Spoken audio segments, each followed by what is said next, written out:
Good morning, everyone. Welcome to this series of webinars that will be held today on the occasion of World Youth Skills Day.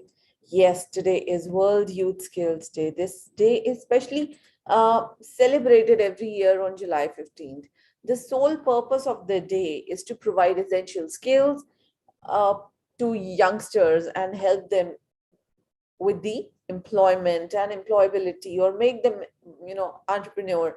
That they help in disseminating awareness about the importance of skills in getting good work opportunity.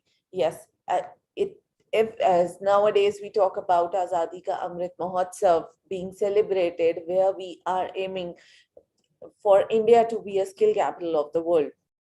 So let's celebrate, and let's this celebration of World Youth Skills Day with a series of workshops being held for you all.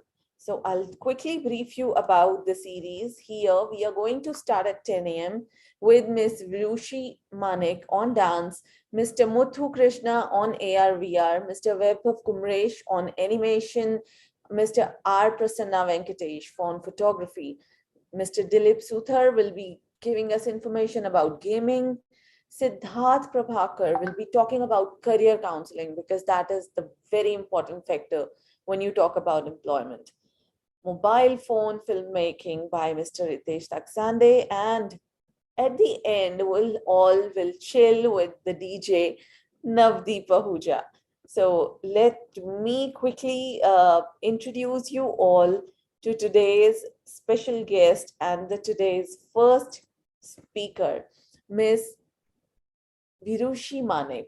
And the session is called Kathak, a Know-How. Ms. Manek is a doctor by profession, but a dancer by passion, who loves to teach Kathak and shares her knowledge on the subject. She has done her graduation in Kathak from Shrushti Kathak Nritya Niketan. Her guru is Shree Shital Lachke ji. As a dancer, she has participated and won various national and state level competitions. She has also been an examiner in Akhil Bhartiya Vidyapeeth Mahavidyalaya for students of praveshika and Mahamaya pratham. So let's start this series today, and let's have Miss Vishruti Manek. Ms. Manek, you're most welcome on this platform. Ms. Manek, Media and Entertainment Skills Council welcomes you to the platform, and a very happy World Youth Skills Day to you and everyone who's watching and learning today. Thank you, Ms. Pooja Arora, for a great introduction. My name is Vishruti Manek, and happy Youth Skill Day to you as well, and everyone who has joined us. So I think I should start with the workshop now. Yes, please. It's over to you. Okay, thank you. So hello everyone. My name is Vishruti Manek. I have done Visharad in Kathak. So let me first brief you all what the Kathak is. So Kathak is basically a dance form, a classical dance form from North India, and there's lots of variations that has been, this dance form has been gone through. So the Kathak basically is divided into two segments, which means Katha, that is story. So with the dance, we tell stories. So Kathakars are also called as a storytellers. So any story in a dance form is a Katha and a Kathak. So basically it is this dance form since ancient ages, where it was first done in mandirs, and it was a traditional dance form. It started with a folk dance, and it's turned out to be a classical dance form. So basically there are three gharanas in Kathak, which is Lucknow, Banaras, and a Jaipur gharana. So these gharanas have little variations, and there is a history behind this, that people started teaching this dance form after Mughal and British rule to their family members and their relatives, and that's how this gharanas came into picture. So this is all about the Kathak dance form in a brief. So today I think I'll be teaching you a small Ram Stuti, which I'll be presenting you first, and then I'll be teaching you that today.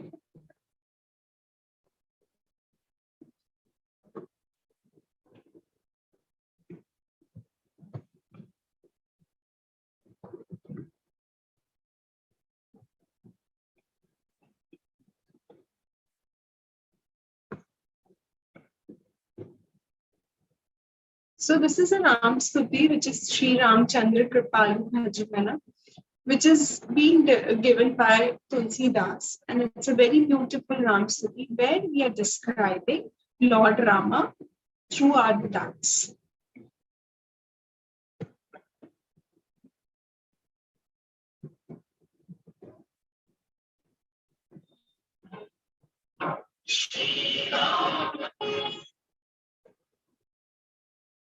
So whenever we start with any classical dance form, we first do namaskar and we thank God. And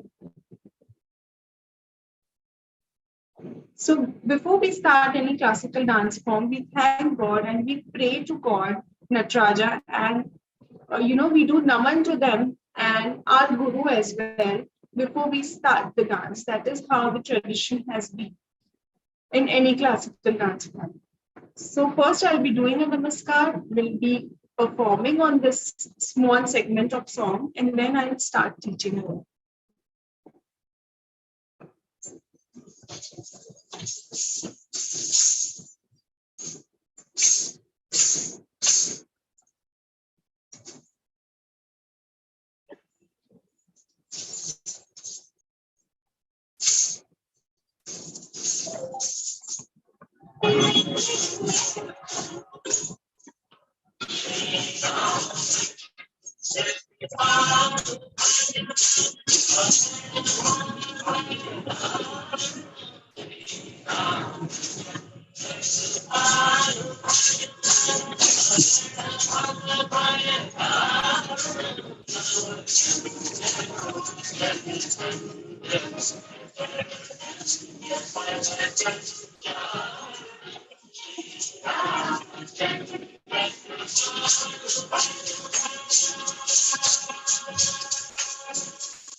So I think you like the song, and I'll try to give my best to teach you all this song.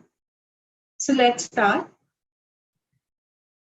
So our first step is, so whenever we are standing and doing a Kathak dance form, we have to keep our posture correct. So my legs, if you can appreciate and see, it's in a V pattern, and my hands are at my chest level.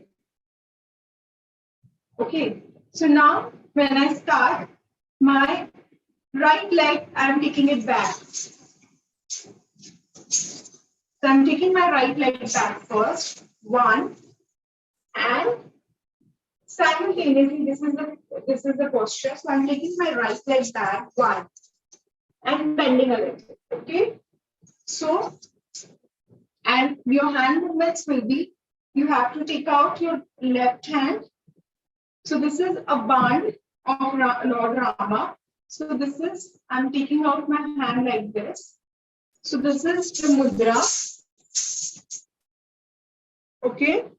And after this, as if I'm taking out an band from behind. So it's like this, and tying a knot and taking my leg back and looking forward towards my heart. Okay. So if there is any doubt in between, you can, pause me and tell me. So this is 1, 2, and 3. Your eye should be straight towards, it should be straight towards your, it should be at eye level. It should not fall down. It should not be up. It should be straight like this. And the hands, it's this mudra over here. I'm taking out, tying a knot behind, and this is the mudra. Okay. So my first step will look like Sri Ram Chandra. Then we have to take a turn. That is, just see my feet. It's 1, 2, and 3. So there are also chakkars which we take in a Kathak dance form. So this is the basic 3-step round, which is 1, 2, and 3. Okay, and my hand movements will be 1, 2, 3. Fine. So it's Shri Ramachandra Kripalu. 1, 2. So first tap your right leg and tap your left leg. And hand movements will be 1, 2. Okay. So it is Shri Ramachandra Kripalu Vidyapeeth. After this, I'm taking my hands back and then moving forward towards my right. So the leg movements will be tap, tap. So I'm tapping my right leg and throwing out my left leg. So it's 1, 2. My hand movements will be 1 and 2. So this will look like 1, 2. So let's do this.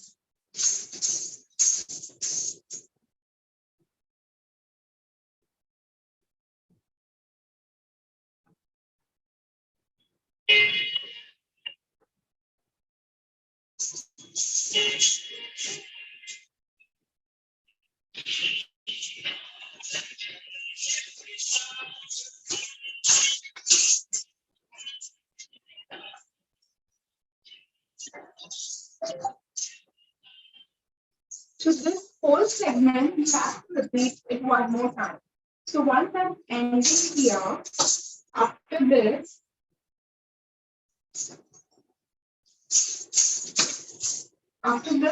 we are doing pranama, moving forward and doing pranam, and we are repeating the same set of steps again in a second segment.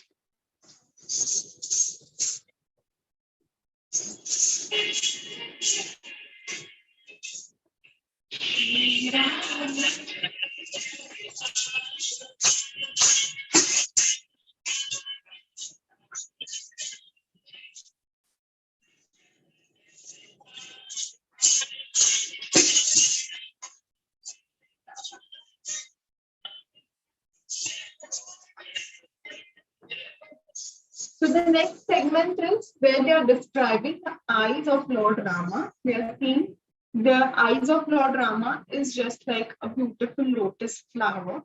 So here, I'll just first show you the hand movements. So first we are doing, the first hand movement is like this. So we have kept both our hands like this, and then we are just twisting it. 1, Okay, so it's 1, and then we are showing a flower, which is a lotus. So 1,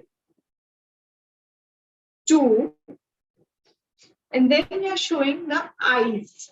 That is 1 and 2. Okay, so 1, 2, 3, and 4. After this, same, we have to do it from the other side. 1, 2, and then we are showing face. So it's 1 and 2. So I'll repeat, it's 1, 2, 1, 2, 3, 4, 1, 2, 3, and 4. Okay, so let's hear to the music and do it with that.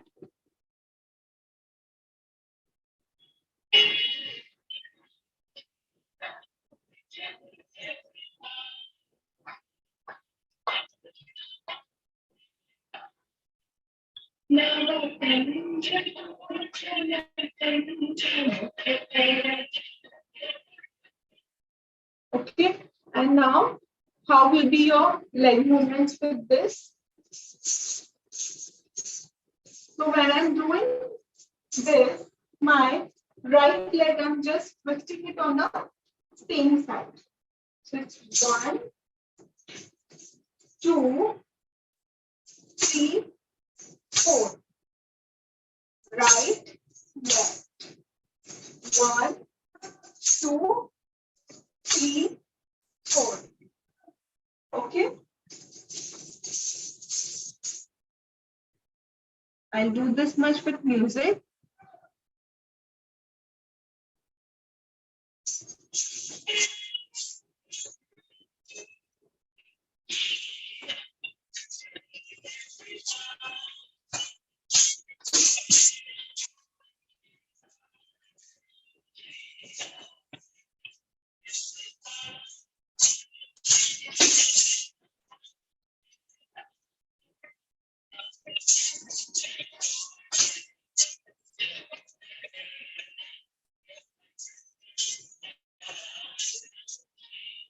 So after this, first we have described the eyes, then we have described the face, and then we are seeing that the walk is also very beautiful.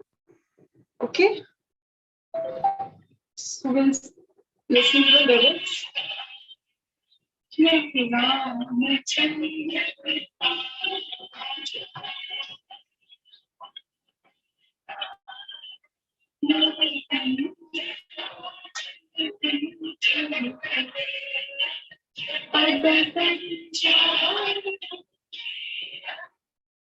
Okay, so after this, we are taking 2 rounds and then moving forward and showing legs, walk. So it's 1, 2, 3. So we are keeping one after the other. 1, 1, 2, 3. Okay, so first we'll, after this step, we'll take 2 rounds and then just walk and do this hand movements.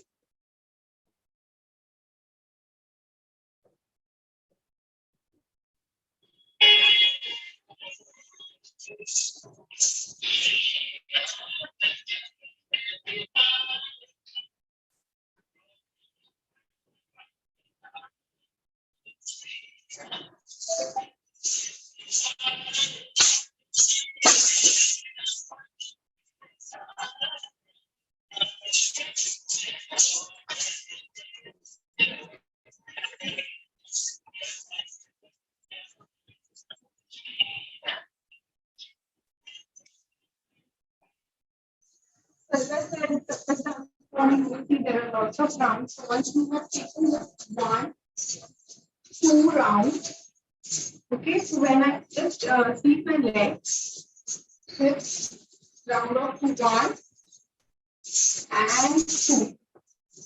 Okay, so after this, we have shown the beautiful walk, and then after this, we are again taking a round and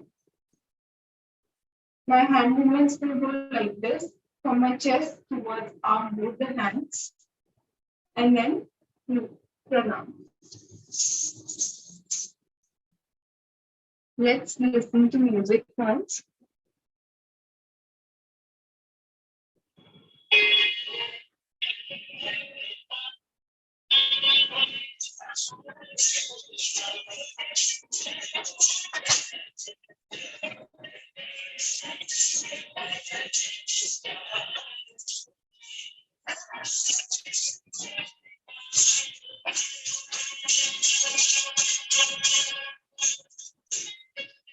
So after this step, I'm sitting down.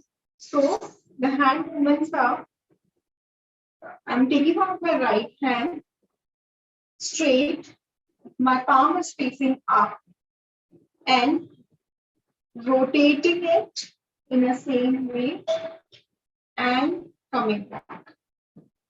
Okay, so it's take out your right hand, turn both the hands so that your palms are facing up, rotate it and come back. And with this hand movement, we are sitting down. So it's 1, 2. And then we are showing a shank. So after coming down, this is my hand movement. So this is my both the palms. I'm holding my thumb of left hand and joining it. Okay. So this is 1. Then we are showing, because Lord Rama was one of the king of Ayodhya, so we are showing here Mukut, Kund, and Tilak. Mukut, Kundala, and Tilak. Okay, so I'll show it to you once.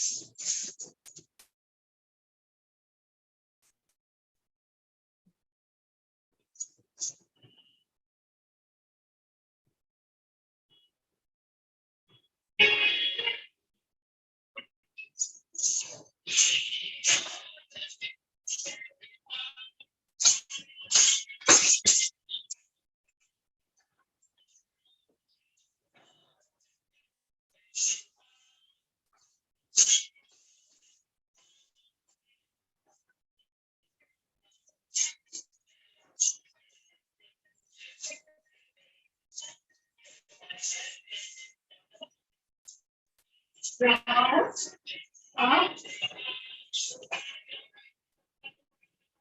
keeping your hands sitting down.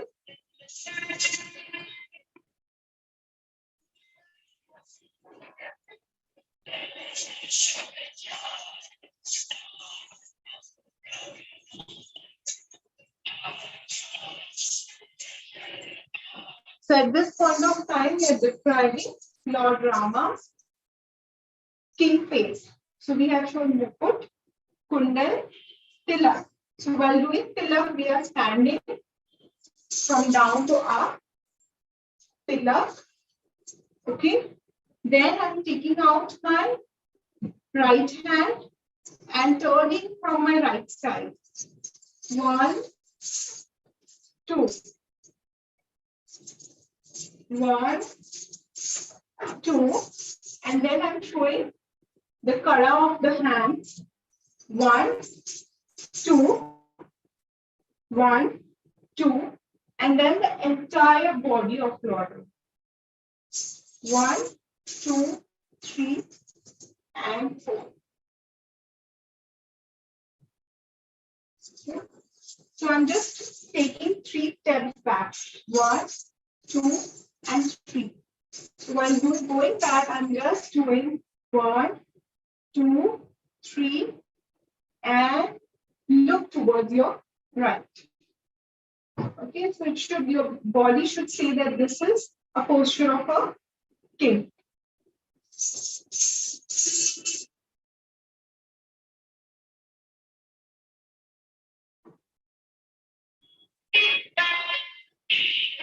So I'm showing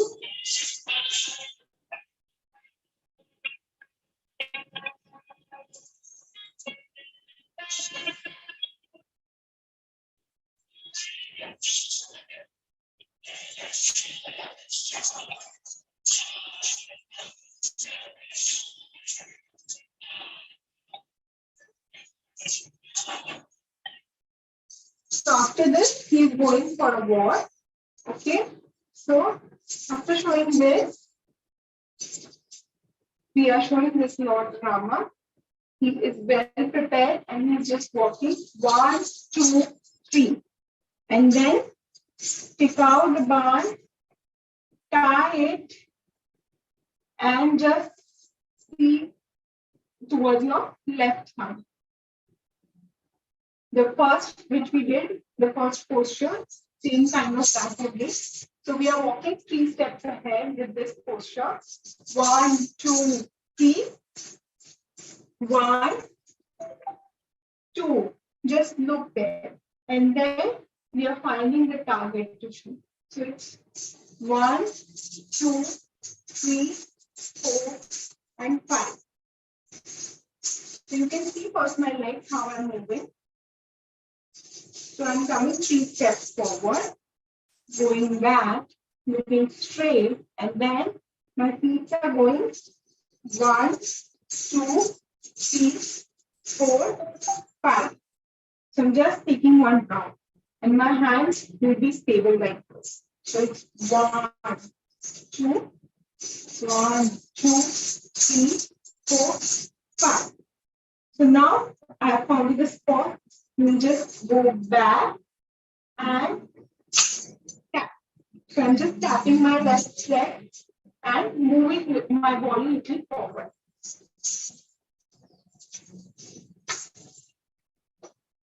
And opening my mouth. So till now the mudra was puppet, and after this I have just opened it.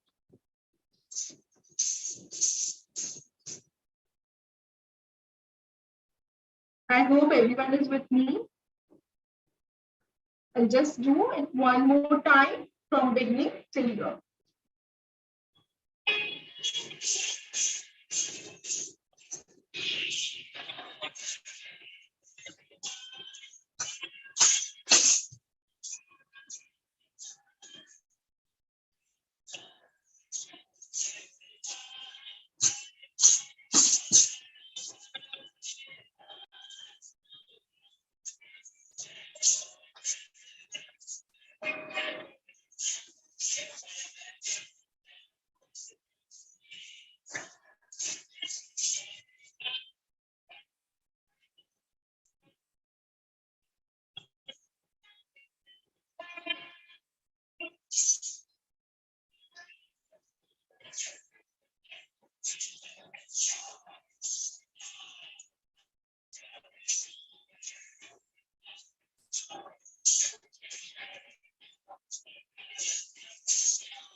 So after this, the wordings are Sere Mukutta Kundala Tilaka Charu.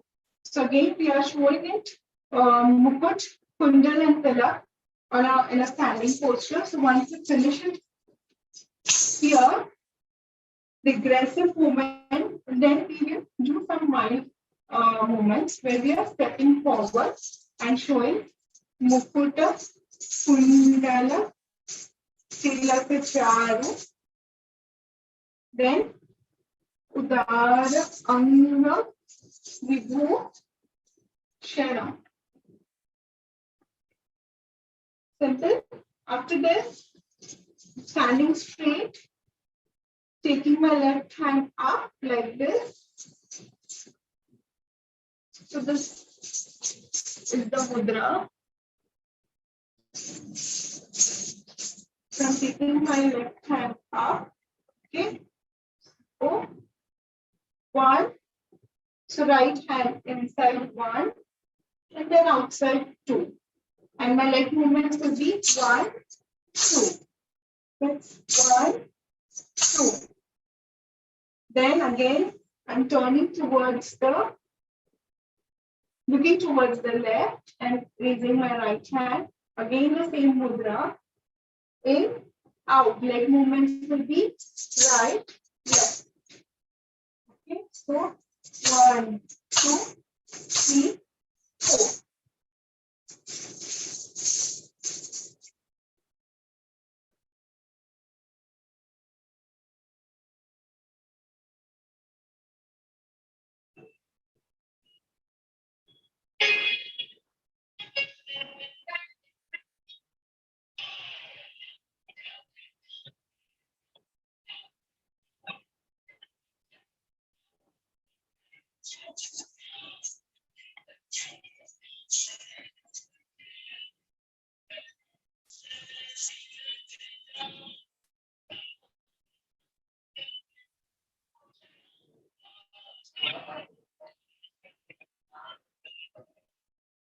So once we finish it here, 1, 2, 3, 4. Okay, then we are taking 2 rounds clockwise and 2 rounds anti-clockwise.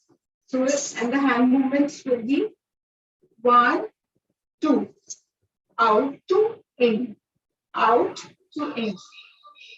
It will be 1, 2, 3, 4. Okay, so I do till here from where we are sitting down till here. I'll do it one more time.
One, 2, 3, 4. Okay.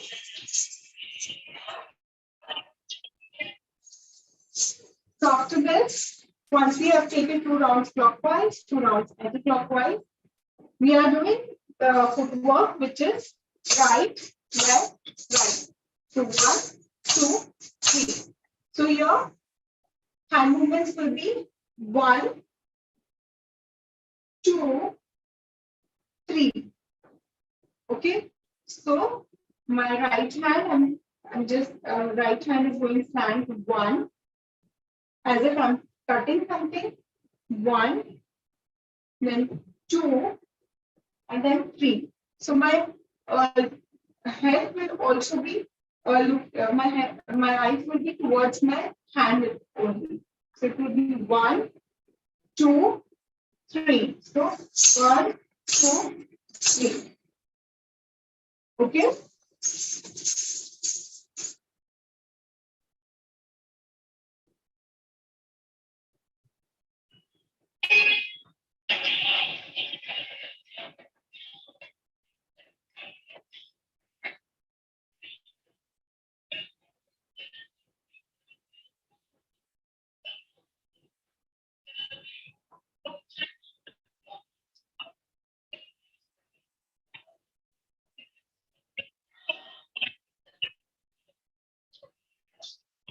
So I'll do till here from starting till end, and then there is a one last small segment which is left, and we will complete with the song.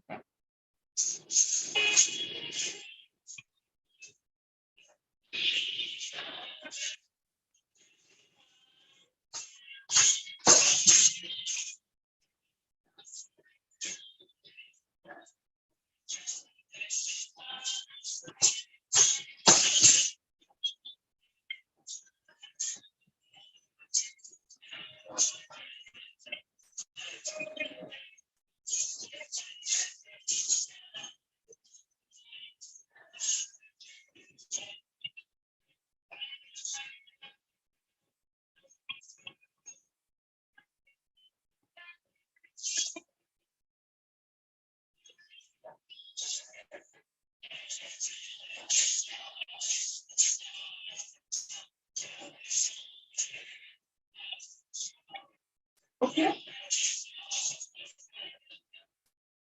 So this is a little minor segment. The first segment that we did is where we are describing the whole Lord Rama, his eyes, his body, his clothing, and everything. Second part, we are showing the king part, that he's a king, he's a protector, and then we are ending it in a softer note again.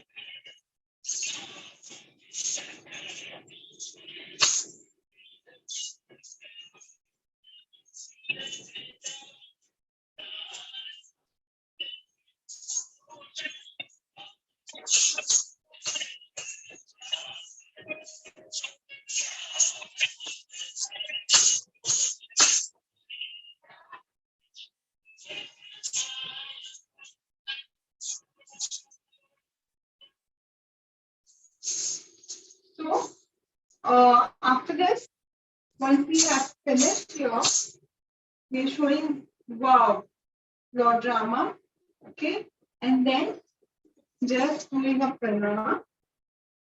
Take one down and pick out your left leg and take out your left leg. Your left hand is at the chest level, and take a round of your right hand and look towards your left. So this will be a last position.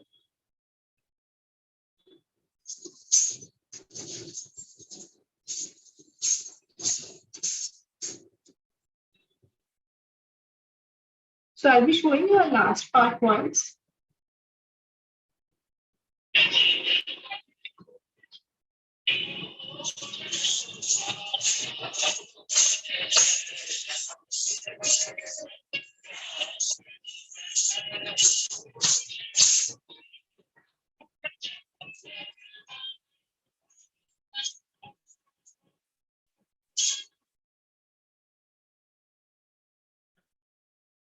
Okay. So this is a complete dance. I have finished it.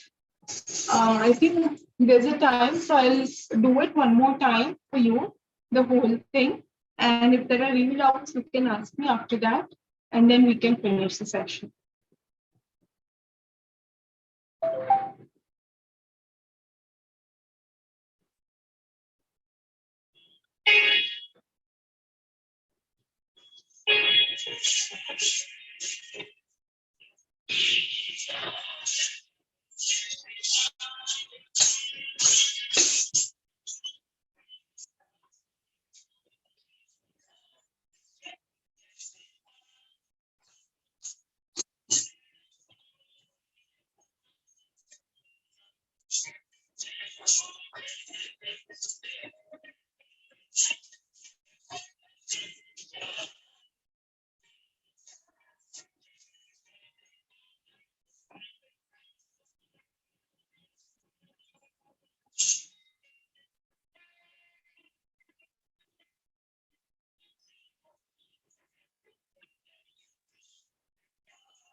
I hope I have tried my best to teach you a small segment in 1 hour.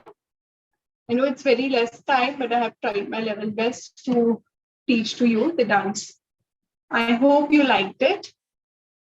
It was wonderful. So such a good start of the world's youth skills day with the Kathak, and that too with such grace and dignity. It's there's one question that I really want to ask Ms. Manek. How come a doctor and a dancer, how do you manage these things? I think if you have a passion inside, so being a doctor, it's really very busy, life where you are around the books, you are around your patients all the time.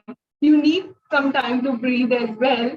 So I think dance keeps me alive in that form. So I have interest in it, I have passion in it. So I am trying my best to continue it and share my knowledge. Wonderful. That's really nice. Also, when you were telling about the history, you spoke about the mudra and gharana. If you can please elaborate on that. So basically, there is earlier like Kathak done in temples. So first, before that, people used to tell stories from one city to other place, and they used to tell the stories, and with the help of dance, they used to convey their messages. Then in the temples, they called these kathakars to the temple, and there they started telling the stories of our mythological stories, whereas story of Rama, Lord Krishna, and everything. After that, the Mughals came in, and then this dance form, it started as an entertainment form where lots of things changed, and people started taking it as an entertainment where clothing and everything got changed. At moment of time, the British came in, and this dance form had changed, a look overall where people started taking it as uh, a dance as a form of, earning money in form. So the gurus, the previous gurus, this, it should be a very pure form. It should be taken forward. For that, they started keeping it to themselves. They started teaching to their own dear ones and near ones, because they cannot go in public and, teach this dance form. So they started teaching in their families, and this how the gharanas came into picture. So there are basically three gharanas, which is a Jaipur gharana, Lucknow, and a Banaras. So Jaipur Gharana is more of a warrior kind of, where you will see an aggressive movement. Banaras Gharana is where you will see Nazakar, and you will see more of related to mythological stories and stutis are there.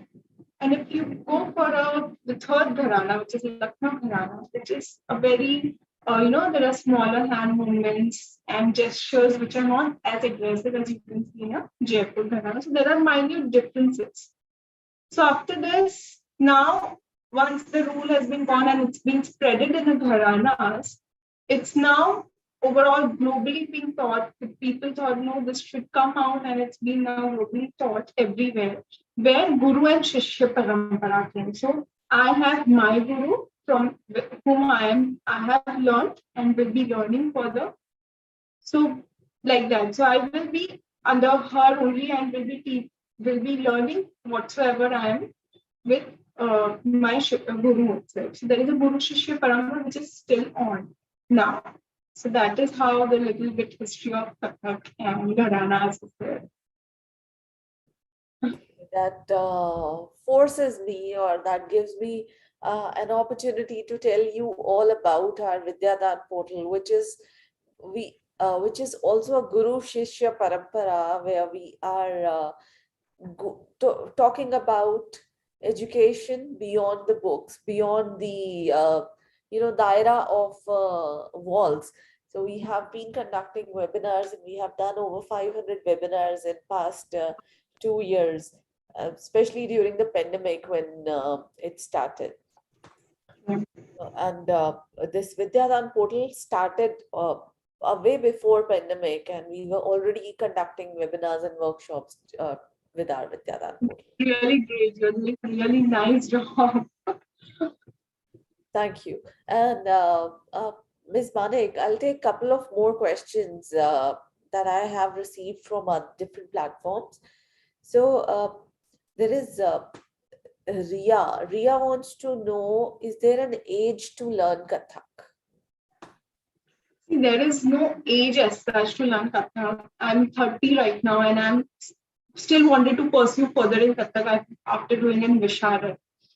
So there is no age barrier at all. You can learn at any moment of time. You will see lots of gurus who are, still performing live, and you will see it's and the beautiful performance they are giving, and we are still learning from there. So there is no such age barrier that this is a moment you should start. Yes, if you start early, you will learn more, and you will inculcate that from within. But yes, there is no age barrier as such. So with no age barrier, any time is good to start. So any minimum age limit? Like Ria has asked about 3 years, 4 years kids. Basically, after six and above is an appropriate age to start learning Kathak, because till then you will not, able to take it, you will not be able to learn it properly because you don't have that kind of understanding and maturity at that point of time. So maybe 6 years, or if you are good and interested in the dance form, maybe 5.5 girls also take it well. But 6 is an ideal age where one should start learning. Okay, wonderful. Another question from Shruti. Can we do this as a side business? Is there a way to earn with Kathak? I think the first you should learn it, and then you can earn obviously from this dance form. But for that, you should be a good knowledgeable, because as I've said, this is a Guru Shishya Parampara. It's a very pure form which is being taken forward, and lots of efforts being taken from our gurus as well to teach. So once you find it, you are capable of doing. You have done Visharad Masters, and then definitely you can teach others and earn money from this as well. But training is important before that, and you should have a green signal from your whomsoever guru is there. Yeah, you are abhi ab tayar ho to teach others. Okay. Also, is there a chance that what is the scope of doing live events for Kathak? Doing Live events, performance on stage. so, as in I didn't get the exact what you Uh, want to name. that means after learning Kathak, is there a Okay. good opportunity to earn by doing a stage performances? Yes, there are lots of events and stage programs which happens. Though I'm not into lots of performing on stage live and doing a shows, but yes, of course you can do lots of shows, and you get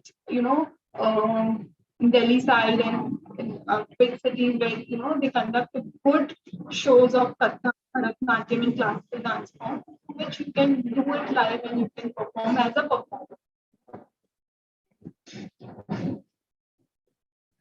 Thank you so much, Ms. Manik, for answering my question.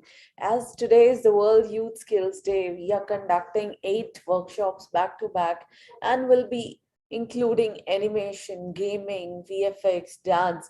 Such a beautiful start, and we are ending with DJing today, as music and sound is also a huge profession, and there's a big market of music. But now I'd like to thank you for your time, and would Most like welcome. Thank you for have giving my opportunity. thank you, ma'am. Thank you. Pleasure having you, and would love to have you again on our platforms. Thank you so much. Thank you. So, as we have another series going on, another session, today our next session will be on introduction to AR VR concepts.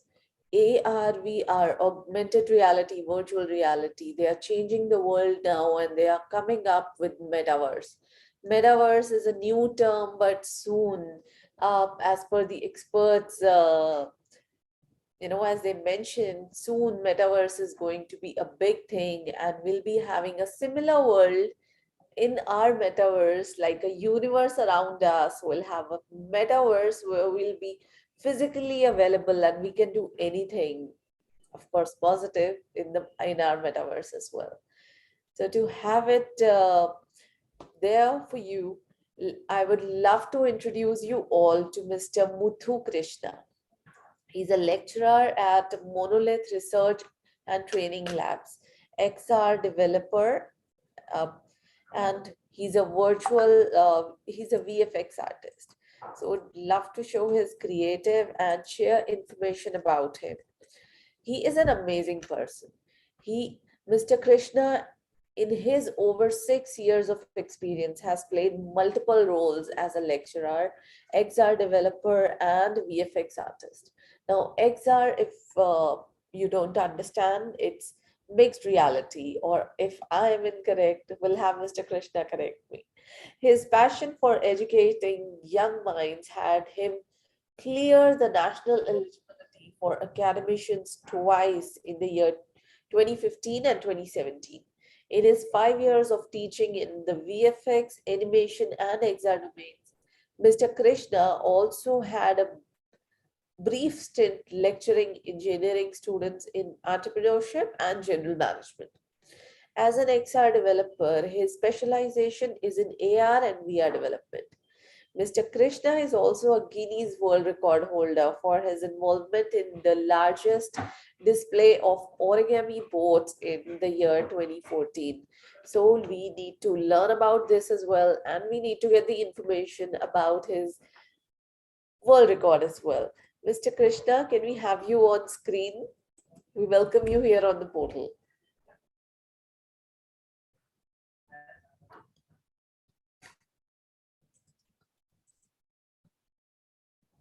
Like everyone is excited about new technology and the new things coming up. We talk about animation, VFX. Nowadays 90% of work is done in the studio, and then the rest of the concept and the artifacts there for are there done by VFX, visual effects, like films in Bahubali, The Beast, or you name any movie, Ravan, even the series. You can suggest me the name if you wish. So any movie and every movie have VFX done. And Mr. Krishna will be able to guide us on how things work for him in XR. Now, a new terminology of metaverse has come. What is metaverse is kind of a mixed reality where you see augmented and virtual reality. And we have Mr. Muthu Krishna joining us. Thank you, Good morning, sir. Pooja. Yeah, good morning. So I thank you for giving a brief introduction. So I think sharing content is disabled. Can you just remember? Yes, sure. I'll give you the rights. And so we request if you can tell us about this Guinness Book of World Record before we hand over the session to you. Okay. So in 2014, so we along with my team, so we had an idea of creating something great. So it was one of our founders' idea of doing. So he suggested, why don't we do a Guinness World Record to register ourselves in the society that there is a brand called Wild Animation Studios. So we started gathering like-minded people. So and then we disclosed this is what we are going to do. And it was like say a collective effort, a synergy kind of. Everyone was so excited. One second. Yeah. So it is a completely a synergy effort. Everyone were everyone came together. It includes our team, our family members, our friends. It was largest display of origami boards. I hope you guys know origami, like folding the paper, making some shapes, and then using that to. So in the on our thing, we used the board shape. So we created the faces of three legends, Dravid, Ganguly, and Sachin Tendulkar. So it happened in Spencer Plaza, Chennai, on Republic Day. So we displayed it for the public, and it was a grand success. Almost like 70 plus people have participated. I'm saying the people who came together to make this a grand success. So, with that, I hope it was really, like say, uh, a beautiful activity where everyone were, like say, highly motivated, and handling a group of 70 plus people, which we didn't travel at nowhere at any point of the time. It was like everyone were cooperating, and that is the beauty of the event. That's so wonderful, sir. May I request you to please have your camera on?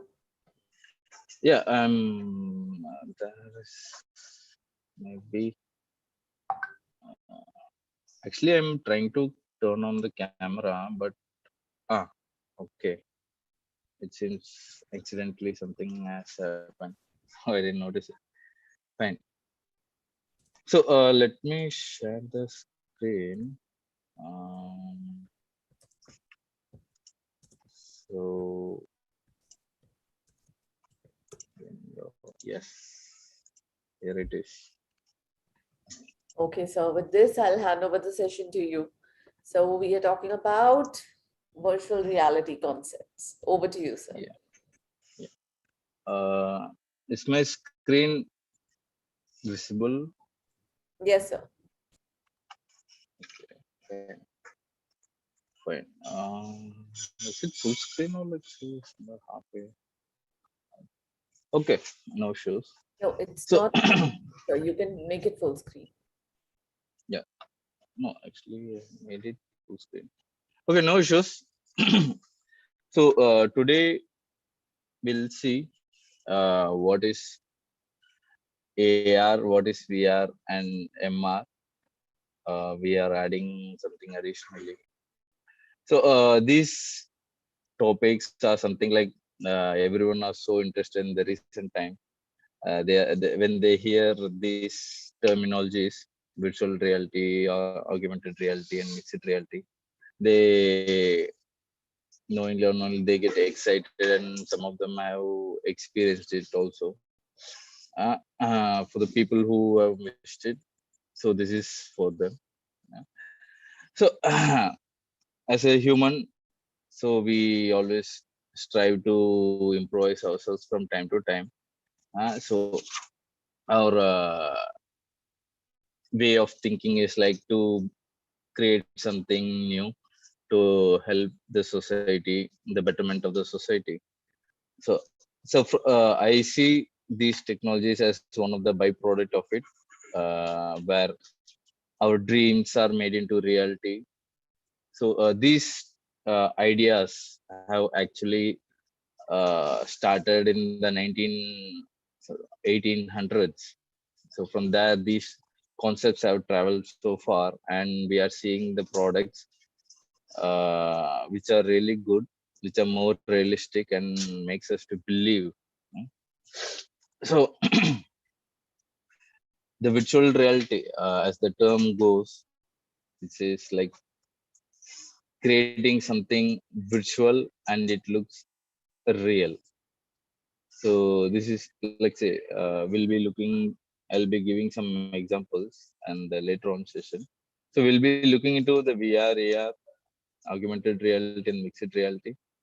And the key is like most of the Fortune 500 companies are moving towards these technologies. They understand these technologies can bring up a greater change in the society. So coming to the key concept, the extended reality, it means it is it is a concept where it is an umbrella of AR, VR, and MR. In when you see into the real time, it is between two things: reality and graphics. Reality means the things around you, and the graphics is something that is being generated. When you put together of certain ratio, we get these technologies. Like say, if you take AR, it is something like you create a graphics, you put it in the real-time environment, it becomes augmented reality. It means like you're putting something in the real space and try to visualize it. All these technologies help us to visualize something, help us to interact something which doesn't exist. You can see the virtual reality continuum. So here what happens is like we are trying to define two ends. Is the slide moving? Is it changing from? Not yet, sir. Okay, it is not changing. Maybe I think. Okay. Yeah.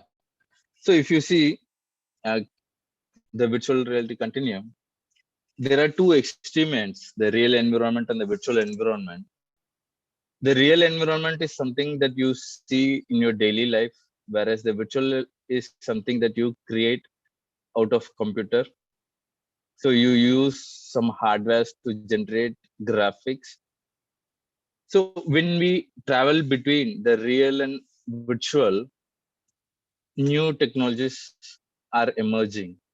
That is, if you take the AR, it is something like you have generated a graphics, you have put the graphics into the real world, and this one is happening simultaneously. Where like say you see the real world, you see the graphics side by side, and it is happening second by second, milliseconds by second. So you won't find it like say it is not a recording kind of. It is happening in parallel. And as you move more towards the virtual, you get augmented virtuality where you assume like say in broadcast you could have seen a person standing in a 3D kind of background where the background changes from time to time, most probably the weather report kind of. So here the person is real, but the environment is virtual. So as we move towards the virtual thing, the technology changes, and then comes the VR, which is virtual reality. So you need to understand, if a lesser amount of virtual thing is added to the real, it becomes AR. As you move towards the virtual thing, you get augmented virtuality, and the end you get virtual reality, which is you put yourself in a virtual environment. You as a character is also a virtual one. You are also a computer generated. You live in a digital space. When you look back, when you put the digital content into the real space, that is the AR, you are only just overlaying the digital content over the real space. There is no interaction kind of. If an interaction happens when you put the digital content into the real space, and if you interact and if you get a response, then it becomes a mixed reality where both the real and the virtual can be interacted. It is a space where both the real and virtual exist. You can interact with the real world. You can also interact with the virtual world. Like both the objects exist together. It becomes a mixed reality. So this is a general outline which can give you a better clarity how things works, because as the technology is growing, we are trying to bridge the gap between the real and the virtual thing. We are moving towards something like, say, where at one point of time you will think, are you in a dream?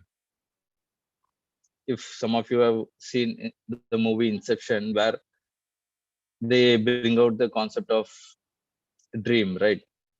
Where the main character at one point of time will be having difficulty differentiating the real and the virtual or the dream. So we are moving towards such a technology where once we start to create the virtual environment so realistic, you will start to forget whether you are in the real world or the virtual world. So there are some hardwares which can produce a virtual world so realistic, so it can make you believe that it is real. And moreover, if you can interact with it and if you can feel it, then you will be completely immersed. So as I said at the beginning, so these technologies are evolving from time to time. We have a lot of misconceptions or a lot of definitions out there. In order to simplify everything, we are using the terminology as extended reality, which means all these technologies between the real space and the virtual space, that is the AR, the VR, the virtual reality, and the mixed reality, all these things are put under the umbrella known as extended reality. So some of you use XR for explanation. It is just a general term. In future, whatever the new technology comes up, still it will fall under the XR, extended reality. Okay. So as I said before, VR, the virtual reality, is something like you put yourself in a virtual world or the digital world.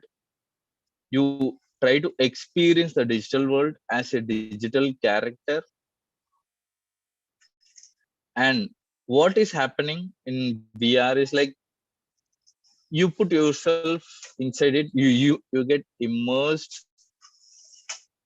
When will you achieve an immersiveness? Like when you start to believe that you are in the virtual world is when you start to fake your senses. Every human being has basic senses such as taste, sight, smell, touch, and sound, the audio. When these senses are faked, when these senses are deceived, when you are in the virtual world, when you are in the digital world, when you start to experience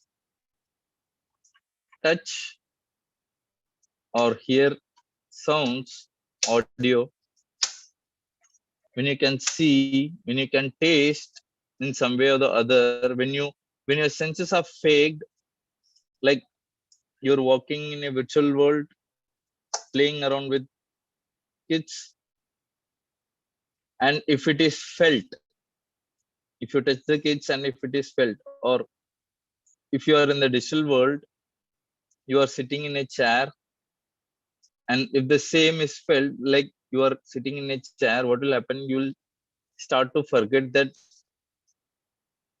you are moving away from the real world, and you believe that you are there. You A stimuli is generated in your brain.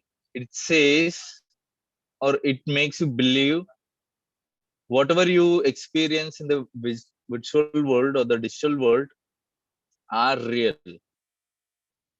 All these information are, or the experiences that you see in the digital world gets registered in your brain.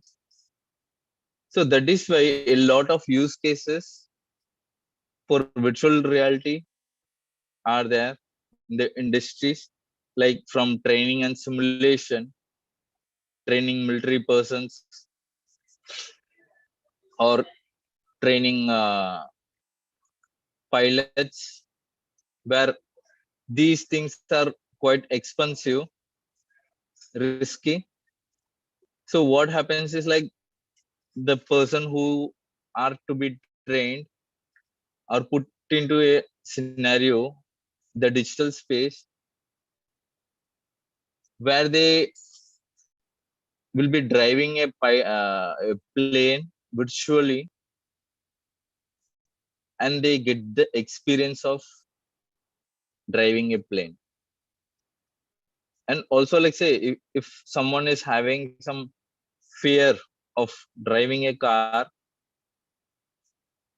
those people can be put into a simulation, driving simulation, where they themselves will be, like, say, feeling that they are inside a car.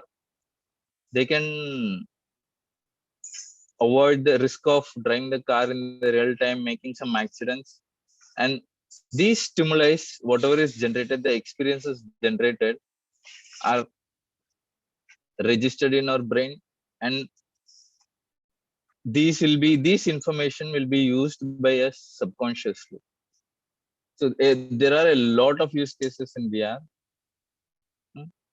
So what happens is, like, when you use the VR gears, these gears will generate the stimuli that I said before. Hmm. So it creates sounds, generates images. As the images move in a certain number of frames, it becomes a video. And, like, say, if the other sensations are somehow faked, then you believe that you are in the digital space. As I said before, the concept of VR started from 1800s. So it is a 2 century old concept, but still the development in the past 2 decades are so huge that we are almost, like, say, create a realistic kind of digital environment. And as I said before, VR plays a major role in most of the prominent industries such as automobile, media and entertainment, medicine, real estate, and aviation.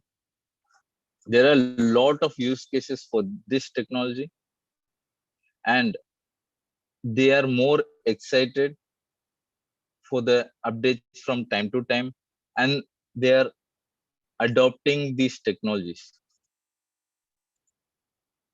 So these are some of the VR hardwares. Oculus. So these are some of the prominent brands you can see: Oculus, HTC Vive, HP Reverb Pico, Varjo, Tesla Suit VR, Treadmill VR Pods. See, these are the most preferred hardwares out there for the VR. And Varjo is one of the hardware which can create a, a high definition, realistic environment, virtual environment, where you can interact and you will get a complete immersiveness. So you guys can see these are some of the hardwares out there in the market, as I said before. So there is a car simulator, pods, aviation simulator. uh, So these are some of the scenarios where the hardwares are being used. If you guys want to see experience, you will see.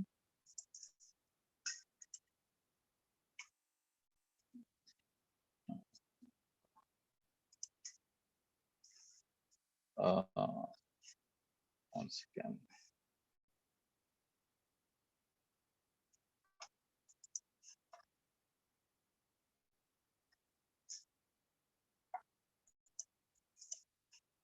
let me switch the window.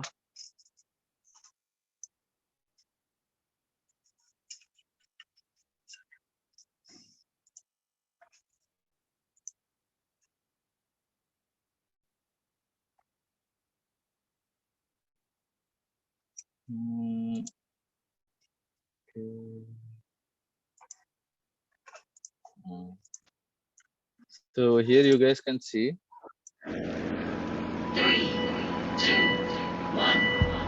So this is a VR experience.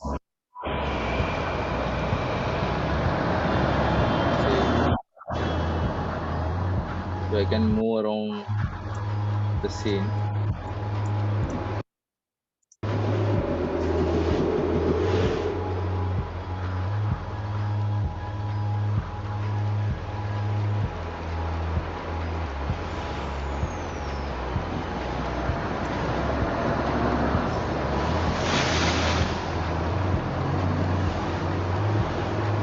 So this world is completely generated out of VR, completely graphics.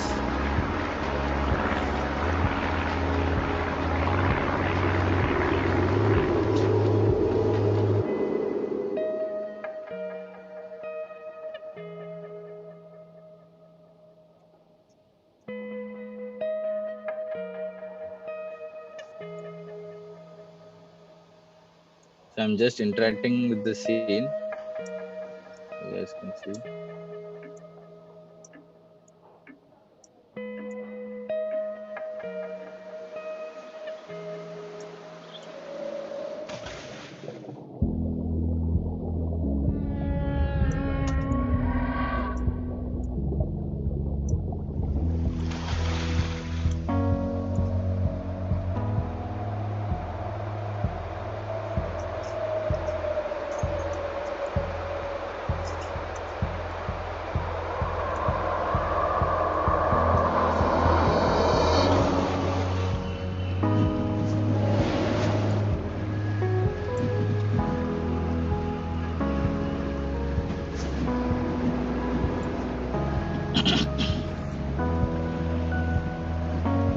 So you guys can see this is a complete world out of 3D graphics. As I said, we can interact with it.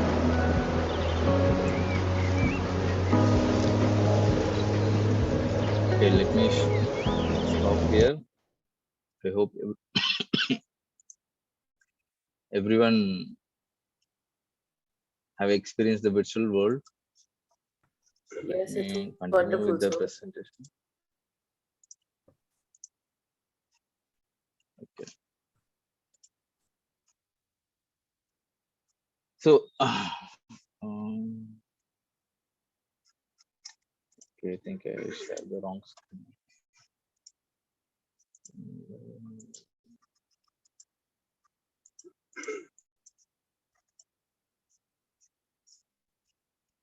Can you guys see the PPT? yes, sir, I can see the PPT, but just the your camera is off. Okay, okay, fine. Okay, because in my screen, still it is in the video thing. Okay, fine. So I say, continue. The AR. So we have seen this virtual reality continuum. We have seen the AR, where the AR is placed between the real and the virtual thing. So AR is something between more real and less computer generated graphics. So it is like you create some 3D content, you create some 3D objects, you put it in the real world where the amount of realism or the real world plays a major role and the graphics plays a minor role. You put you try to overlay whatever is created using the computer graphics over the real world. What is happening? You can visualize. Let's assume that you are in your room and you want to learn something from science, or if you're in the classroom, you want to teach your students something more interactive kind of. What you can do, you can bring in some of the science concepts, like let's assume a circulatory system, which is more important for the students to understand.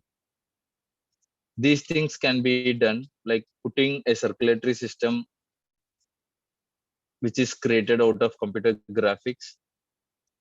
You put it in the real space where the students can see a 3D view, not the 2D. It is a 3D view of the circulatory system. So the students can actively participate. They can actively visualize how the circulatory system will look like in the real time. Usually in the books, they will see it on the paper. It will be flat. This is a shape done. But what happens is like the students will sooner or later forget it. They will try to memorize, and they will forget it sometimes. If they understand how it works, they won't forget it. It is like earlier it was like text, and then the picture came into play, and then the video came into play. As the technology has grown, now it becomes AR or VR or MR, where you create a 3D of the concepts. So here the student can come and see the circulatory system, like using their mobiles or tablets. The teacher can augment the 3D object, that is the circulatory system, put it in the classroom. The students can come and see the circulatory system nearby itself. It will have a very great impact. They can view from different angles. It creates a lot of impact, and the students will be a lot more excited to see colorful things appear before them, and also a 3D view of it. So the AR plays a major role in visualization when compared to the other two technologies, the VR and the MR. AR is an early adopter by most of the Fortune 500 companies out there in different industries. Like, let it be advertisement, let it be education, let it be engineering. It could be like most of the industries, the AR has penetrated, and they are actively developing AR content from time to time. The use cases are huge, and the amount of people adopting is also huge. So, and the hardwares usually used for the AR is mobiles and tablets. And you guys have known the Pokemon Go, and in the Snapchat you can see the face mask, the AR thing, right? and even in the Facebooks and most of the social medias have AR, and some I think you guys know Lenskart. They have an app for AR. Like say you can visualize the glasses. You can put on the glasses on your face. You can see which color you want or which model you want. You can just switch, and whichever is more suitable. So here, what is happening? It creates a visualization of a product, and it helps in easing of the purchase decisions. So based on the industry to industry, the use cases changes. So earlier I was giving how AR is being used in an education sector. Coming to marketing and advertisements, as I said, the product visualization thing and so on. In medicine or simulation and training, where the people will be doing some interacting with the objects, 3D objects in the real space. See the parts of, let's assume, parts of an engine. What are the components within an engine in the engineering space? So every industry there is an application for AR. As I said before, the Pokemon Go. It was a very popular game. Even in the gaming industry, AR plays a major role. Even most of you guys would have known the Angry Bird. So you guys can see Angry Bird AR app, where the game itself is overlaid in the real space. You can play it in your home, in your workspace, whenever you're free. Where you the entire game will be in the real space, but you are interacting with a 3D object. And so let me show you a short demo of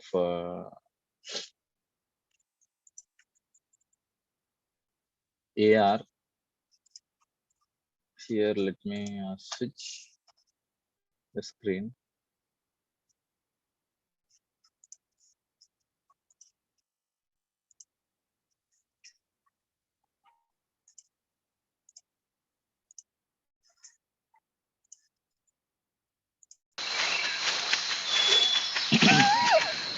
So this is a scene where the panda is a computer generated graphics. So it is placed in a mall where people can take photograph along with the generated generated pandas, selfies.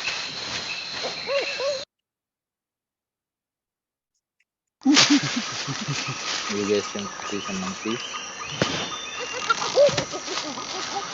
So this is augmented reality. Here, the general public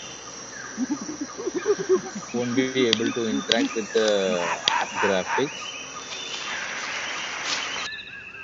These things are just overlaid in the real-time environment.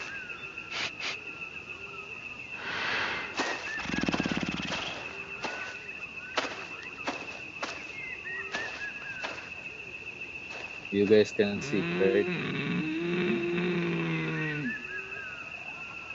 So let me stop it here. Let me show you another demo.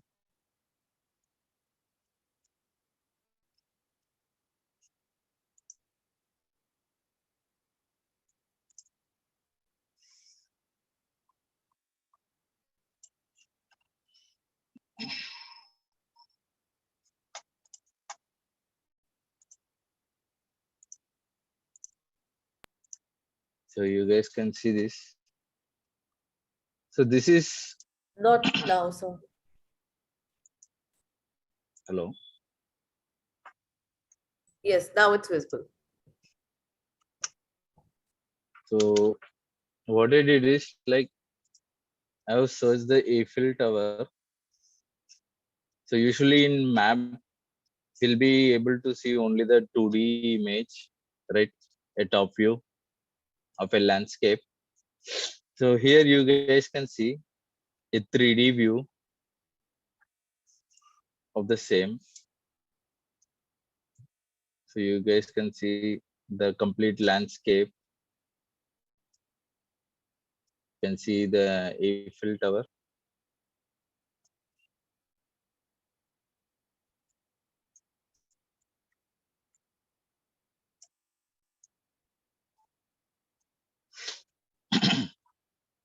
So this is the advancement that we are moving toward, to have a picturization of.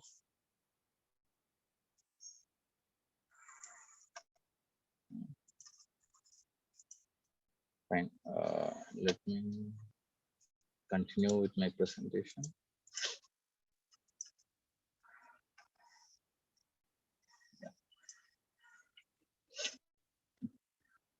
I hope you guys can see my screen. Is the okay? So the mixed reality, as I said before, it is a mix of. So it falls between the real and the virtual, where both exist together. You guys can interact with the virtual objects placed in the real world. They are augmented. There is an option to interact with these, and you can get some stimuli also. It creates a, let's say, if in the movies you guys have, you could have seen usually the future where the robotics plays a major role. It will take over the humanity, but I don't think so, because these technologies will be replacing them. The mixed reality, like say if you want to have a personal assistant, you can create a character. You can create an AI and put the AI to as a personal assistant for you. It can help you in sorting out your task. Usually the Siri and these things, right, they try to solve the way of doing things. Likewise in the future, sooner or later, you can mark my words, you can get an AI, put it in the real space, it will be traveling along with you like a personal assistant. It will be always with you, buddy kind of. It will try to ease off your day-to-day activities. And so this is a picture where two people are visualizing a robotic arm. So here a training process is happening. So they are able to interact with the robotic arm in the real space. So this particular robotic arm is a 3D generated graphics placed in a real world. So as I said before, extended reality is a common terminology which refers to augmented reality, mixed reality, and virtual reality. A lot of use cases are out there for these technologies, from engineering to retail, marketing, advertisement, entertainment, military, education, healthcare. There is a huge amount of scope for these technologies. It has started penetrating, AR being the first, followed by VR, and then MR, the mixed reality. there is a huge amount of scope for these technologies, and it will continue. And to summarize, we have seen VR as an immersive technology where the people are put into a virtual environment, they experience the environment, a stimuli is generated, they can interact with the environment, and all these things are registered in our brain. While the AR is just overlaying the visual content of the graphics in a real environment, there is no interaction. While the MR is putting a visual content or the digital or the 3D graphics, overlaying them in the reality, and you can also interact with it. And finally, when you put everything together, if you want to coin a common name, it is the extended reality. So let me show you guys a live demo of how a virtual space will be in the VR. So we guys have our own kit, a VR kit. So we'll be showing you guys an industrial scenario where I myself is will be moving around a virtual space, the industry scenario. I'll be experiencing a stimuli. Just give me a second. Let me take up the gear.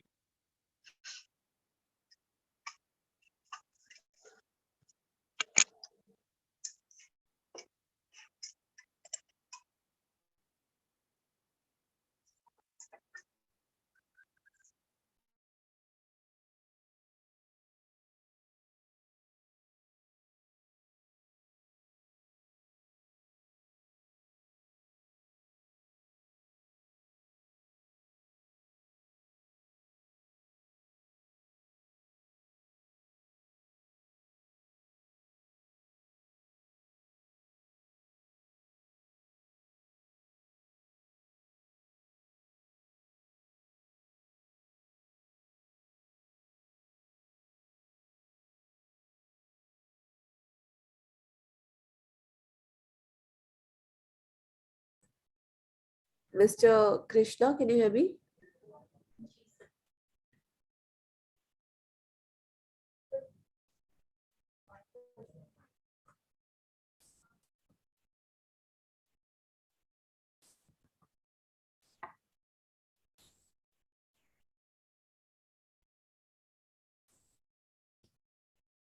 Hi. So I feel Hello. yes, Mr. Krishna. Yeah, Some yeah, reason yeah. I lost you. There was a Yeah, I'm just poor connection at my end. okay. Okay. So just give me a minute. Sure, The, I'm just opening the project, VR project. sure, sir.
Can you guys see the factory scenario?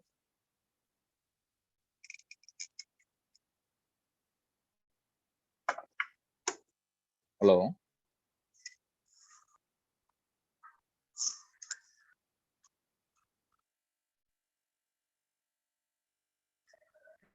Hello.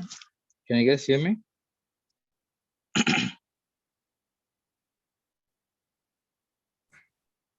Yes, I can see, but is there an audio also with this video? Yeah, there is audio. This is not a video actually. So Oh, right now I'm in a VR project. Okay, I'm in a VR space. It is a factory environment. Just let me see how the audio can be shared. okay. One second, just a minute.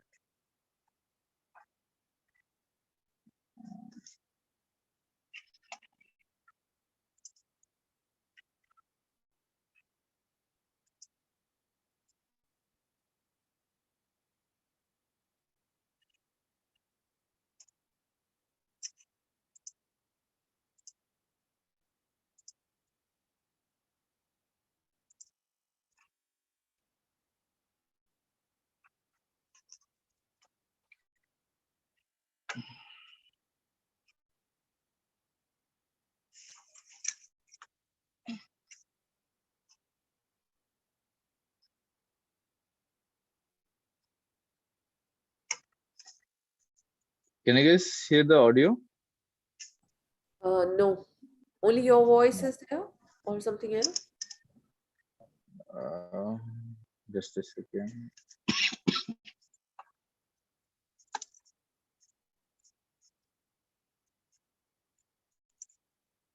No,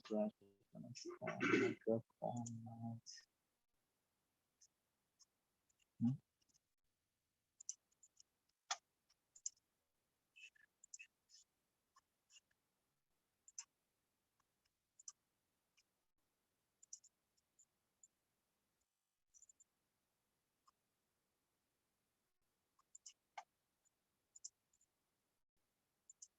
okay.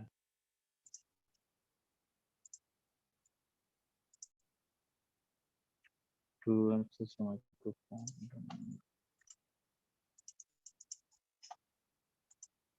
I think there is some issue, like the microphone.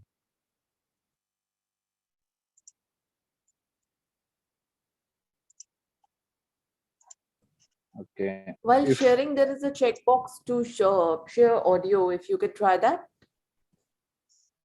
mhm. share and try that with the Yeah. check audio sign. Okay, share my system audio. I think now. Can you guys hear now? Hello. No, sir. I think No. we'll have to proceed without audio. There's some sound, some.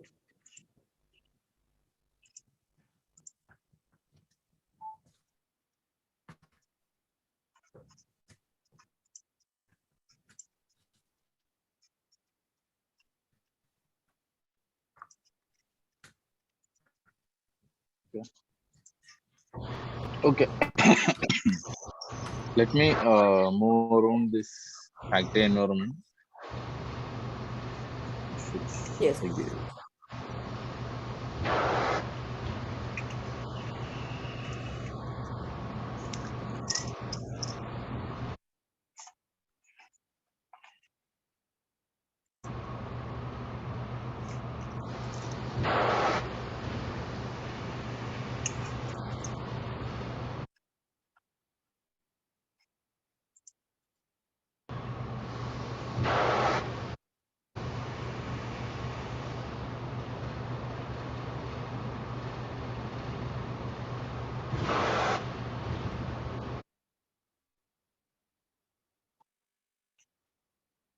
Okay, to share it.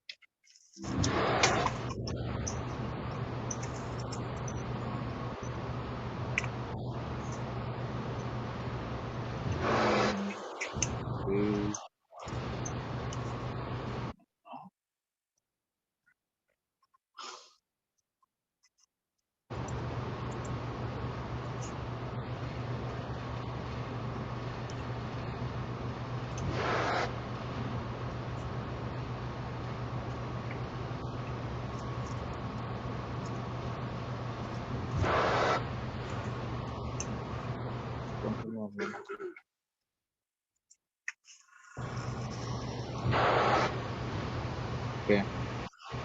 Now it's the so I hope everyone can see the screen. So here, just moving around the factory. So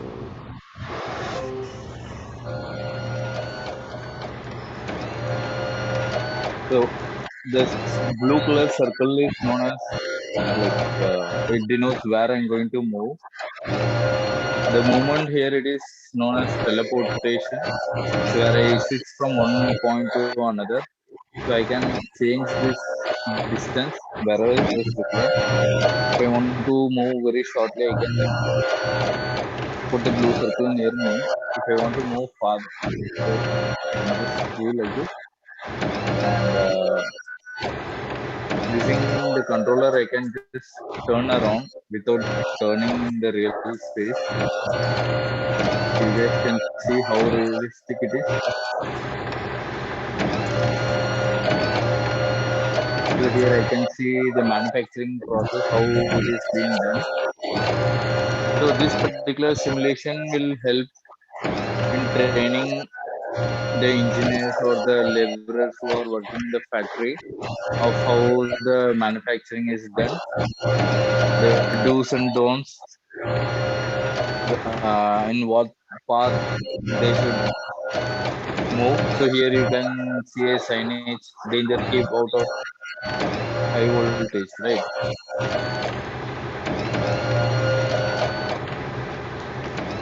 You can see the signages.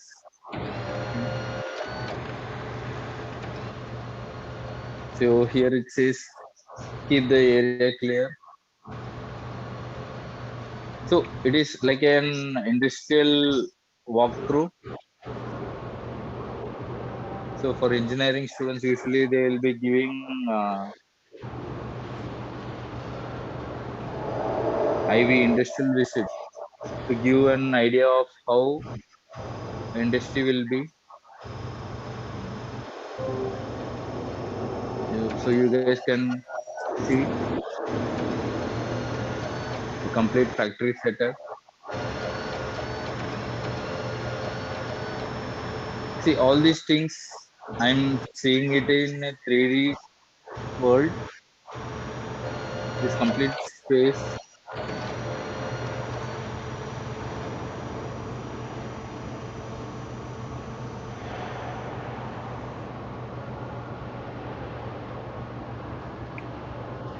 So there is no need for me to turn around.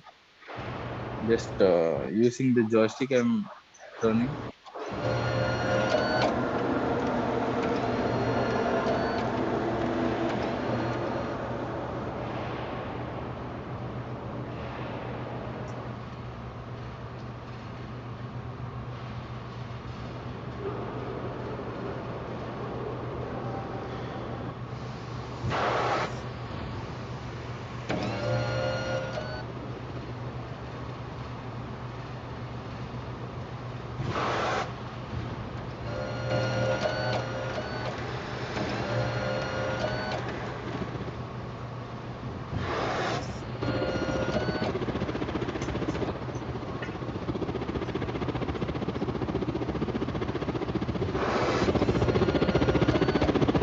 See if I try to go near.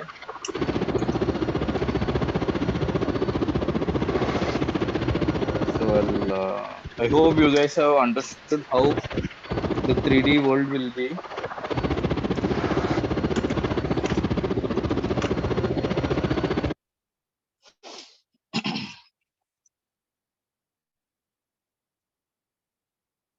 Okay.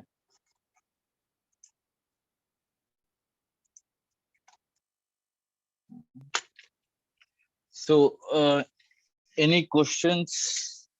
So that's it from my end. If you guys have anything to ask, yes, please.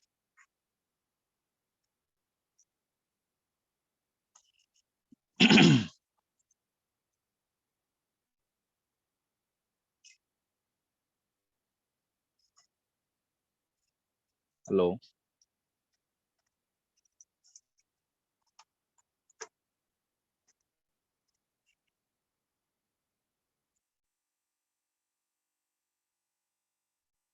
Can you guys hear me? Yes, sir. Yeah.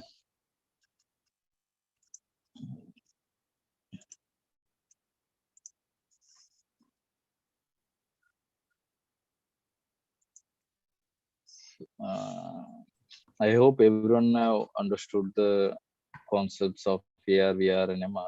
Mm. Yes, sir. It was wonderful, and even the real time environment. Uh, so like the slide that you have shown. In addition, you have shown us a factory. So how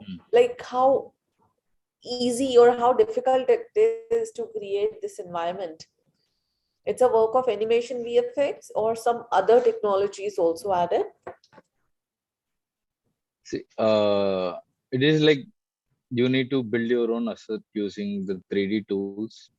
So you need to initially the first and foremost thing that you begin with is like creating a layout of the complete factory. You need to have your own a map kind of. You need to understand where what should come. This is the first one, and next a blocking process is done where you using the primitive shapes like spheres, boxes, and so on. You try to fill in the map, and then what you do, you will take a list of the 3D objects that needs to be filled in the digital environment. So you create, if you have the assets, you will just add it to the scene. If you don't have the required assets, you create and you import, you place. Let's say you have seen the stairs multiple times, right? So you need to have that particular 3D model with you. If you don't have, you need to create it using 3D tools like Blender, Maya, 3ds Max, and so on. Could be anything. And once these are done, you need to put the right objects at the right place, create the scene using the blockout process, replace them, create it. Probably like say depends on the size, it may take a month or so. uh, that's it. Okay, sir. Thank you so much, sir. It was a wonderful workshop and basic concepts of VR, AR, VR. It was really wonderful. Thank you so much. Thank you. Thank you. Thank you, sir. So we'd like to proceed with our next workshop, which is on the art of storytelling in animation. We understand animation as just the cartoons or the animated films that we see on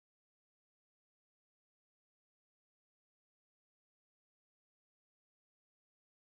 But storytelling, and to tell us about the art of storytelling in animation, we have Mr. Vaibhav Kumaresh with us. Hi, good morning. I have a... Hello? Can you guys hear me, see me? Yes, sir. Okay. Hi. Good morning. It's like I had lost connection. Yes. So, would quickly introduce Vaibhav, sir. It's a pleasure to have him here and introduce him. Vaibhav Kumreji is an international Emmy-nominated animation filmmaker and founder-director at Vaibhav Studios in Mumbai. Founded in 2003, the studio has created some of the India's favorite animated content in the field of TV commercials, episodic series, and channel promos.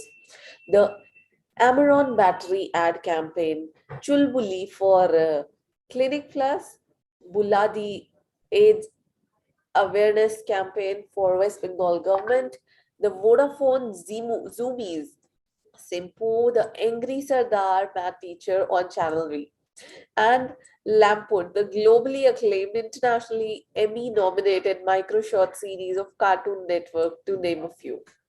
The studio is currently working on its maiden Hindi feature film titled Return of the Jungle.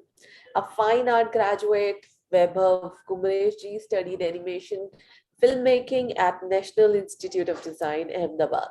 He's an active committee member and the honorary secretary of the Animation Society of India as well.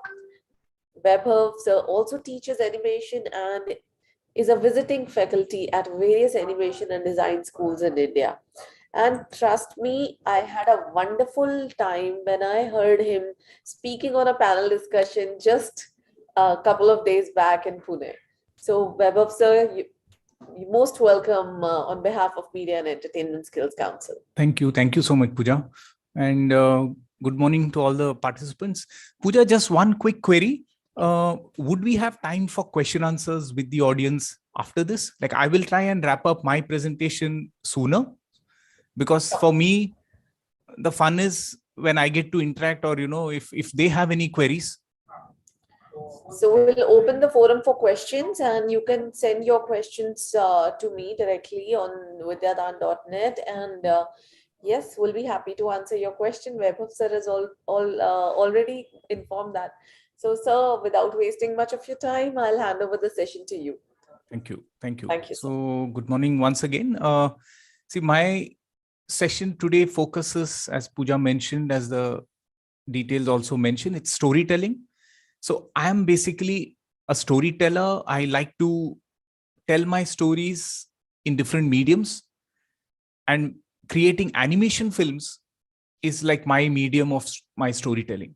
So before I proceed, one small request. I'm seeing a few blocks on the screen. If you can switch on your cameras, it'll be a little more fun for me. I know that there are some people that I'm interacting with. Otherwise, I'm seeing a black screen here. So if any one of you can switch on your cameras, participants, I can at least see you. So they all are on website, different website. Okay. All right. So fine, then I'll continue. I'm going to share my screen. I'm going to take you guys through our journey in animation so far and explain to you what our philosophy is of telling our stories, of making animation films in the industry. So as we go along, I will show you different case studies also. So let me start off by sharing screen. So, okay. So before that, like a little academic background of mine, I did my 10th standard. I did not study beyond that. Okay. So I think I'm fortunate because during my time, I could do my graduation course after 10th. I didn't have to finish 12th. So I did my graduation in fine arts, which was a 5-year course. And I was introduced to drawing, painting, sculpture, photography, photojournalism, printmaking, multiple physical mediums.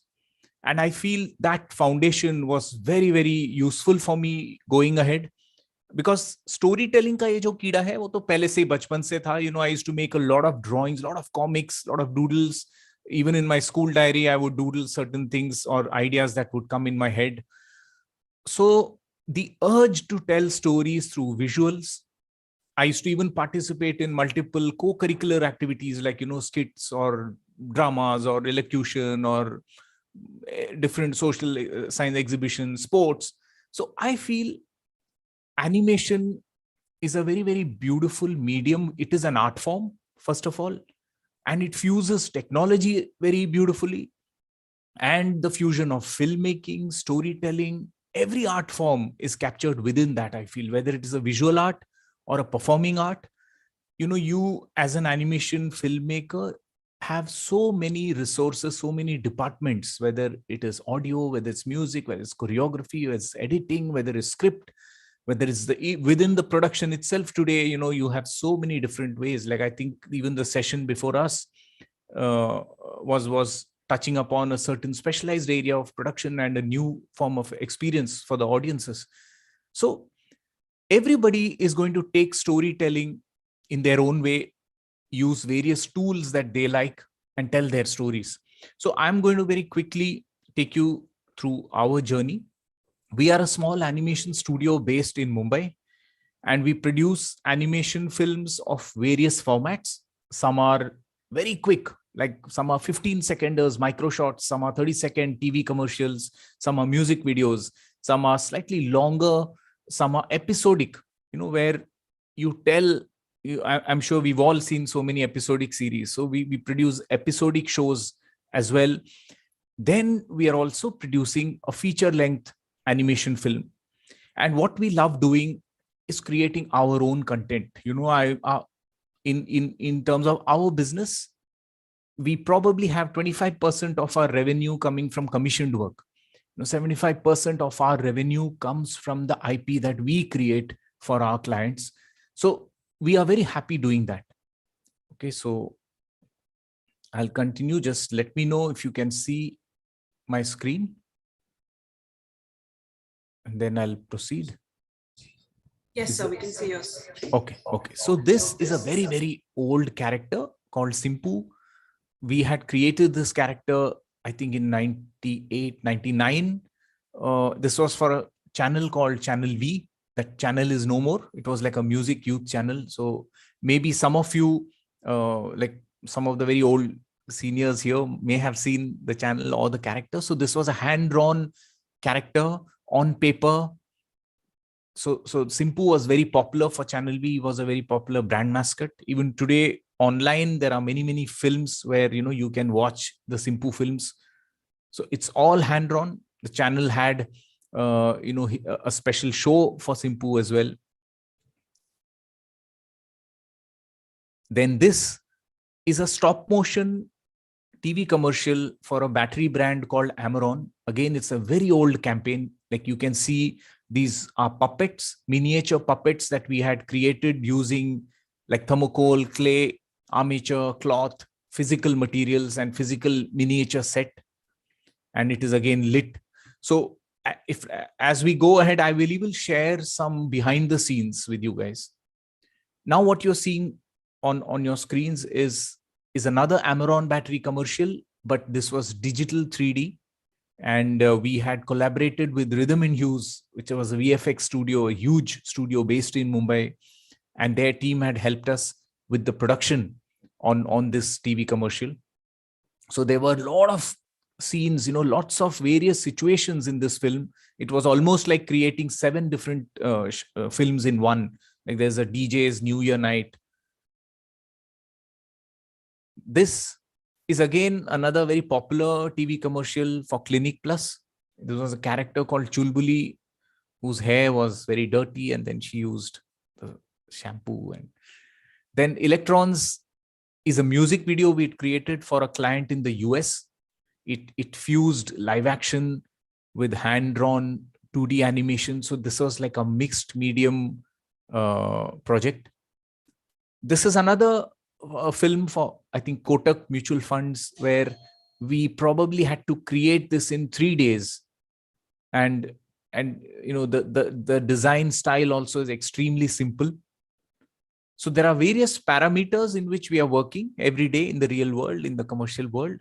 So sometimes timelines is a very, deadlines are a very, very important parameter, and you decide your production schedules based on that. Birthday Bhoot is a character we had created for the Disney Channel. I think the character is still alive. This character would wish you happy birthday on television. Children could send in their names. So these are, this is one more campaign, which was for the West Bengal government. It's like an AIDS awareness campaign. It was all miniature puppets, stop motion. Like you can see, this is part of the same campaign. These are small puppets made out of foam, cloth. I think I'll take you through the case study of this project later. So these are all part of that campaign.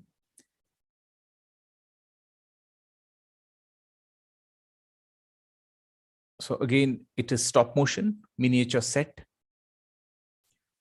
What you see on screen now is a series of idents that we had created for Nickelodeon India. So Nickelodeon has this orange and white and black color palette, which was their brand palette, and we had pitched various ideas. This was an entirely created using ink on paper, and it has a very quirky sound design. So I'm not playing too many videos now because I don't know how the bandwidth is going to be, but I'll share the link to our YouTube channel, and you can see all these films there. These are very, very short ones. So this is all ink on paper, so it's a different medium. And these are directed by Rajiv Ipe, who is also another amazing animation filmmaker. We will work together in for many years. And this is when we pitched this idea of Rajiv Ipe to Nickelodeon, and he created this beautiful series of idents for Nickelodeon.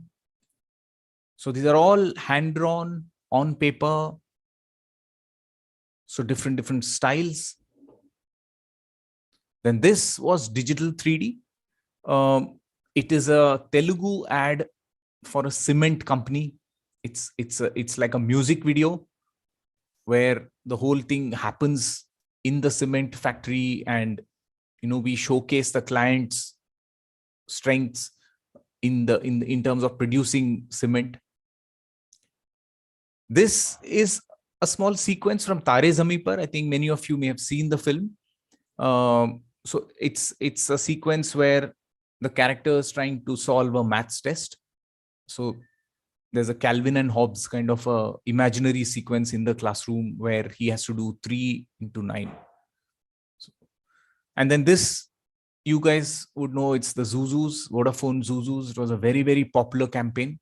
So this was not animated, and they were all real people wearing costumes. But for the print campaign and for a lot of other films, we created them digitally. And what you see on screen also is a digital 3D creation of the Zuzus. So a lot of the press ads, a lot of the hoardings, a lot of the outdoor campaign was entirely generated 3D. So we used to create them for Vodafone. Then they introduced these little characters called Zoomies, which was entirely digitally created. So these are basically, projects that keep our, bread and butter alive. So in our journey of storytelling, this is what funds us. And, but there are, as we do commercial or commissioned projects, like I told you, our heart lies in creating our own content, our own stories, our own unique. So we constantly fall back on our wish list, of what is it that we wish to do. So in one such case, I will now maybe play some films. Let me see, enough of talk. Let me share a tab with you guys and play one very, very old film. It is a Simpu film. Let me know if you can see my screen. I'm just playing it. Tell me if the audio is also fine. तुझे देखा तो ये जाना सनम। भाई कुमार, भाई गाने में vibration क्या मैं डालूंगा? Sorry sir, once more. तुझे देखा तो ये जाना सनम। Yes, Samsung V super singer talent का ओरिजिनल मुकाबला। तुझे देखा तो ये जाना सनम, प्यार होता है दीवाना सनम। Okay, so did this play okay? Yes, sir. Wonderful. Reminds me of, my being fan of the Simpu. Okay. So I had mentioned the symphonic series. Let me know if this also plays.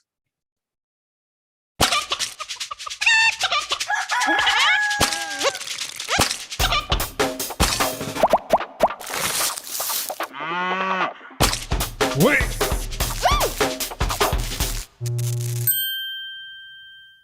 So did this play okay? Yes, sir. Okay. So a little break from the talk that we're doing. Sorry. So little break from the from the talk that's going on. So I thought I'll just play some films as a breather. Sometimes, bandwidth, when we are doing this virtually, it becomes a big problem. And animation, it's so short. And if there's any lag, then you don't enjoy it. So I hope it played smooth at your end. So this is the kind of work that we do. And I'll share the link to our work, our entire YouTube channel, and you could share it with the rest of the gang, and they can see it at leisure. So now the wish list part, like when we are doing work, it is an extremely busy phase with lots of deadlines, and you get a certain kind of work that you interpret and you try to create it amazingly for the client. Then there are phases where you have like a few days that there's no work. Okay, and you're waiting for the next project to start. And during those phases, I would call, of joblessness, we think about new kind of work that we would like to do. So in one such phase, we thought that, we were doing a lot of digital 3D work at the studio. So our intention was to try and create a campaign where we don't do digital work at all. We wanted to do something physical again after many, many years, something very crude. So we pitched an idea to Nickelodeon, like as a concept. We pitched it to them that, we will create a series of films for you, which will be using this technique. I'll share that with you. So can you see this? Like it's like a paper cutout. Yes, and so it's entirely created using digital tools. So I think, let me first show you the film. That might be more fun. And I will share the Nick Ident. It's a cricket based film. So can you see the screen now? It says Nick Cricket, 30 seconds. Yes. Yes. Okay.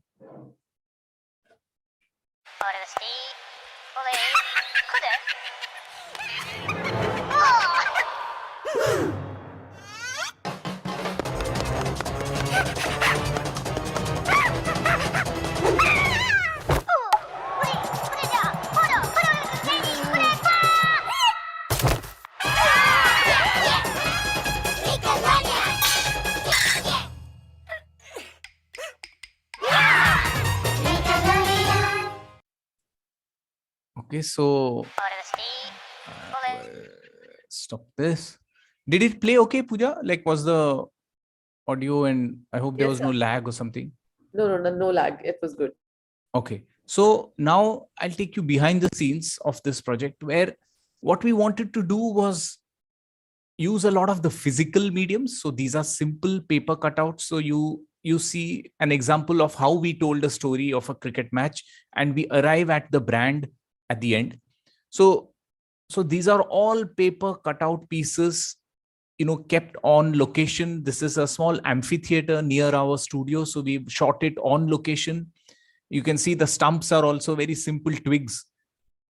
And because we were using paper cutouts, we've designed the characters also. For this one shot where he opens his mouth, it's a simple paper fold. And so all the characters, all the animation is drawn frame by frame, and then you replace it. You cut it out and replace it on location. We did another series where we use stop motion. So these are eggs. They are singing an opera. They are having like a jugalbandi. One guy singing, the other party is singing. So they have a face-off, and it starts getting hotter, as they compete with each other. And then it gets even more intense. And finally, all the eggs explode and they form the Nickelodeon logo. So in this case, our idea was, since Nickelodeon has white and orange, so we thought there are, we know that we have to arrive at the client's logo, the brand logo, and with this kind of a flavor. So this story actually went backwards. So we thought, what if an egg explodes and we use the yellow, the orange of the yolk and the white of the, the white part and egg white, and create the logo. And that's how this story of an opera, egg opera, came about. और ये सब अंडों के डब्बों में बैठे हुए हैं. So we wanted to keep that physical quality as I mentioned, through the entire campaign. So these are all miniature puppets, and then drawings of the facial expressions have been created on top of the short footage. So this is one more. Then we did a series with food. Okay, so this film also is online. You guys can see it. So it's a series of food. So this one was like all South Indian food. So there's idli, there's vada, there's chutney, sambar, all those. And even the way the brand appears is like your traditional, South Indian meals that you have on the banana leaf. So there is idli guy who's wearing a little lungi. Then this is another film from the same campaign. Again, paper cutouts, where this little boy is घर में सब कूड़ा कर रहा है, वो सब जगह ऑरेंज स्प्रे कर रहा है और वो स्प्रे करके भाग जाता है और मम्मी परेशान है. And then finally mummy is looking for the kid everywhere in the house, and that is where the logo also appears. So again, various small illusions of, like, this was the curtain which mummy opens and becomes the L of Nickelodeon. Mother herself becomes the I, and the kid is hiding inside the O. So your storytelling emerges out of the project or out of the brand that you are representing. Now, again, a little bit behind the scenes, you can see all these artists. Even our team is a very small team of artists.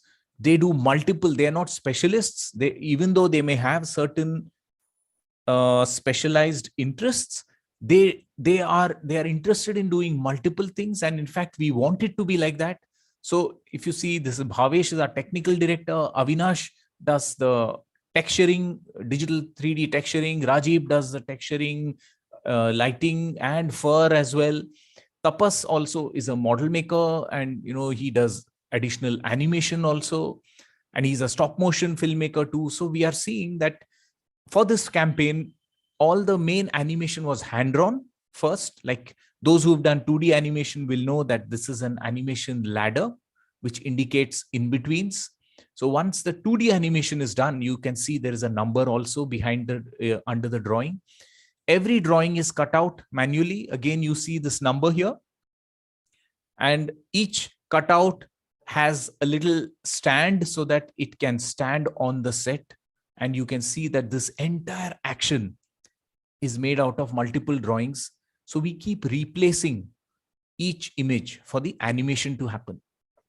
And because this kid was a paper, we rolled him up and he hides from the mother. वो role होके छुप जाता है वहां पे ताकि mummy देख ना पाए.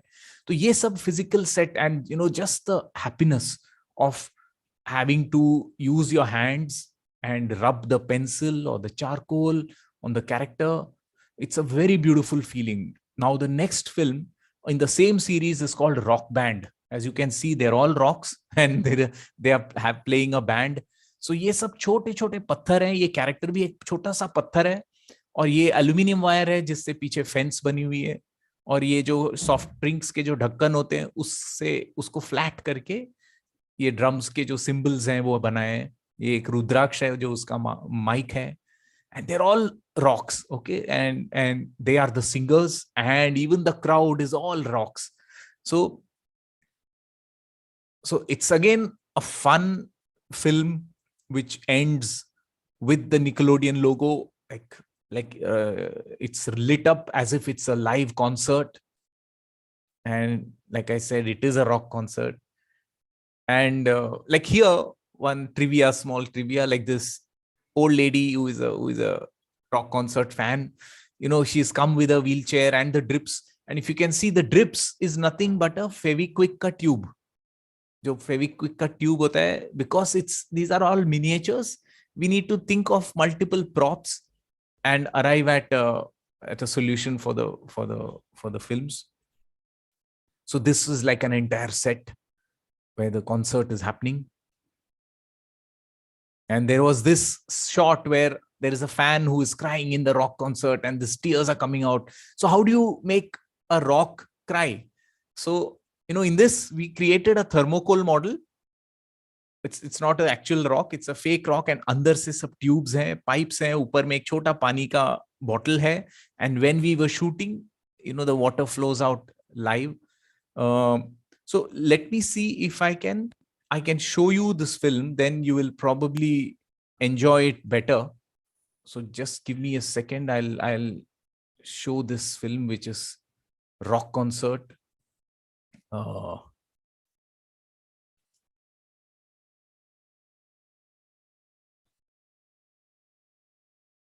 It's called Rock Band. Pooja, let me know if you can see. Yes, sir, we can see you. Okay, I'm just playing it.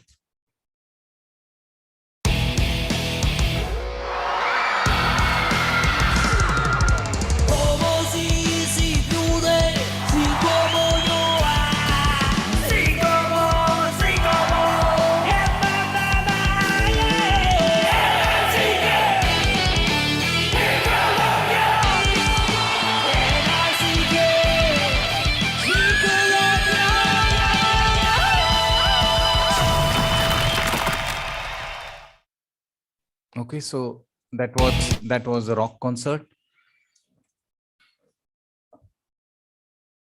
So so these are, like I told you, the wish list projects where we try and keep pitching, different kinds of stuff to our clients. Now I want to take you.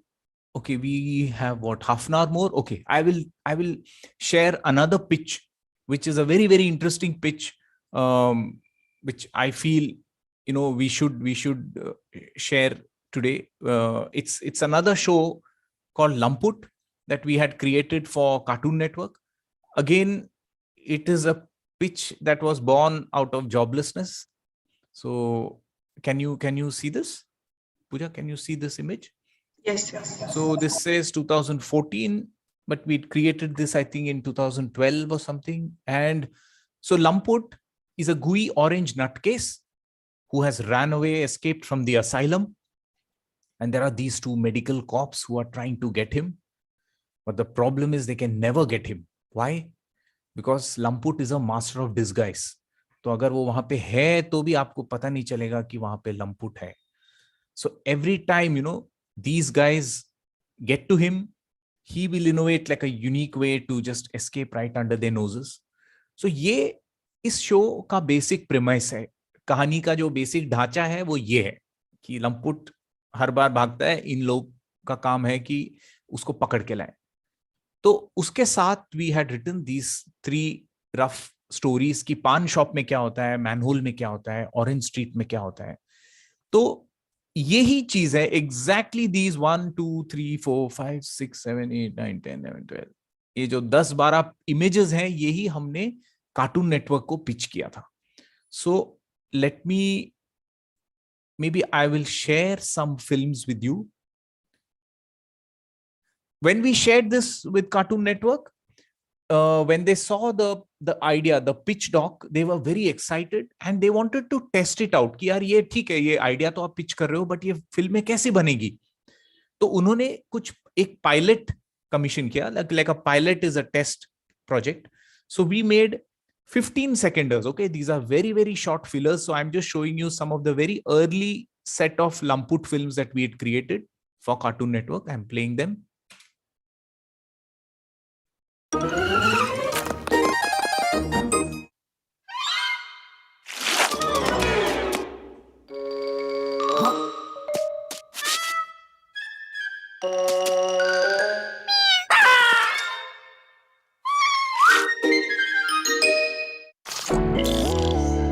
Okay, so these are so short, but there are many of them.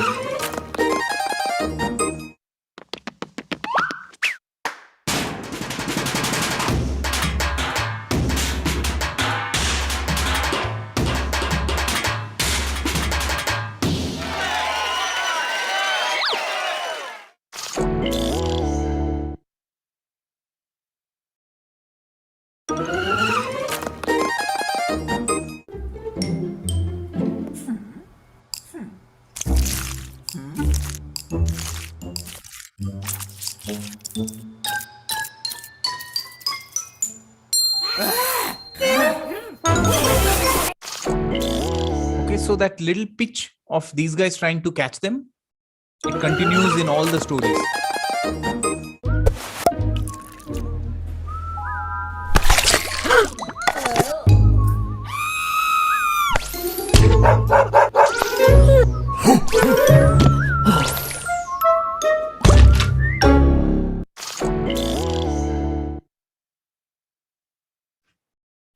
The final clip.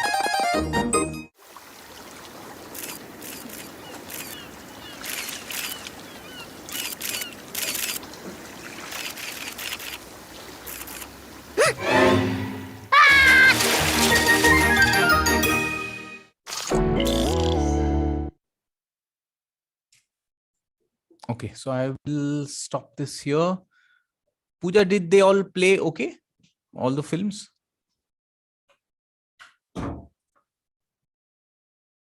Actually, there was a network issue from our side, sir. So. Oh, okay. Yeah. So can I continue? Weber, everything played very well. Okay. Okay, good. Fine. Okay, so coming back to the pitch. So you see how the pitch of an idea, a scratch of an idea translates into a finished product. Now, very, very important, I would like to show you the behind the scenes of Lamput because it is all visual. There is no language, there is no dialogue. It is all, it's like a silent show, if I may say that. There's no dialogue in it. So our sketches, like these are all sketches by Anand Babu, who's the director. So many scribbles, so many decisions, story decisions being made here. So I just, as I take you through the sketchbooks, just enjoy these really bad looking, but amazing. So these are so rough, but this is where the story development actually happens, because as I told you, here there is, decisions being taken about how many seconds, 30 seconds for laser sequence, 30 for invisible. So story structure decisions taking place on the sketchbook. And it is very important to test out whether the visual gag, आप एक कहानी सोच रहे हो मन में, but वो screen पे ठीक दिखेगी कि नहीं, आपको तभी पता चलेगा जब उसको आप ड्रॉ करके देखोगे. So if you see, this is very, very simple drawings. See, even more simple drawing, this probably हमको समझ में भी नहीं आएगा क्या हो रहा है, but the artist who is creating them is trying out an idea. Okay, so he is actually putting down the film that is there in his head and seeing whether the film works. Only then they will start making the production. So these are all the process, which is so important. This is a finished film. We always see finished products, but to see the behind the scenes, I feel it is important. This is when Lamput goes to the art gallery and he is interacting with the various artifacts in the gallery. So this is all homework for a certain episode. So lots of sketches, whether it is the backgrounds, these are finished backgrounds.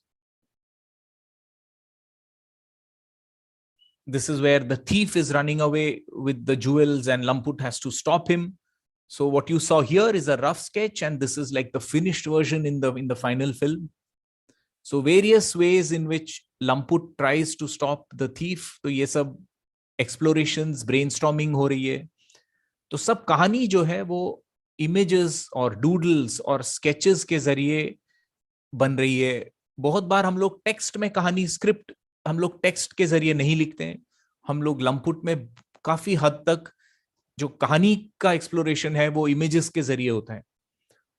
Like, see this. This is a very, very rough doodle of a complex fight sequence which is happening on the blades of a fan. Okay, so this is a finished image from the film. So, but again, the homework that goes behind doing all of it, lots of notes. Here there are certain 3D models made to figure out कि fan के कौन से blade पे कौन खड़ा है.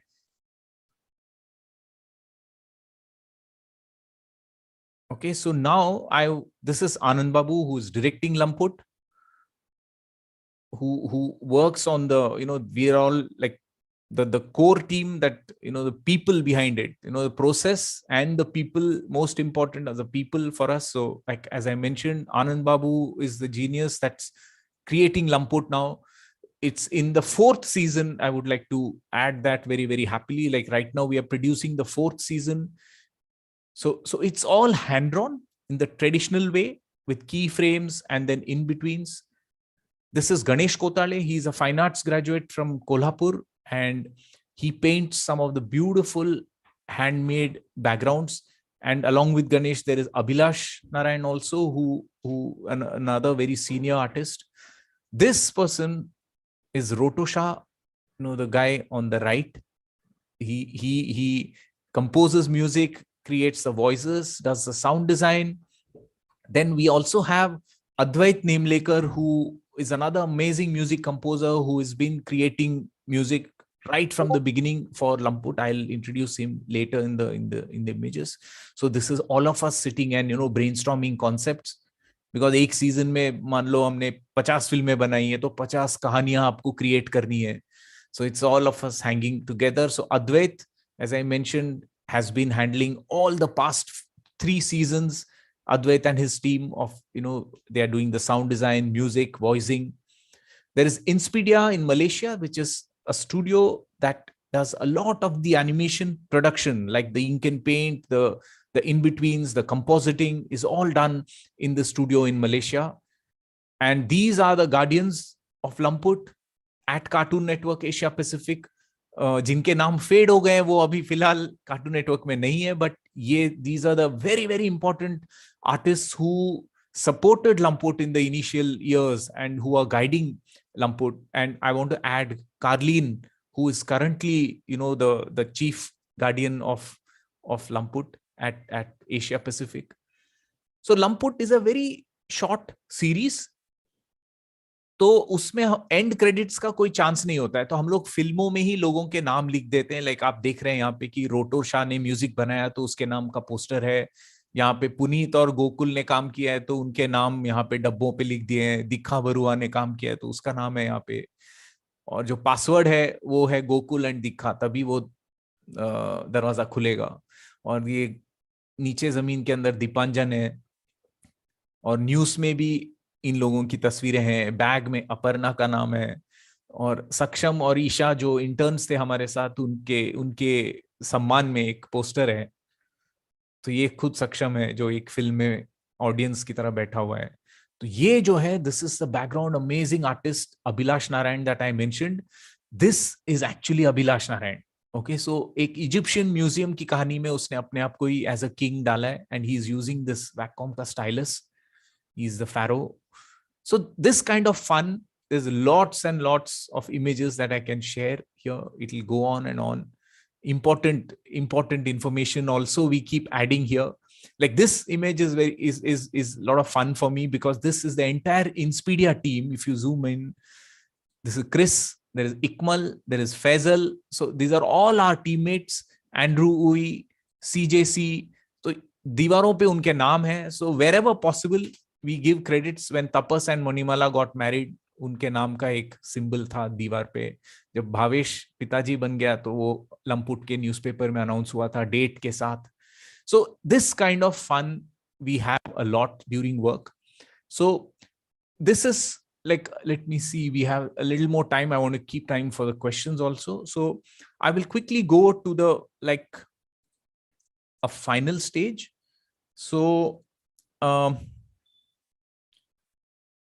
it is more about like this final stage is a little bit about what I feel about our own work and where we are in the industry and where we should be going. Okay, as in future, ये तो journey, अब तक जो journey हुई वो तो बता दिया है, but आगे हमें कहाँ जाना है. So let me know, can you see this? Can you see these stills? Yes, sir. Okay, so if I were to analyze our own work, I think we've done pretty well in the short format storytelling. But now we are very eager to achieve the same in the longer format. Okay, तो हम बड़ी फिल्में बनाना चाहते हैं, हम लंबी कहानियां बताना चाहते हैं. बट हमारे सामने एक बहुत बड़ा चैलेंज है कि as an industry we have an extremely dismal track record in doing that, because most of our large the big screen films have been losses. We haven't told our stories well enough. Maybe we've not distributed them well enough. As a result, we have let down our audiences. Okay, but we can't lose hope, because long format storytelling is where our heart lies. Okay, तो हमारी journey में ये जो long format की story telling है वो बहुत मायने रखती है, बिकॉज हमें यही चीजें हमें करने का हमें मन है. So we are at it. Okay. I have grown up in India. My dad was in the army. Okay. And I grew up all over the country.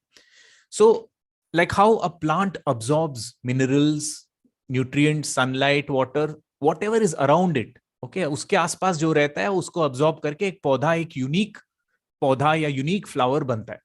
उसी तरह से मेरे साथ भी हुआ है कि मैं जहां जहां था, I have observed and I have absorbed whatever I saw of my country, and it's all inside me.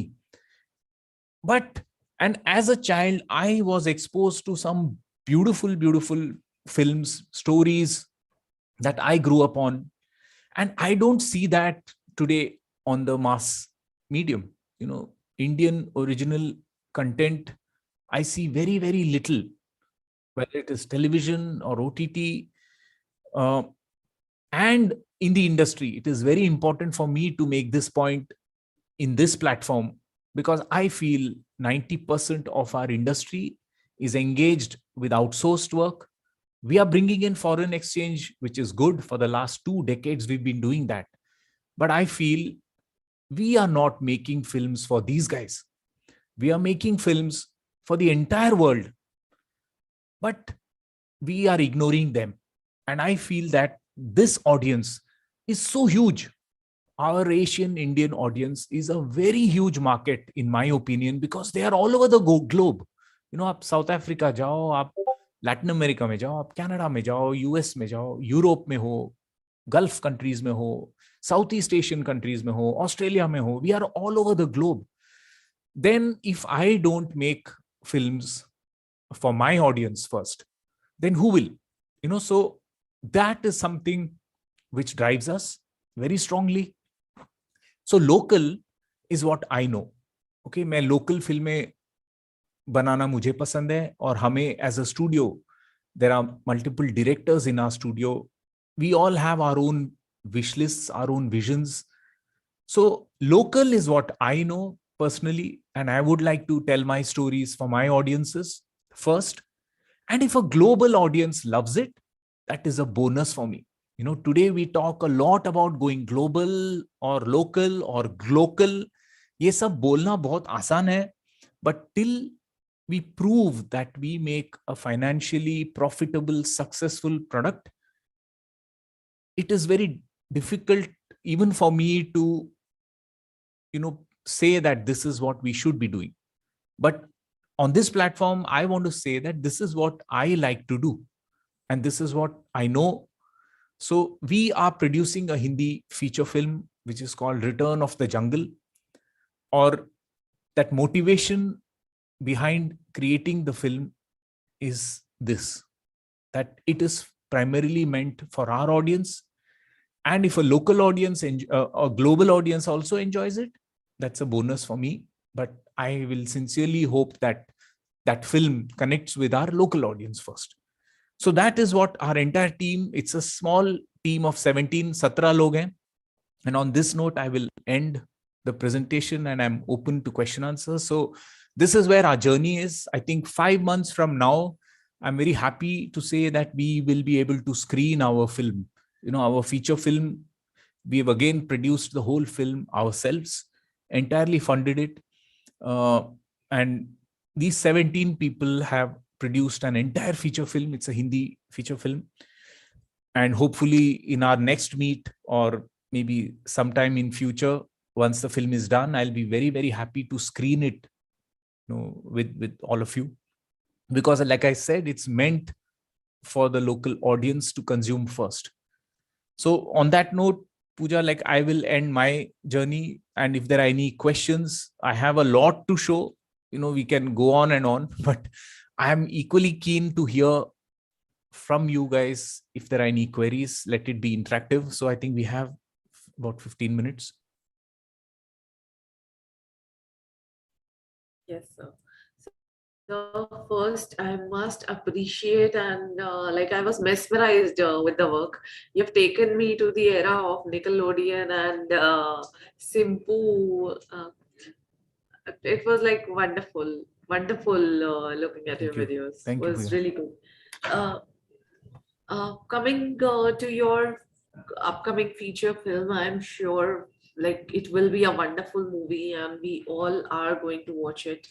So I'll quickly take the questions that I've received, sir. Yes, yes. So one question is, where do you find inspiration for all the amazing characters that you are showing here? Okay. Okay. For that, maybe I will share some visuals. So more than talk about it, let me show you some stuff. This is, again, it is life around me that inspires me, whether it's my colleagues, whether it's my family members or my teachers.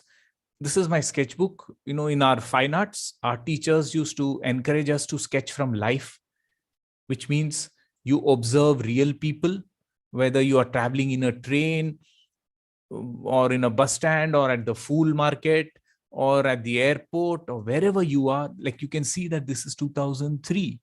Okay, so ये जो habit है sketch करने का, चाहे आपके पास ball point pen हो या आपके पास पेंसिल हो या कुछ भी हो, आप एक स्केचबुक रखें, आप स्केच करें जो आपको दिखता है. बुक से तो हम लोग बहुत बार कॉपी करते हैं, नकल उतारते हैं, बट जब आप एक्चुअली लाइफ में से आप जब देख के खुद स्केच करोगे, तब आपके देखने का नजरिया जो है वो बनेगा. और वो नजरिया होना बहुत बहुत जरूरी है, because that is what we have as animation filmmakers. We create everything out of our own heads, our own minds. So to feed that is very important. So this is a sketchbook where these are all images. These are all, again, homework, lots of homework. This is that Amaron battery commercial where a car opens up and it becomes a politician's mandap.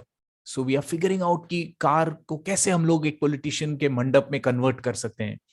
और एक fashion का ramp है, उसमें एक model चल के जा रही है. तो उस एक फिल्म में बहुत सी चीजें थी. तो there is a lot of homework happening. This is again birthday booths, sketches, some story notes. Like having a sketchbook helps because you can keep documenting, you can keep noting down these things. Again, more storyboards, very very rough ones, just to pour out. तो inspiration जो है सब जगह से आता है. आपको अपनी आंखें, अपने कान खुले रखने, बिकॉज हम लोग सब अलग अलग तरह से परसीव करते हैं. हमारा जो परसेप्शन है, ऑब्जर्वेशन है, बहुत अलग होता है. और उस अलगनेस जो है, दैट यूनिकनेस जो है, it's very important to tap that. So I feel sketching from life really really helps. There's nothing called bad drawing, good drawing. आप जो देखते हैं, आपको जैसा लगता है, आप उसको अपने पेपर पे आप उतारिए. So these are all homework for Chulbuli Clinic Plus. This is a character from our film which we've been designing. Lots of drawings only of that character. I like to specifically draw from my own life. So to answer your question, my inspiration comes from my own life, people that I have met, or films that I have seen. Like I showed in my slides, I grew up all over the country, so I have many influences and variety of experiences, stories that I have heard. So all that comes out in my films. So I hope that answers your question.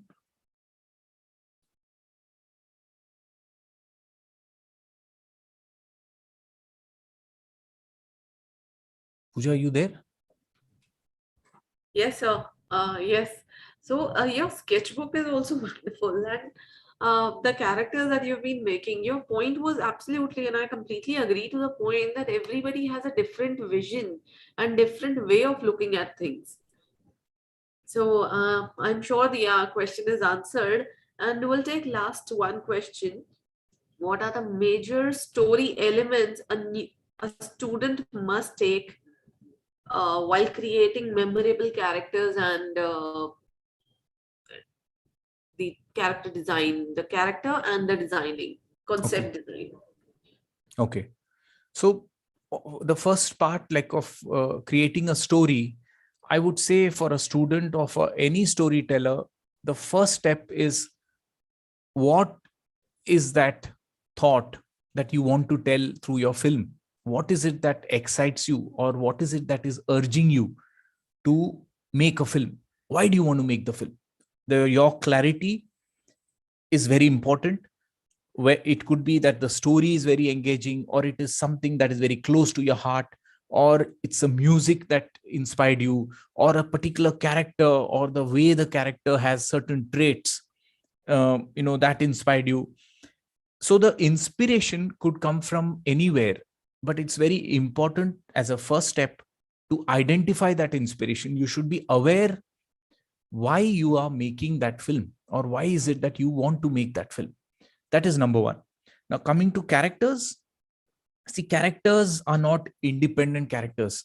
If I say design a yellow crow, पीला कौवा, तो आपको सिर्फ एक पीला कौवा, मतलब आप फिजिकली जो उसका फॉर्म है, अगर मुझे ये बनाना होता तो मैं सोचूंगा कि वो पीला क्यों है, या वो किस तरह का कौवा है, वो अच्छा कौवा है, बुरा कौवा है, वो गुस्से वाला कौवा होगा, या कहानी में उसने क्या किया, उसकी परिवार में कौन है, वो पीला क्यों हुआ। फिर से मैं उस पे जाऊंगा कि कुछ अच्छे कारण से वो पीला हुआ, क्या वो सुनहरा कौवा है, या तो उसके बारे में कहानी के मुझे कितने डिटेल्स मिलेंगे, because a character is made by its surrounding.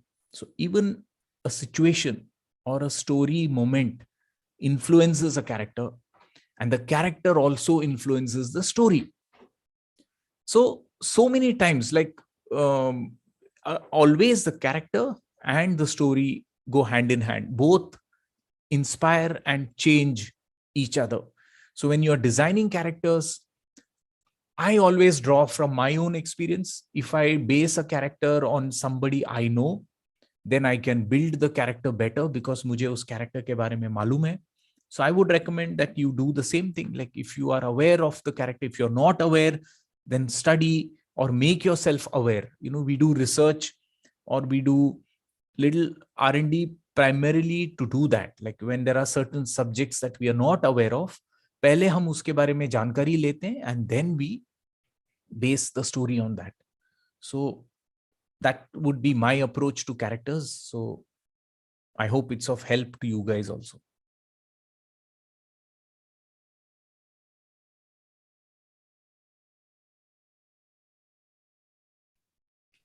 Right, sir. Really wonderful points. And one last thing, when you started your own studio, what was actually your vision? Like you've already informed about your vision to have local, rather local things, Local is right. Yes. local going global. But anything else that somebody can think of before if they plan for entrepreneurship? See, again, in my case, I never ever had thought that we'll be starting our own studio. Frankly, it is an overnight decision. And I think that decision was because of clarity, that I wanted to work on longer format stories. I want to tell my own stories. When I got that clarity and I was faced with certain situations where I had to make a decision of whether to continue my job or to work on my own stories. So that is how that decision, our company started, or the enterprise started. So I would say it was entirely based on the kind of films or the kind of stories we wanted to tell. So I would say the same for the audience also. They will all have different visions or different motivations to do that. So some people may say, I want to make money, which is fine. But in my case, I wanted to make films, a certain kind of films. Maybe there were lots of things exciting me in my head and I wanted to pour them out. And so that's how our journey began. So it was an overnight decision, and that's how our studio started. And yes, local is what I know, and global is a bonus for me. And I believe that if I tell a good story, like if I tell a good local story, it will be unique, in our own way. Our audience will be able to relate much better. Yes, we may enjoy a Doraemon, which is Japanese, or we may enjoy a Samurai Jack, which is also mix of, US and Japanese or American cultures. But when you see your own culture, which we see in live action, if you see live action films, we have such beautiful rooted Indian cinema. It is just that we've not invested that time in doing the same for animation. So we want to do that and first see if we can tap the local market. Our audience needs to start watching Indian animation film. So for that, first we need to start creating content, giving them good is not good enough actually, brilliant stories, brilliantly made stories. So that is our humble effort, attempt right now. Wonderful. So, really, I've learned a lot during this last 1 hour of session with the web hub, sir, and I'm sure. So it wouldn't be. I truly feel the work in this workshop. It's really amazing to have you meet, and we'll again have either online or offline workshops done by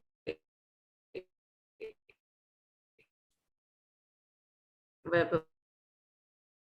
Pooja, your voice is breaking, but I could hear it in bits and pieces. Or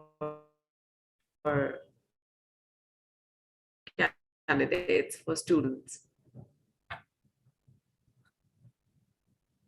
You is really a pleasure, and last 1 hour has been really knowledgeable for me, truly, and would really look forward to have you in some future workshops, whether online or offline, for young generation. Definitely. Thank you, Pooja. Thank you all so much. Goodbye and see you again soon. Bye. Thank you so much. Yes, sir. Thank you so much, sir.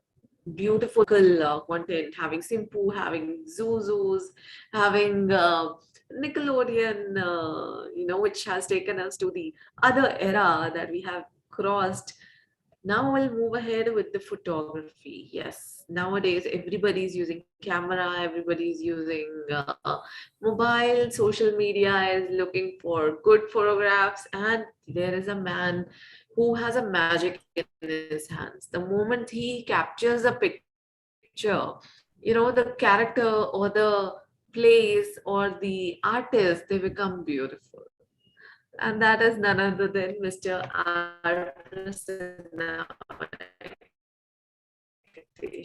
my personal favorite.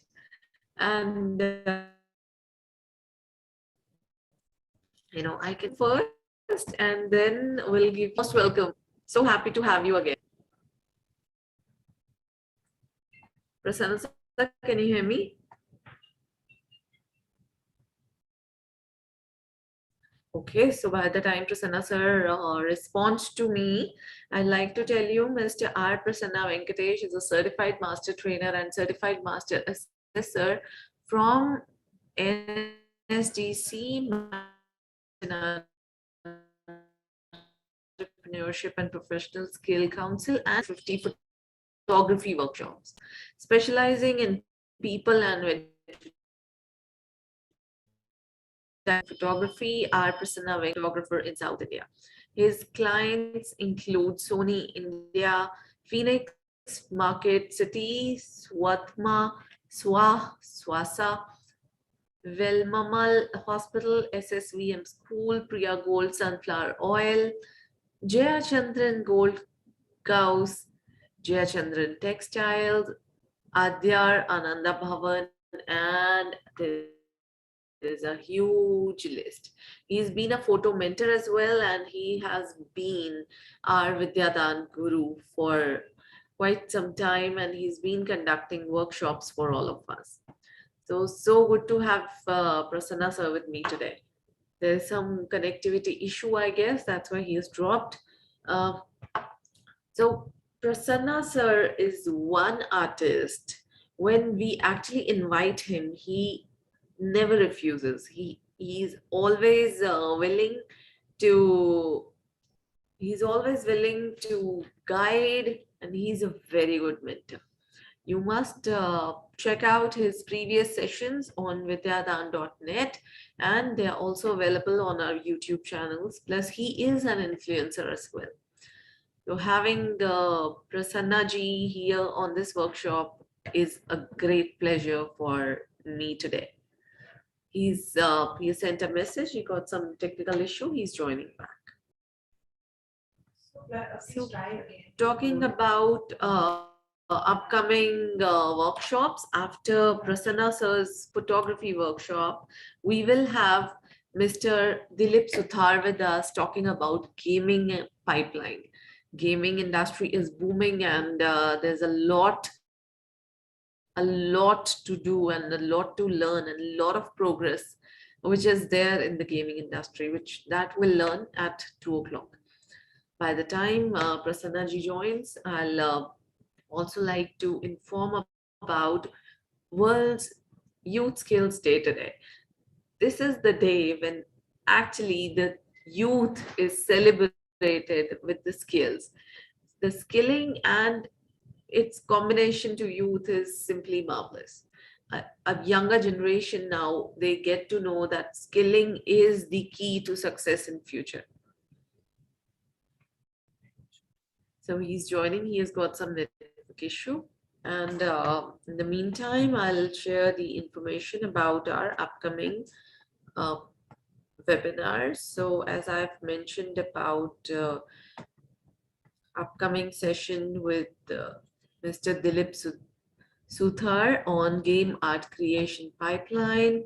We'll also meet Mr. Siddharth Prabhakar.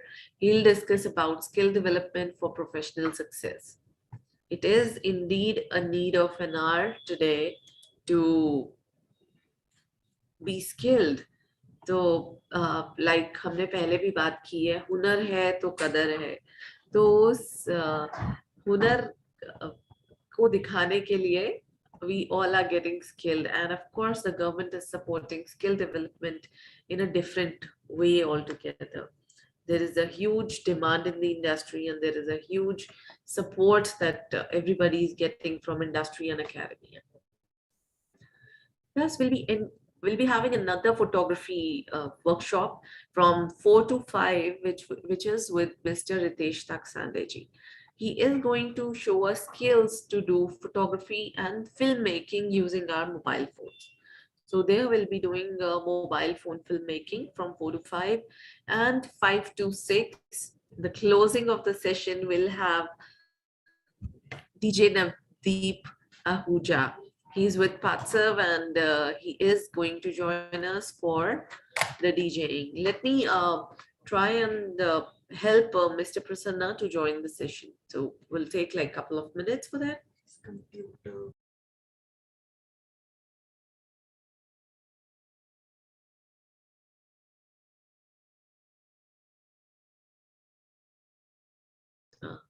I just had a word with him. He was so excited, but at the same time, technology, dished him, and his system froze. So he's just joining back after restarting the system. But okay, let's take this interactive thing. Does that happen with you also? That when you're too excited for something, your system freeze or something? Okay, so good to have you, Prasanna ji. I'm so sorry. There was a small network glitch, so I had to restart my computer.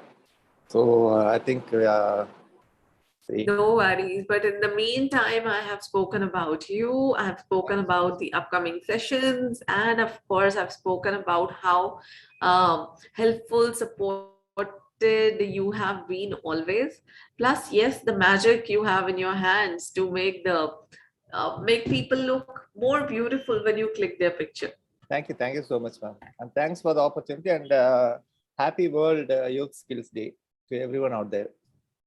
It's a really big moment for us for skilling industry. And thank you MESC for the opportunity. So today I'll just share. Thank you, sir. So ma'am, sorry, ma'am. I'll just hand over the session to you, and I'll be learning at the Oh, back end. okay. Thank you so much, ma'am. Thank you. So hi there. This is R. Prasanna. I'm a professional photographer from Chennai. And today we are going to see about the art of photography. So we just have 1 hour's time. So what I've done is I've just tried to condense the content into this 1 hour. So what I'll do is I'll just share the screen with you. I started my career as a photographer in the year 2000, and this is my 22nd year in photography as a professional photographer. But I have a habit like whenever I do continuous shoots, like commercial shoots, I take a small break and I go and shoot personal work, like which is the work that kind of interests me. Like I like to shoot portraits, I like to shoot street, I like to shoot landscapes and all these things. I just take the camera out there and go and shoot because photography, as you all know, is an art, and once you become a professional photographer, sometimes we lose that fun. So what I do is today we'll just see how we can take better pictures. So I hope you're able to see my screen, ma'am. My screen is visible now. Yes, I think so. So art of photography, and I'll just start with my favorite image. This is an image shot in Tanjavur. My native is Tanjavur in Tamil Nadu, and there was a rainy day, and there was lightning happening there. And this temple is a very famous temple. It's called the Big Temple, Brihadishwara Temple. And, sorry. So this temple is a very famous temple constructed by the great King Rajaraja Chola, more than 1,000 years old. And one fine day that I was just riding my bike and I saw this lightning happening over this temple. So it was raining, but I stopped my bike and I took an umbrella and stood there with my tripod, just waiting for the right moment. And this shot was captured on film. This was before the digital era happened. So this was shot around, say, 1997 that time. So this is one of my favorite images till date. And again, we all like photographs, and ma'am, as ma'am said, Pooja ma'am said, like we have the imaging devices. Like I have a cell phone. This is a very powerful camera. We nowadays shoot lots and lots and lots of pictures, and we just keep posting on Instagram. We keep posting on Facebook, and everybody is like appreciates photography nowadays, and that is a very positive trend. And this image was shot in the Western Ghats, this is a great hornbill, and this is also one of my favorite images. And again, I like to shoot these kind of pictures when I'm free. When I don't have a commercial shoot, I just go out there, take my camera, and go and shoot whatever I like. Because when commercial shoots, there's a lot of constraints, like we have to shoot according to the client's brief, and there's a lot of pressure involved. So once we start doing commercial work, we have to make sure that we just make some time for personal work also.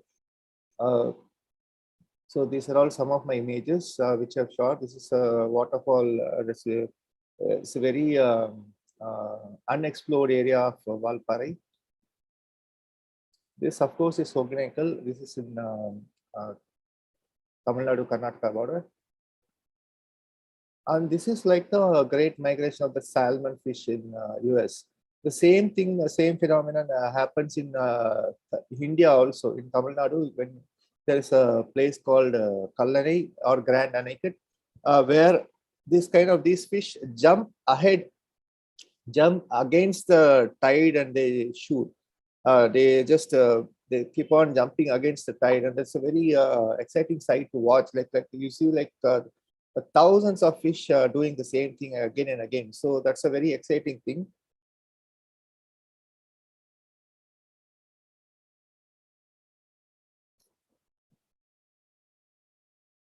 This is one of my light painting images.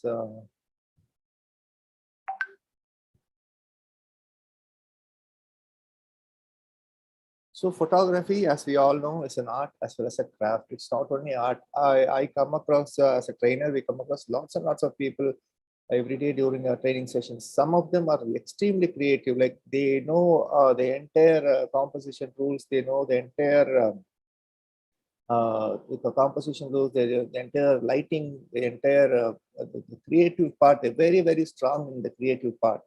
But when it comes to the technical part, they have a small issue where they're not able to understand the technical part properly. And there's another side of it where we might meet a lot of people who are technically very good. They're as good as they're more like a camera engineer. They'll explain what is a micron, what is a pixel density, and all these things. Everything they'll make. But when it comes to creativity, there's a small gap there. So that is what we call as a skill gap. So photography, we should know that it's art as well as a craft. So there's a creative part as well as a technical part. Both are involved in the photography process. So only if you can balance both, then you can become a good photographer. You have to balance both your creative side as well as your technical side. So both of these come together to create a balance, and that will make you a very good photographer. So what makes a great photo? First, the content of the picture that you shoot, that makes it a great photo. Second, it has to be technically good. Like when you're sending it for a competition or sending it for a exhibition, or you just want to publish it somewhere, it has to be technically good. Some publications, they have certain criteria that the picture should be of this size and all these things. Then it has to be storytelling. Like they say, image will speak 1,000 words. The greatest thing about photography is like you'll get an instant reaction as soon as you show the picture. You'll get people will either like it or they don't like it. You'll get an instant reaction. But in a movie or in a book, we have to just at least go through like 10-15 pages, or at least sit through like half an hour or something like this, just to see whether you like the movie or not. Or you can also read reviews actually. So for this storytelling part, a picture has to have some kind of a story. It has to convey something. So that will make it, that will connect it easily to the audience. That will connect easily to the audience. And the timing in which you take the photo. This is very, very important. Like we all know, like we have seen so many pictures where we see Usain Bolt running and all these things. This is all very timing based pictures. Like they have to click the correct moment in a very, very short time. So all these things, this come together to make a great photo. So we all know that it's a very old art. A lot of people have been exploring this photography part for so many years. Like we had Mosi and all these things, and we had this camera obscura, where you see an inverted image. People have been wondering what was happening. So why am I getting an inverted image and all these things? They just want to understand it first. So a normal room which can be converted into a giant pinhole camera, a normal room has been converted into a giant pinhole camera, and you're seeing the outside that area getting displayed on the walls through the small hole. The room is just a giant pinhole camera. Then people wanted to capture that image. That's how the photography process started. And these are all your natural pinhole cameras, where you can see this kind of small patches that you can see in everyday life when you walk under a tree and all these things. These are all the tree is acting as a pinhole camera, and this is just projecting the image of the sun. And this is a solar eclipse actually. This is a solar eclipse which is getting displayed there. And in photography, the art of photography, this is the most important thing. This is the art of seeing. How a photographer sees and how a normal person sees. So like this, there's a very, very famous image by Ansel Adams. He's a very famous landscape photographer. He's a legend in landscape photography. So I've just taken this image just to show you the difference between seeing from a photographer's perspective as well as a normal person's perspective. So we pass through all these things in everyday life, and we just see. Normal people will see this as a bunch of pile of rocks. That's all. Just a pile of rocks lying in front of a mountain. That's all. Sometimes they will just simply cross it. But for a photographer, he sees a lot of circles. He sees a leading line. Then he sees a very as a triangular composition. He sees a composition there. So that is the difference between seeing as a photographer and seeing as a normal person. So this is what everybody's my family also they complain, like whenever we go on a vacation or something, just I keep on stopping here, there, everywhere, taking pictures and everything.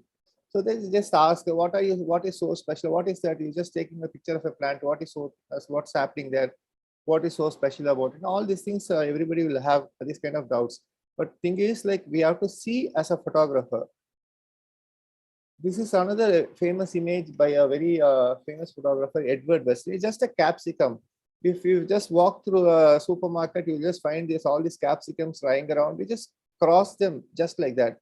But as a photographer, if you are observe, then you can see there are two human forms in this capsicum. It's like it is looking just like two human forms. So this is the what we call the photographer's eye, where we see certain things that other people miss out. It's not like we're seeing some ghost or something. It's like just seeing in a different perspective. Another famous image from a very famous photographer, the migrant mother. This was taken during the Great Depression. And this is another scene that we just simply cross in our daily lives. We just drive through drive to our work and all these things. Then we just see a lot of people sitting there. But we are not interested in stopping and taking pictures or observing or trying to understand their condition. We don't. So when Dorothea Lange was going through, just walking through, she found this mother with these two kids. You can see the uncertainty in her face, where it's like uncertain about her entire future, and you can see the kid's face turned away from the camera. So it's like a very, very striking image. It has a very powerful story. It's a very powerful storytelling image. It has a very powerful story. And of course, who can forget the famous Afghan girl shot by Steve McCurry? Such a stunning image. You can see the power in her. You can see the powerful eyes, the eye contact, and you can see the color that he has balanced. Like he has used the same kind of background. I don't know whether any other background would have worked, but now you can see the same kind of background. This image caused lots and lots of political changes. Like a lot of people started supporting this Afghans during that period. So first, art of seeing is nothing but you just look. Now, looking is not a thing. Seeing this, just looking at things just like that. When you just observe what is so special about it, then you see, then you analyze. Like I'm seeing this capsicum in a supermarket. Okay, it looks a little different. Okay, what is so different about it? Okay, this is looking like this. Okay, this is looking like a human form, and this is looking like an animal form, or something like that. We just stop and we just analyze and we just interpret. We interpret as I see it as a human form. I see as a human form, but another photographer will see it as two swans just coming together, just two birds or something like that. So the perception differs from photographer to photographer. And this is one of my pictures that got published in magazine. They were just crossing through the, just riding my bike, and I saw this picture. I saw the way this person was lying down, and you can see the poster. That's a movie poster there, and you can see how there was kind of a connection between this movie poster and the person lying down. So I immediately took a picture of this, and this got a lot of appreciation because people started connecting the title with the person below, just lying below. So that's how we have to see things. We have to just see different perspectives and unique things. And this is another picture of mine that got won a prize in the Kodak calendar competition. Every day we just look at ourselves in the mirror morning, or first thing in the morning, we just get up and just go there and we just look at the mirror, and we see ourselves. And every day the mirror also shows the real face. So what I've done is just to show the age, instead of showing the person a old man and a old man just as it is, just instead of taking a picture of the old man, I have taken a picture of the old man's mirror. The mirror also has aged. So you can just judge the age of the person just by looking at his mirror. So that was the concept, and it got a lot of appreciation from Kodak, and this won a prize. So this is an old man's mirror. So just by looking at the mirror, we can see how old the person using this should be. So basic types of cameras, we all know. We have. I'm just trying to condense into 1 hour session, ma'am, because this is such a vast topic. So just making it a little condensed. So we have 3 types of cameras nowadays. We have a DSLR, we have a mirrorless, and we have a bridge, and of course we have our mobile phones, which is such a powerful imaging device. DSLRs are now on the way out, mostly because every company has started producing mirrorless cameras. So in the future, we might have, in the near future, we might have just 2 categories. One is the mirrorless, and second one is the mobile phone camera. With the DSLRs are just slowly, gradually going out. So as a photographer, seeing the light is very important. Just we have to just wait for the right moment and right light and right kind of conditions to click the photo. We just, as a amateur photographer, I used to take lots and lots of pictures. I used to go around, take some 120 pictures just like that, and none of them were really usable. Everything, something will be out of focus, something will be now badly composed. I missed the moment and all this thing. Then I started slowing down and I started shooting very less pictures. Just whenever I go for a shoot, I shoot very less pictures. I just shoot like 10 to 15 pictures. That's all. In that, I at least want 7 pictures to be of great quality. So what we do is we just wait for the correct conditions. We just wait for the correct lighting. We just wait for the correct moment. Even Andre Cartier-Bresson has said that we have to just wait for the decisive moment, just like that. And this picture also, you can see there is a pattern happening. I was just waiting there with my camera for someone to pass, walk through, so that the pattern the subject is breaking the pattern. You can see there's a pattern there, regular patterns, and you can see how the subject is breaking the pattern. So this is also one technique in photography. Like you can see there's a huge wall with lot of windows. Every window is closed, just one window is open and just one person peeping out. Then there is where the person is breaking the pattern. We also have to wait for these kind of moments. This is all, we just have to wait. We just have to wait at the right spot at the right time. We just have to wait for people to cross and the magic to happen. So as a photographer, we also have to know how to use color effectively. Color, you can see in this picture, it's mostly primary colors, like, and it's a very colorful image, but I've not overdone the colors. It's just a very subtly used. I've used the colors, and you can see I've just gone down to the subject level. That is the level of the craft. I've not taken the camera angle like this, kept the camera angle like this and taken the picture. This is like the subject level. Same thing, one of my fashion shots where we have used the cracked mud, and you can see this red is totally contrasting with the background, and you can see how much of difference it is making in the colorful it is, just because the background and the subject are of 2 different contrasting tones. Again, warm tone, cold tone image.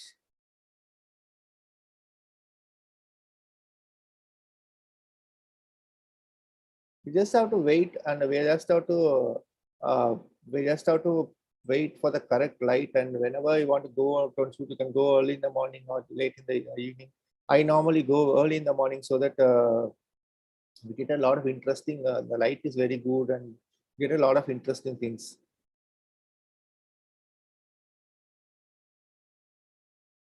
It's all regular day-to-day objects, and this is how a photographer sees the picture. If you can see, there's There's a small rickshaw that is parked near a wall mural, and you can see normally we just cross these kind of things in our daily life. We just cross these things, but I just stopped and looked at it, and it was looking as if this guy was pushing the cart. So I just took an image, and just you can see that the cart and the guy are totally two different things. If that is different and this is different, but in this image you can see that they have there's some kind of a connection happening. It is looking as if the guy is pushing the cart. So these kind of pictures we can come across in our daily lives. And I just request you all just to slow down, just observe a lot of things in your environment, just see and react.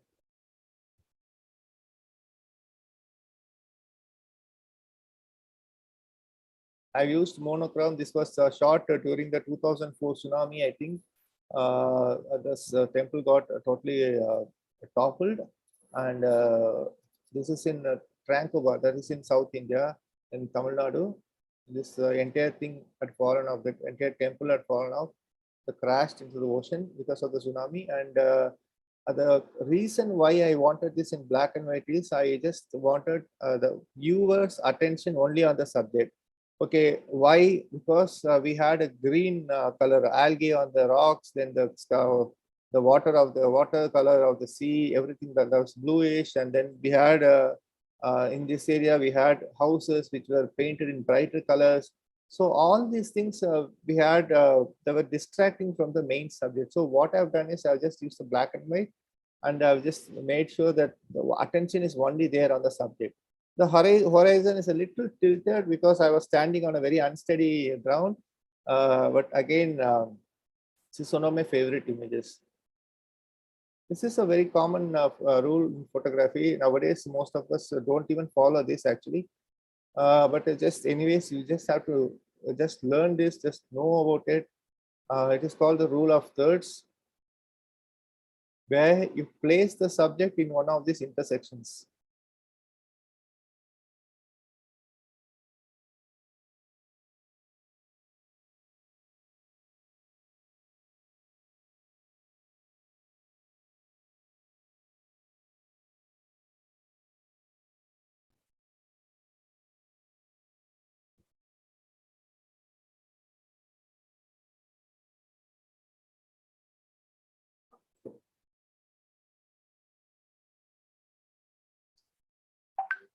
So you can see this black bug is just resting, and it looking away from the frame. So what we have to do is we just normally what we do is we just give a little bit of space in front of the subject to visually you call it as a lead room. Lead room is nothing but this: the pelican is flying inside into the frame, and it has little bit of space to in front of it to just you're just giving some imaginary visual space for the bird to fly in. That's all. Instead of just cutting it, just cutting it like this, instead of just cutting it like this, just to give a little bit of space in front of the pelican. That's all. Don't shoot like this. This is a very boring image. Just either you just give it like this, give a little bit of space in front of the subject so that you can see there's a space for the bird to fly inside.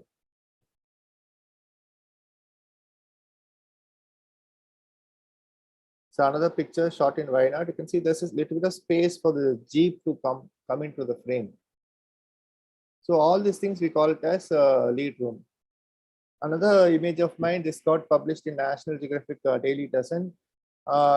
It looks like a very simple image, as I told you earlier.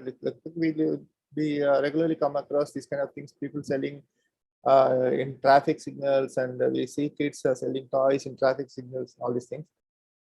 This was shot in Pondicherry beach. So what was happening was the guy was walking with this cotton candy from morning till evening, continuously non-stop. He was just going from one end of the beach, that's around a 1.5 2 kilometers stretch, just walking like this. Again, he'll take a turn, he'll come back like that. So this is a very difficult life the boy had. So I shot this image, and I gave a small description about what was happening. And this got published in National Geographic. So you can see framing. Framing is where you frame the subject. Where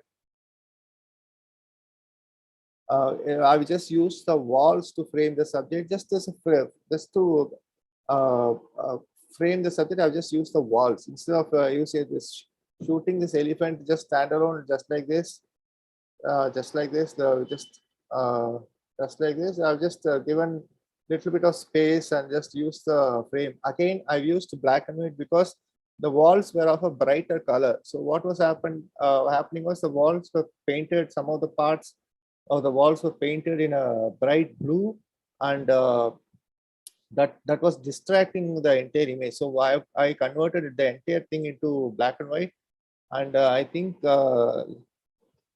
you also like it, and because I got very lot of appreciation from thing, and it got published in Nat Geo also. Again, framing. I've just used this branch as a frame to frame the subject, to balance the frame. That's to balance the image. This was shot in Ladakh, Tikse Monastery. Again, same thing. I just framed because the monastery alone was not looking good, but the thing something was missing. So I just used those two forms just to frame the subject.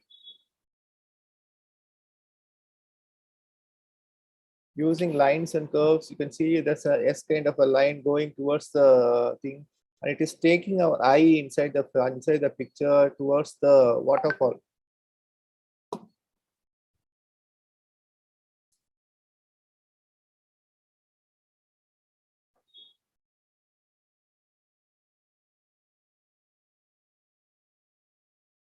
This early morning photo walk at a local fish market, we'll come across lots and lots of interesting things. One is this, which is fish. They just kept it in baskets. I saw the entire thing as circles, so I just clicked this picture because other fish are of neutral color, like silver color, and only these two baskets had this red color fish.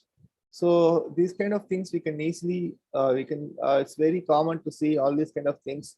And my only request is just stop for a moment and just look at it from a different perspective. See how you can present it in an interesting way. Take it as a creative challenge and just present it in an interesting way. Again, lines shot in Pondicherry Beach, isolating the subject. Subject has to be isolated. So the problem with as a beginner, I also had the same issue where I was just shooting pictures, and it was not good because I was including a lot of elements in the picture. It's a subject, then I was including some flowers, then some trees, some landscape, everything into one picture. Then the thing was there was no sense to it, and it was creatively it was not that good. So I started removing all these distractions from this image so that the subject stands out. So isolating the subject is another important thing in photography. You have to make sure the subject is highlighted very well. Whatever you're trying to convey, it has to be highlighted very well. It is very tempting to put one flower. It is tempting to put another landscape or another element in the picture, but that will definitely take the attention away from this subject. This was shot in a bird park, and you can see the colors, the contrasting colors, which is like yellow, blue, then red, that orange is there, then it is the bird is sitting on a leaf. I just used only just one part of the leaf, just like that. So even if I bring another leaf inside, I was just worried that it might ruin the composition. So what I've done is I just simply used just one part of the leaf with just one bird sitting in it. So this was shot at my home studio when during the lockdown. I was just everybody was feeling bored, and there was nothing much to do. So what I was doing is I was just every day I gave myself this exercise of shooting some creative shots every day, and this was shot with just very basic equipment at home. this background is just rock salt. We just put some water on it. It became that molten kind of a jelly. So I shot this image with just home LED lights and all these things. Just a very, very basic setup. I can show you if you want. 1 second. Ma'am? Ma'am, how's it going? Yes, sir. Ma'am? It's been good, sir. Lovely photographs. I'm Especially along- I'm not talking alone, all alone, right? No, I'm sitting here, sir. Because there's this network issue and I got worried there's no reaction at all. Maybe I'm just talking to myself all over in front of the computer. That's what. No, they're wonderful pictures, sir. We're loving it. 1 second. I'll just show this small video Yes. so that I'll show you the small video this way. This is the video of how that shot was done. Just you can see a homemade small setup.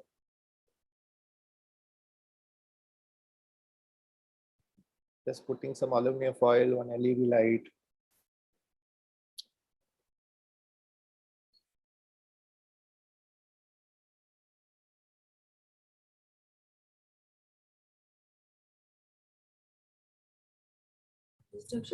Is there a video as well?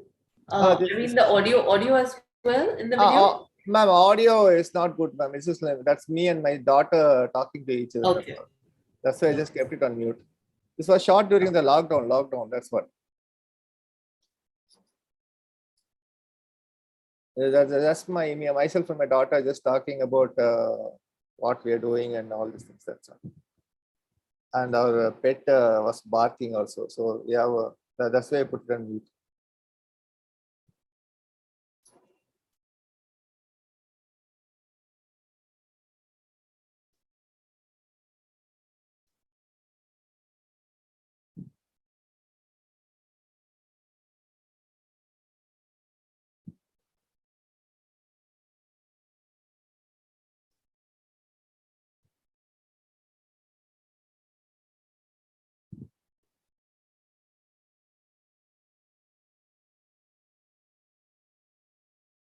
This picture was also shot during the lockdown at home.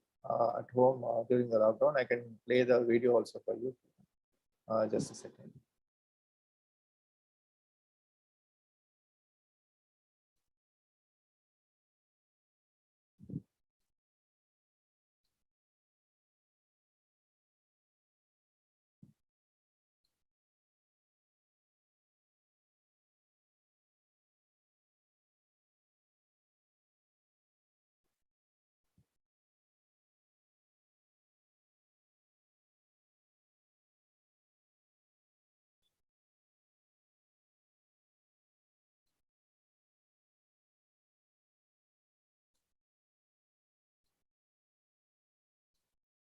So all these were shot during the lockdown, where we had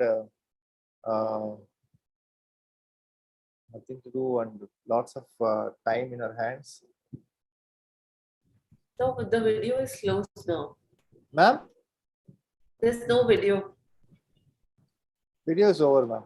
Achha. I'm sharing the PPT again. So because the lockdown kind of gave us a constraint. We couldn't go out of the house. I couldn't get access to my studio. There was no access and everything. But I wanted to try something different at home itself. So whatever limited equipment that I had with a small macro converter lens, which is usually available on Amazon and everything, we just try to create something which is like interesting. So this is just rock salt, and the blue color is coming from that watercolor mixed with the water, and then the glittery effect that is coming in the back is just a silver foil, which is aluminum foil. We just crumpled it and just kept it like that. So it's all about our own creativity. And this is another concept picture that I've shot for a very famous actress. This picture is inspired by one of my good friends, Abranil Malakar. He's from West Bengal. So this is image is like a goddess. She's giving birth, and this is a lot of we got a lot of appreciation for this image also. Normally in advertising field, we work in concepts. We work with a lot of concepts. It's a lot of conceptual work involved, a lot of set making. We do a lot of setups, and we do a lot of creative lighting and all these things just to create some kind of interest to the viewer, just to get the viewer's attention. Another high shutter speed shot. Then we try this kind of high shutter speed shots.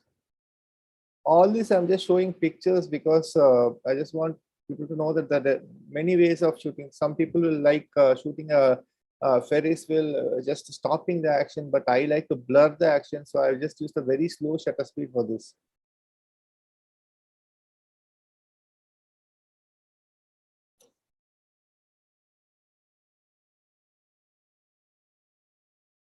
So whenever we are shooting wildlife, I try to include the habitat. Habitat is where the subject lives, where the animal lives, or where the bird lives, so that it will give an entire understanding about the subject.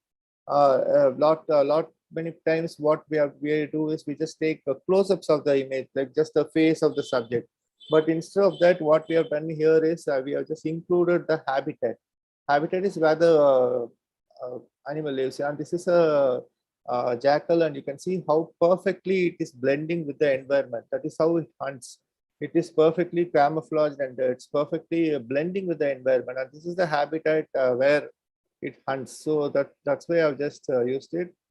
And this is one of my images that got published in Nat Geo, which is subject level, where I've gone to the level of the subject. I'm not many times what we do is we simply take the camera like this and stand and say, hey, hi, look up, look here, look there, something like that. So what we normally do is we just we have to explore a lot of angles, camera angles, low angles, subject level angle, and all these things to get an interesting perspective. Again, a very small bird, but I had to go down to the ground, just lie down on the ground to get a correct eye level shot of this subject. This is a black shoulder kite, and it hunts by hovering on top of the subject. When it sees a rat or something going down, it will stop and just will start hovering. Just stop like that and just hover in the sky for a while. So I've just taken up from an angle from down, so that you can see it's like it's intently looking at the subject. So we can also use reflections, take good photos, reflections. Again, in reflections, we have different types of reflections. This reflection was shot with a soap, that bubble which they have sell in all these tourist spots. We had a guy selling this soap bubbles, and we just were shooting in Tirumala Nayakan Mahal. We did a photo walk there, and we just blew the bubbles, and we tried to capture the reflection of that of the Mahal or the monument in that.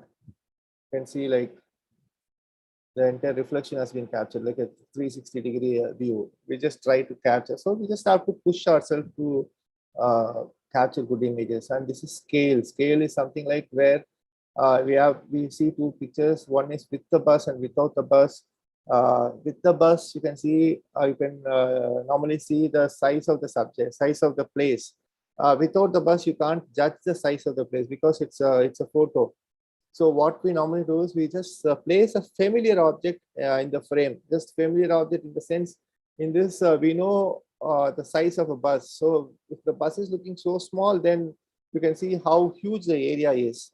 So all these things kind of a visual, we just give a visual scale, the visual presentation where we can show the size of the subject by keeping a slightly what do we say, like uh, something for a comparison, that's all. Without this person, the entire thing will look like some kind of a soap bubble thing, but this was sea froth.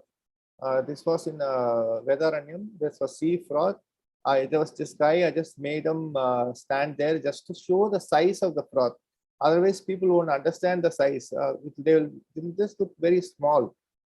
So now you can see the person is looking very small, and now you can see the size of the froth there. It's like he's standing on top of some clouds. And as photographer, we have to just wait for the right moment to capture the image, because it's nothing that there's nothing there's no shortcut or anything. Just we have to wait. We have to be a little patient with the subject, and we have to just wait for the right moment. So just quickly put some accessories also, so that people watching will find it useful. Now we have a memory card. A lot many of us, we buy unbranded memory cards. Please don't do that. Just buy good branded memory cards, because when a storage fails, all your hard work goes for a toss. Like when we have a good shoot where we have a lot of pictures and we are using a very, very low quality cheap memory card, then there is a chance that it might go corrupt. So we normally recommend a good memory card like a SanDisk, which is a very good company. And you can see this 95 MB per second is a max read speed, and all these things. They have given capacity, they have given bus interface, and all these things. There are two things that we have to notice, which is this 95 MB per second. For a 24 megapixel camera, this is enough. But for a higher megapixel camera, you have to go for a higher capacity card or a UHS2 card. The capacity of this card is 64 GB, that is given in that, and this 95 MB per second. 95 MB per second is the speed of the card. For a 24 megapixel basic DSLR, this is okay. And these are some of the filters that we can use for photography. Like we have a UV filter, we have a circular polarizer to reduce the reflection, to reduce glare, to reduce reflection. And we have an ND filter or a neutral density filter. So this is circular polarizer before and after. This is very good for landscapes. And if you're shooting landscape, if you're shooting architecture, you're going to shoot interior for a hotel or for any building that has a lot of glass in its surfaces, a lot of reflective surfaces, then this circular polarizer is a very good option for that. You have to, this is all must-have filters for a photographer. Like if you want to take it to a professional level, these are must-have. UV filters, we normally just use it just to protect the lens. That's all. What's happening is nowadays all the new camera sensors, they have a UV IR coating, so we don't need a separate UV filter. But suddenly, if somebody, like if you are shooting a wedding and suddenly someone is throwing all these colored powders here, there, everywhere, that will come and land on the lens. Just to avoid that, we use a UV filter, and we have to make sure that the UV filter is very clean. So many times what happens is, like we see people struggling with the sharpness image. They say, sir, my image is not sharp. My image is not good. My image has no clarity. It's not sharp enough. Then we find the main culprit is this UV filter. So what happens is people buy an expensive lens, like they buy a 1 lakh lens, 2 lakh lens, and they just put a 200 rupee filter on it. So the light enters through the 200 rupee filter. Even it's an expensive camera, and if it's an expensive lens, the light is entering through the cheap filter. So that will definitely degrade the image quality. So if you're going for a UV filter, please go for a good brand, or you can try and buy like very good brands like Hoya, or we have MESC or companies like that. They're really good brands. And just make sure that the UV filter is always clean. Normally what happens is we just keep accidentally keep our fingers, and this you'll have a lot of fingerprints on that, on the lens surface. So just to avoid it, just keep it clean. So these are some of the tripod heads, which is the ball head, three-way pan and tilt head. This is all for photography. These heads. Normally we use this ball head, which is easy, very easy for photography. And invest in a very good tripod, because investing in a good tripod will give you it's a long-term benefit. Because the first mistake that we make while buying a camera is getting a camera bag. Now we just buy a very small bag. So when we get a DSLR, we just think, okay, I'm just getting one camera and one lens, that's all. Why do I need a bigger bag?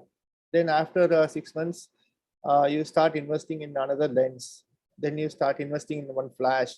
Then there's no space. So then again, we go out and buy a bag. The same happens with a tripod. When we want to buy a tripod, which for stable and like sharp images, we need to use a tripod. So for that, we buy a tripod. We take it from Amazon. We just see in online. We just see 1,500 rupees. There's some tripod. Chalo, I'll buy this. Why do I need a bigger tripod? Then after 6 months, the tripod starts rattling and all these things starts coming out. Then again we'll be buying. So what I'm suggesting is, whenever you want to buy a tripod, just save some money and get a good tripod like Manfrotto or Vanguard. All these companies are really good, and buy a tripod that has a payload capacity of at least 3 to 4 kg, so that it will support a good camera with a lens. So that's a very, very important thing when you're buying accessories for photography. Tripod is one mistake everybody makes. Even I have made the same mistake. And there are remote cards for cameras, DSLR cameras. But nowadays, most of the cameras come with the Wi-Fi and Bluetooth. They have their own apps and everything.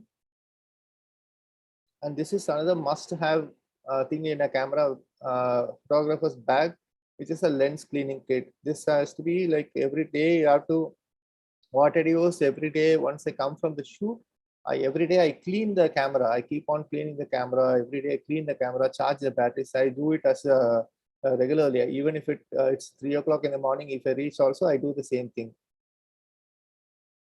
And this is more important thing: invest in a very good card reader.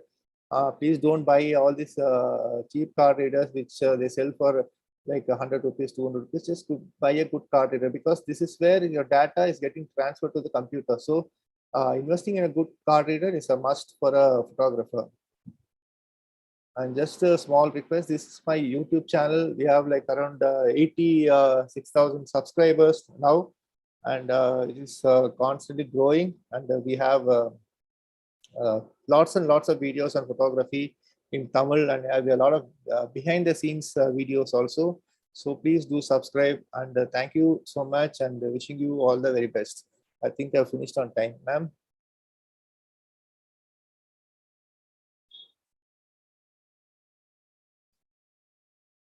Ma'am? Thank you so much, sir. Ma'am, I finished on time, ma'am, or extended, delayed? Well, I had to condense the entire thing into 1 hour, ma'am. That's a very big challenge, actually. The only challenge for us is to stop looking at the pictures that you show. I'm so sorry. That's the only challenge when we are like getting into the, the feeling of that image, and then when there's an interruption, that's the only challenge I feel. Otherwise, your workshop is always amazing. Thank you so much. So thank you so much for your time, sir. I'll just take one question from Yes, you. ma'am. Yes, ma'am.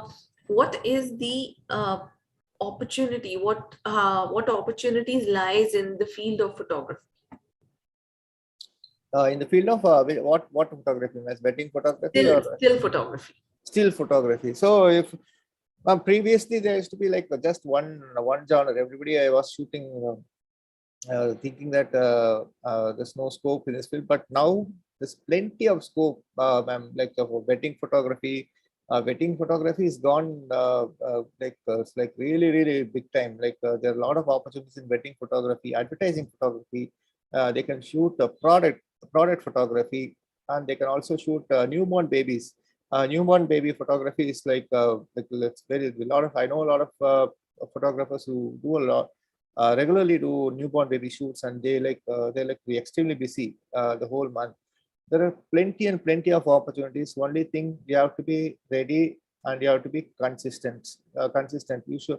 There's no shortcut for hard work, and you shouldn't think that just by entering the field immediately I should become famous. I should become a big photographer. Yeah, of course you can. You should have the ambition that you should become a big photographer, but the ambition has to be backed by talent and hard work and consistent hard work. Every shoot you have to treat as your first shoot, and do the shoot with the same dedication. Then only we can be successful in this photography career, because this is a very, very challenging career. Very, very challenging career, and each shoot is very important for us. So just good scope, but only thing is you have to put all the effort in it. That's the only thing.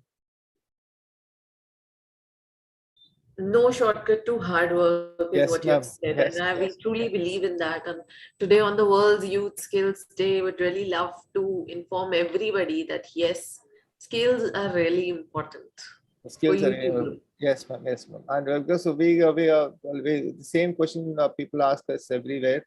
We tell them say they just try photography for 6 months. If it's not working, they simply switch to something else. Please don't do that. If you are into photography, if you put an heart and soul into it, and just put a lot of hard work, consistent effort, and uh, keep on learning, then definitely will become successful in any genre of photography.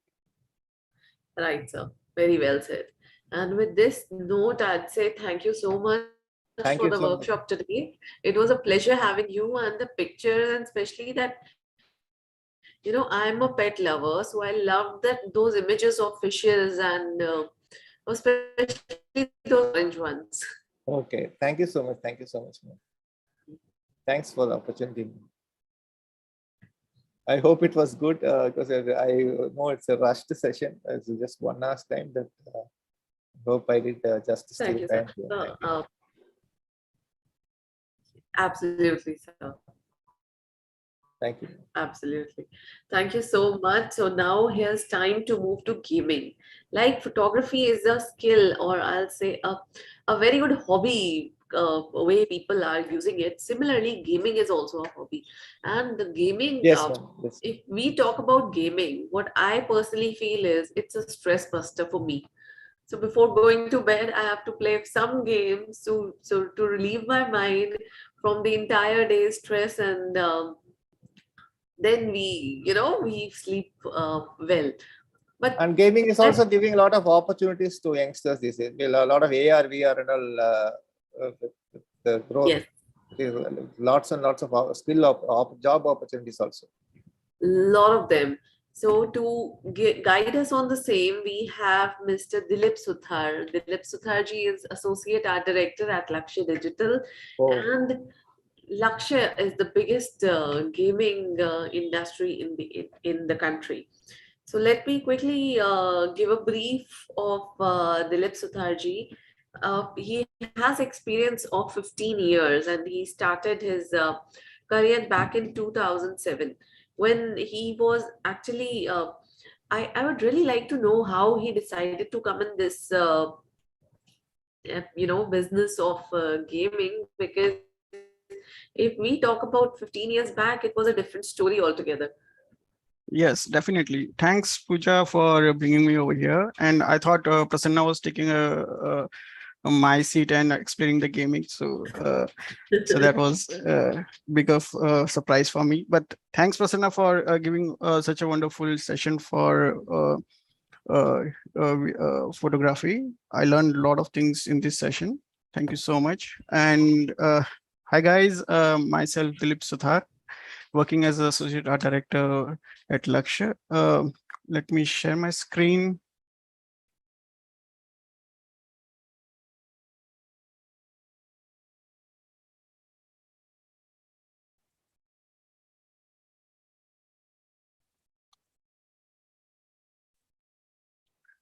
Pooja, just let me know if it's come up.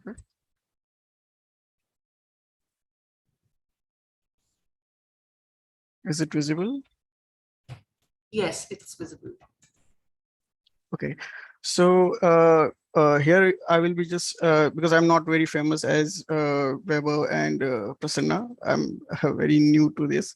So I will start with my introduction and then little bit about my company and what kind of games that we are working on. And also I will go through all the topics that I will be covering in this session. Um, let me.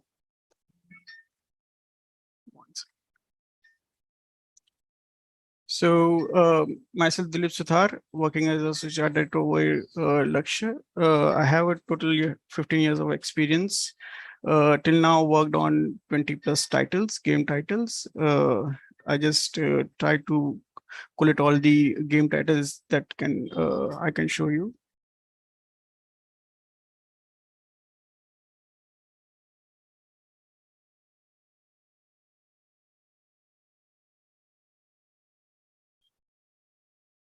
Pooja, is this working? I guess there is an electricity problem at my place. No, we can see it.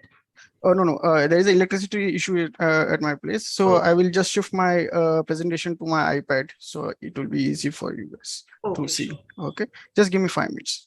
Sure.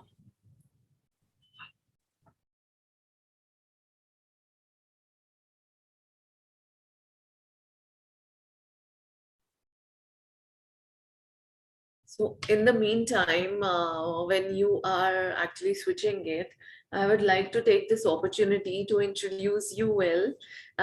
With a total experience of 15 years in gaming industry, Mr. Suthar started his career back in 2007 as a 3D artist, and by the end of 2007, he started creating game art content to pursue a career in game art.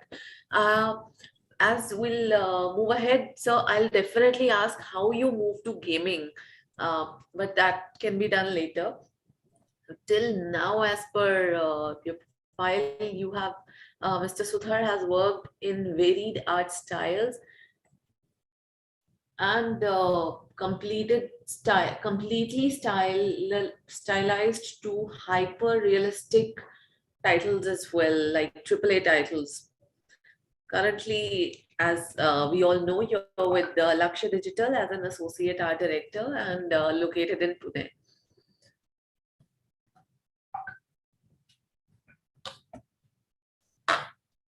So he's switching to his iPad for the better.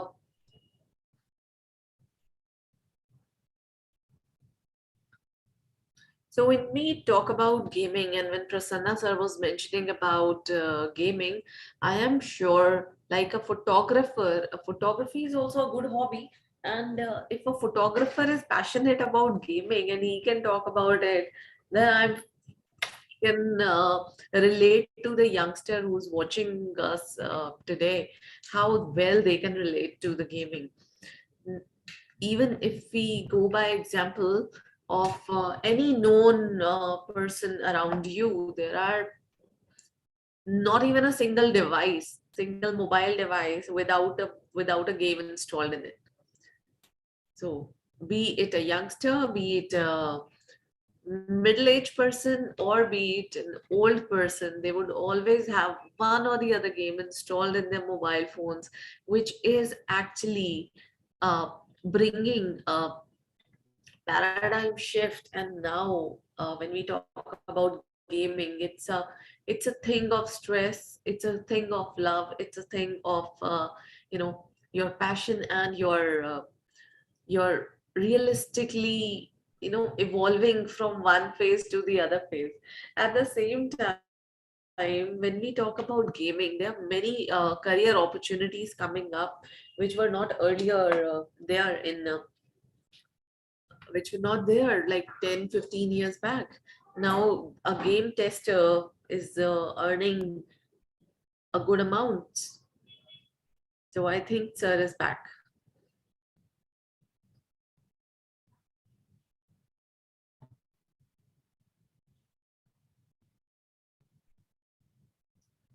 So can you hear me? Yes, Pooja, I'm just setting it up. Okay, great. So sorry for this. No problem at all. So I was talking about different and new job roles that have come with the rise in gaming industry. Now you have game tester. If somebody likes to play game, even they have a job, career uh, pathway to become a game tester or a gamer. And Yeah. the game, yeah. Yes. Yeah, completely right, Pooja. So let me just continue where I was posted. So yes, guys. To you, I'll be at the back seat. Yeah, thank you so much, Pooja. So sorry, guys, for this hiccup. Just electricity went down, and I need to shift it to iPad. So yes, as I talking about having 15 years of experience in the industry and work on 20 plus titles till now. Presently working as associate art director over in Laksha Digital, heading Hearts of Esteem. So here I would like to discuss a little about my company, that what they are working. Basically, we are an outsourced company. We create content for games. We established in September 2004. It's been more than, I guess, 17 years. After in October 2014, we are acquired by Keywords International. Now we are part of a international team. We are largest service partner in India with over 500 employees. Primary art services provided in Japan, working on many top titles. We also expanded in expansion in US with Seattle studio in 2015 and UK in 2016. So we do have a development studio in US, Japan, and India. Business offices in Seattle, Tokyo, and Singapore. And in India, we have 3 studios, one in Gurgaon, Pune, and Bengaluru. Over this, Lakshya Digital till now have worked on 100 plus titles, working with more than 100 clients. So before go on to the topics that when I come to know that I will be presenting a session over here, so the first thing came up to my mind that what topics I can talk about. So I just asked one question myself. Okay, since this is a specifically for the students who are looking for a career option, so if back in 15 years back, if I need to ask some question related to game art, so what kind of topic or what kind of question that I will be asking? So I just collated those questions and bring them into a topic. So at least you will get an idea of what game art is and what is the scope of the work we have in the game art, and so on and so forth. So the topics that I will be discussing over here is what are the gaming platform are available, global market, global game market, projected growth, a little bit about the game's life cycle, that how actually game made. We will discuss in little detail on game development part also, that which is a part of game life cycle. Then we'll come down to game art, which is my focus area. Over there, we will go into more detail that, okay, what kind of roles we have, what is the game art creation pipeline is, and also we'll share some examples with you guys. So let's start. Hope Pooja, it's visible, not fluctuating.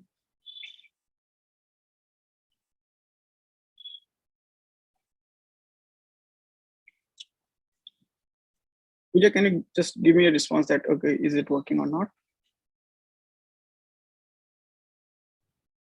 Yes, it's working, but Okay.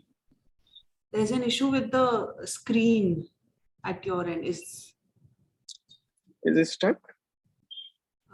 With my face, it is stuck. Oh, okay, but not. Can you see Now this? the presentation is working very nice. Yeah.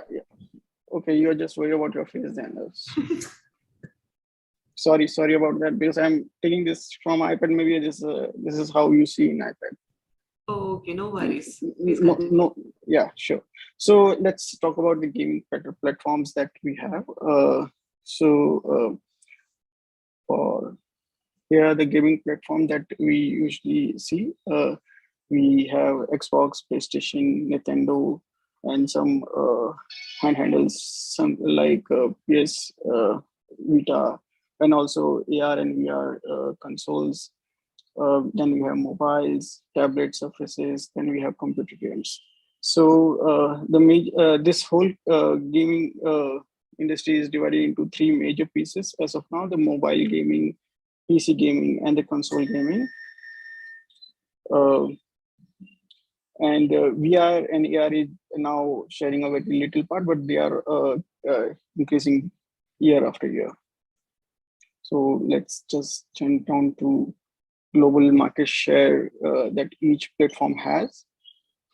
So as you can see over here that from 2012 to 2021, the gaming market for PC and console are getting increased, but when you see the mobile gaming, it's increasing rapidly because nowadays everyone has mobile and everyone can play games anytime because the gaming device is on their hand, right? So that is why we can see the gaming market in mobile gaming is booming, right, year after year.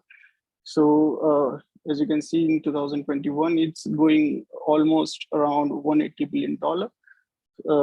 So when we say $180 billion, we need to see that, okay, if we compare to the movie industry or any other industry where they stand.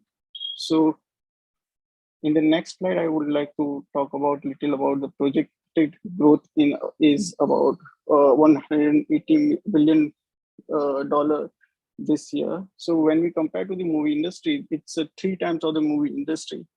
So as you can see, the potential and the work that we have in this industry is huge, and also they also have a huge budgets compared to films.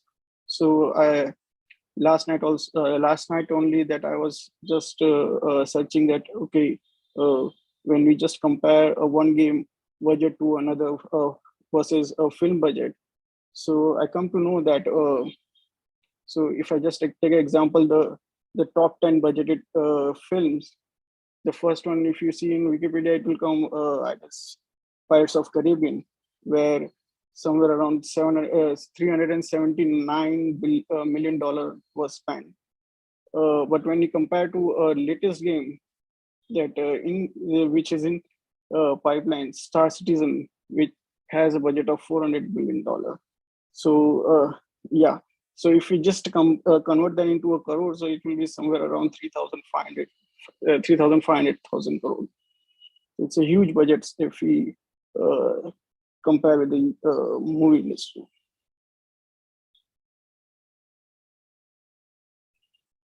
So yeah, because of the high budgets and standards, the production quality and the budgets are scaling up. And this is also not because gaming are a real-time tech. It's not like movies there where you render out the images and you are converting into a video format. It's a real-time technology where you work on an engine. So this particular technique is not just using in gaming, that nowadays is also using in movies, real estate, and retails. Because of the huge demand and huge budgets, companies, the gaming companies industry required a lot of workforce. So, and they are partnering with the different local locations and the different teams also. So when we see, when I see in India that we are also collaborating with a lot of gaming studios, and also we are co-developing with some of the big giants. And India is working on a major big titles for as of now. There's a huge opportunity for this, and studios are constantly looking for them. So I would just discuss a little about the game life cycle, how this the game actually made. So like movies, it start with the idea that what kind of game that you want to create. Is it a racing game? Is it a will that be a shooting game, or will that be a small side-scrolling game kind of stuff?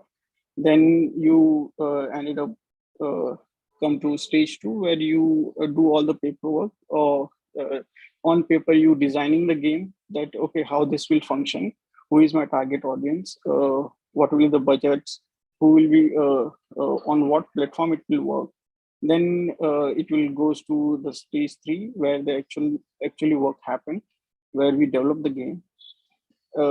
Then this push to stage 3, where all the marketing and the publishing thing happen. So let's because we will be discussing more on the game development side, let's discuss more on the game development, that what kind of role we have in the game development. So in the game development, we have a role like game designer, game artist, sound engineering, game programmer, game level designer, game tester, game producer. So all are having a different roles. Game designer mostly do a visual, concepting the visual part of the game. Then game artist is working, or he's taking all the concept from the designer and art directors, and he just start to convert into a 3D or 2D content. Sound engineering basically just giving a sound to the game. Programming is a game programmer who just take those art and work out with the game engine, and level designer are like just compiling everything into one scene and create a level out of it. Game tester, after creating when we compile everything into one scene, so when the game is finished, that goes to the game tester who tests the game to see if there is a bug or not. And there is a called game producer who is taking care of the entire schedule, that how we will be managing the entire schedule, how what will be the timeline and all. So here, so since my more focus on the game art, so we'll be just discussing more on the game artist, the role for the artist that we are having. So there are two types of artists we usually have: 2D artist or 3D artist. In the 2D art, we have concept artist, concept art. Also, we have 2D art, game art, 2D effects, user interface, all kind of stuff. Then with 3D, we have modeling, modeling characters, environments, hard surface, rigor, animation, and technical art.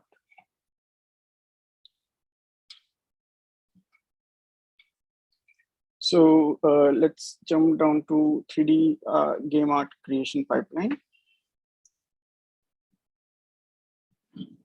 So here, in the before jumping into creating a game, creating any character, we tend to first do the pre-production of the character. We just do some sketching, try to establish the background story, and also what kind of like which era he's from, and what is his role in the game and all. So based on that, we create a concept.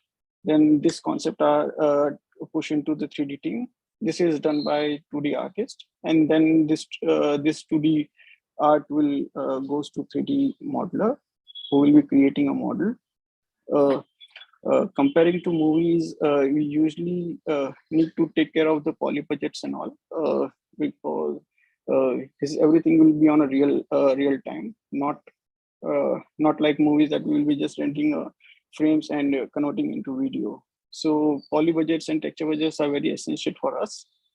So that's why our models are very optimized model compared to movies, animation industry basically. So once the model completed, this particular modeling is done usually done in 3D software like Maya, Max, or ZBrush or Blender. Then this will be once the 3D form is established, we tend to convert into a 2D format, so we can paint it. So which is called UV unwrapping. So this 3D model is just lay out in a 2D format, so we can texture it. It's similar, if you can just in a layman term, if you see a Tetra Pak or something like that, if you just open it, so it will be converted into a 2D format. So 2D format, you can paint it and you can print it also. So after unwrapping the UVs, we texture the model. Then this once the texturing is done, this goes to just the final texture output that we can see over here. Then this goes to rigging, where we tend to give bones, and so he can move around and we can animate that. So which call rigging. Once the rigging is done, then we animate this guy as per the requirement, as per the scenes required.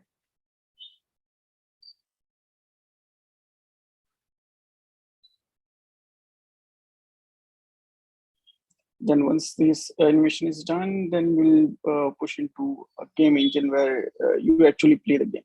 So whenever you hit a command, if this fall into this, so this is a this is already we have made the animation. It's not like that. This is happening after you're pressing the button. Is already made. This once you hit the button, you just run the animation that already exists. So that is the final version. So after this, I would go through the examples that we have in 3D characters, environment, and hard surface and props. So let's just take a look at some examples that we have for 3D characters. So here are some of the 3 Sea of Thieves characters that we have made. Similar pipeline that we talked earlier, used Maya Max and ZBrush for modeling, then unwrapping into 2D space, then again going back to Photoshop or Substance Painter to texture it, and then then rigging an animation, and then bring it back to game engine.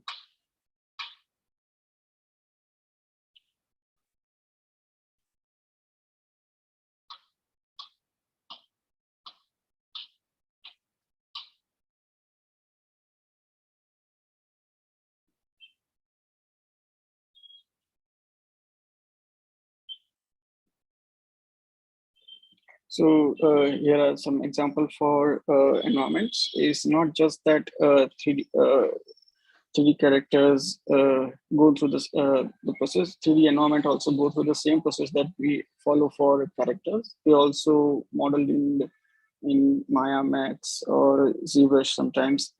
Then again, we open that into 2D form where so we can texture it. Similar process for environments. So when we say game art content, so whenever when you play a game or whatever visually you see around you, all are called as 3D art content. So that particular thing that we usually work on. Some of the sci-fi stuff that we work on.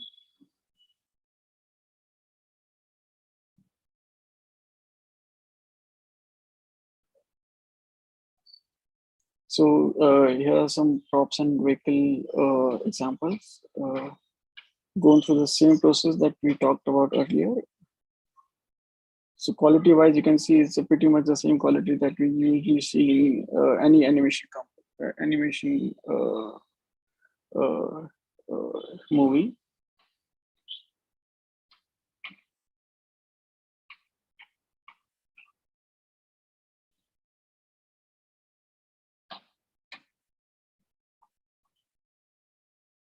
Some of the example from weapons.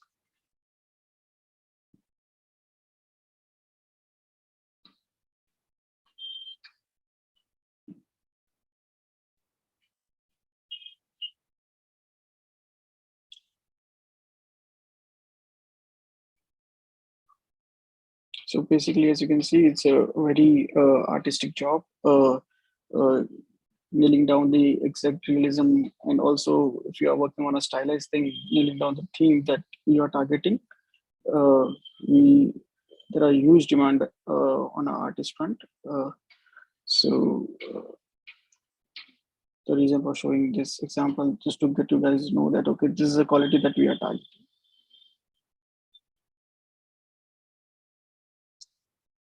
Some of the example that we here for 2D art and illustration.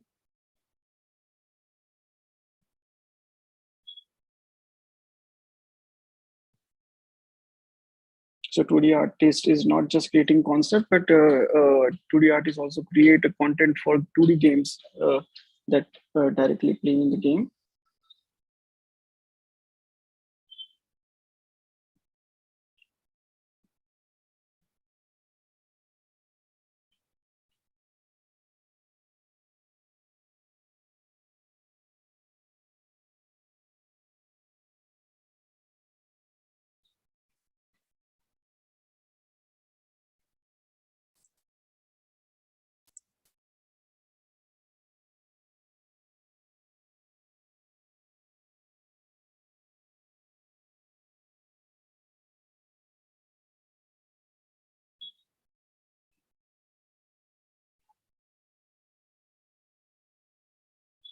usually today this kind of stuff we use in social gaming.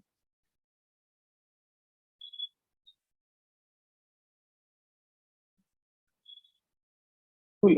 I was planning to show some trailer, but unfortunately, there because of light, I'm not able to show those. But let me try once. So, Pooja, would you like to see some trailers? Yes, please. Continue, sir. Can you hear us? Yeah, yeah. Oh, great.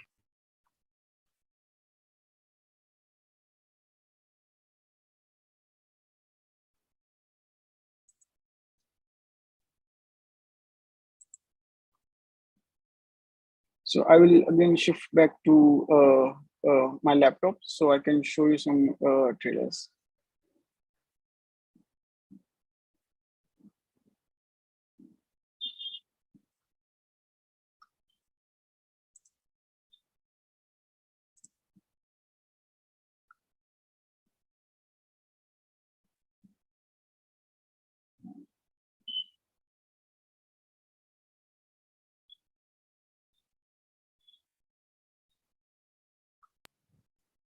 Hi, Dilip sir. So, here after this presentation, I would really love to inform everyone that Lakshya Digital is our partner for World Skills International, and the candidates are getting prepared at Lakshya Digital and getting trained to present the country at the international stage.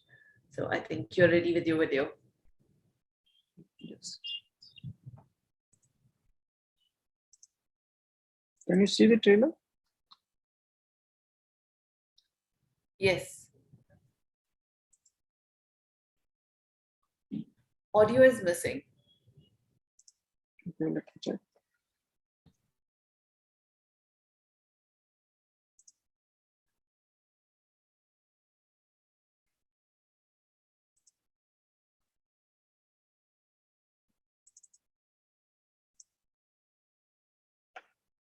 Now it's working. No, no music. There's a checkbox to share audio when you're sharing the screen. So if you can retry. Okay.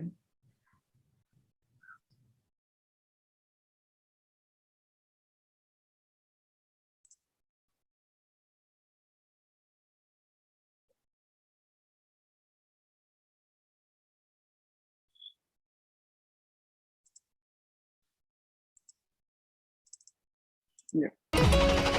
Now.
You can get it.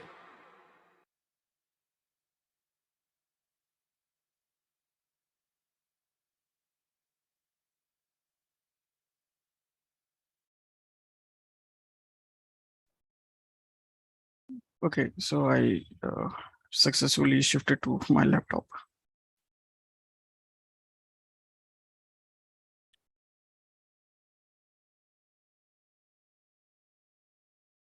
Pooja, do you,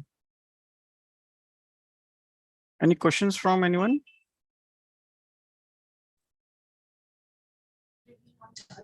Yes, sir. Yeah. So, so I was expecting, if you allow, can we have 3D digital game art candidates who have represented like who have competed for India skills and are preparing to represent at international stage, as it's a World Youth Skills Day. So if you allow, I can let them Yeah, enter please. this room. So, yeah, I'll take like a couple of minutes to bring them on.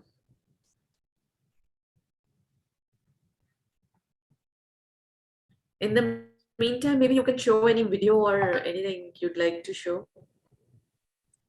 Yeah, sure. Let's.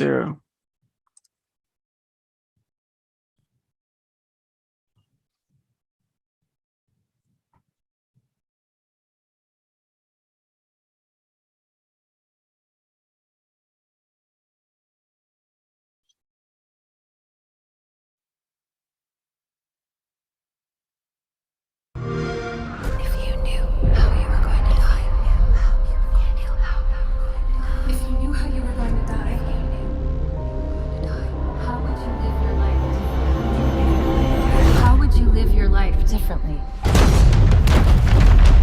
This is my world now. Humanity will be all but a memory. This ring will be operational. The Banished are planning to fire this ring. We need help, not heroics. We protect humanity, whatever the cost. But this wasn't the mission. The missions change. They always do. You have one bullet against an entire army. It's enough.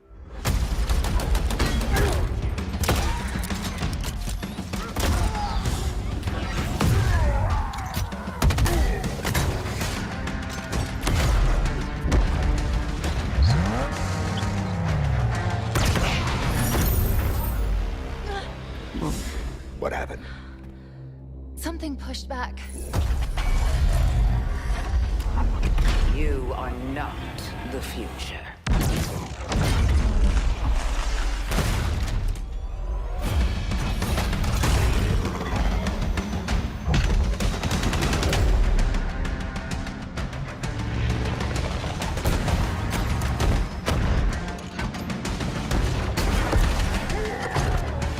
Our battle ends here. Bear witness.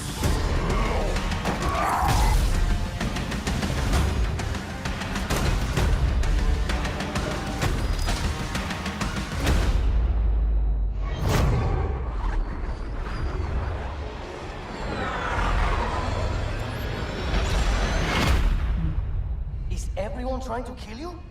It kind of seems like it.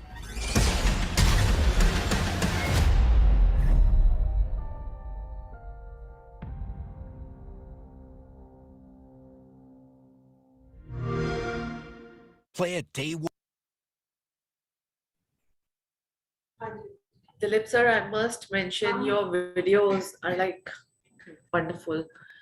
So it actually gives a temptation to start playing. Yeah, definitely. So so hello, and I guess Forza 5 is a recent installment that Lakshya have participated in. We are working on many cars for that. Okay, wonderful. So now, right now we have Abhinav and Subhajit with us. I request you guys to turn on your camera. So we'll take your permission to introduce them. Abhinav and Subhajit both are winner in India Skills National Competition. They are getting training in Gurgaon studio of Lakshya Digital under the supervision of our world skills expert, Mr. Pradeep Kumar. So Great. would like to take this opportunity and see if you can guide them, or you can share some thing that will that will be helpful for these two young men to participate at international platform. So are they now started working from Gurgaon office or how? Yes. Okay. So hello guys. So myself Dilip. If you are not there, so just let me introduce myself again. I'm associate art director at Lakshya. If you just recently joined and you also as Pooja mentioned that you are a winner of the competition that we had. Uh, so if you come on board and make sure guys uh, you have a really good passion for art, focus on the art first, and so in your journey initial stage just focus on the mainly focus on the quality part, 3D quality, then slowly increase your efficiencies. So I guess this is a way forward. Once you nail the quality and the efficiency, I guess this will be a really good career for you.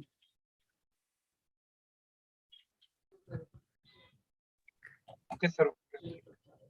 So Anything, Abhinav, yeah, Abhinav and Subhajit, this is your opportunity to get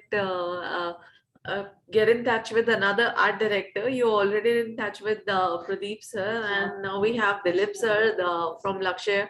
And these are the aces in the industry of gaming. And as you guys are going to represent the country in 3D digital game art, if you have any questions for Dilip sir,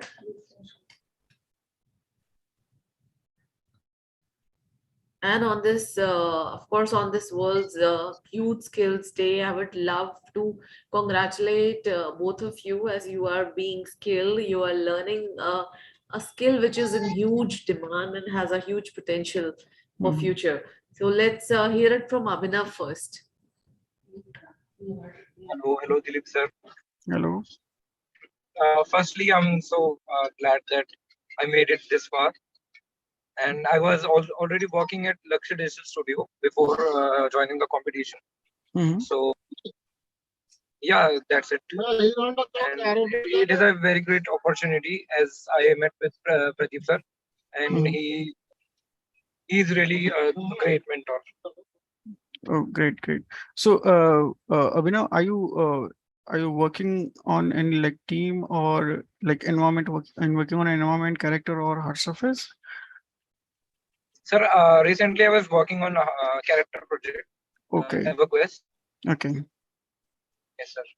So thanks. So just be focused on the characters. Don't shift your passion here and there. Just be focused on the character if you are passionate about characters.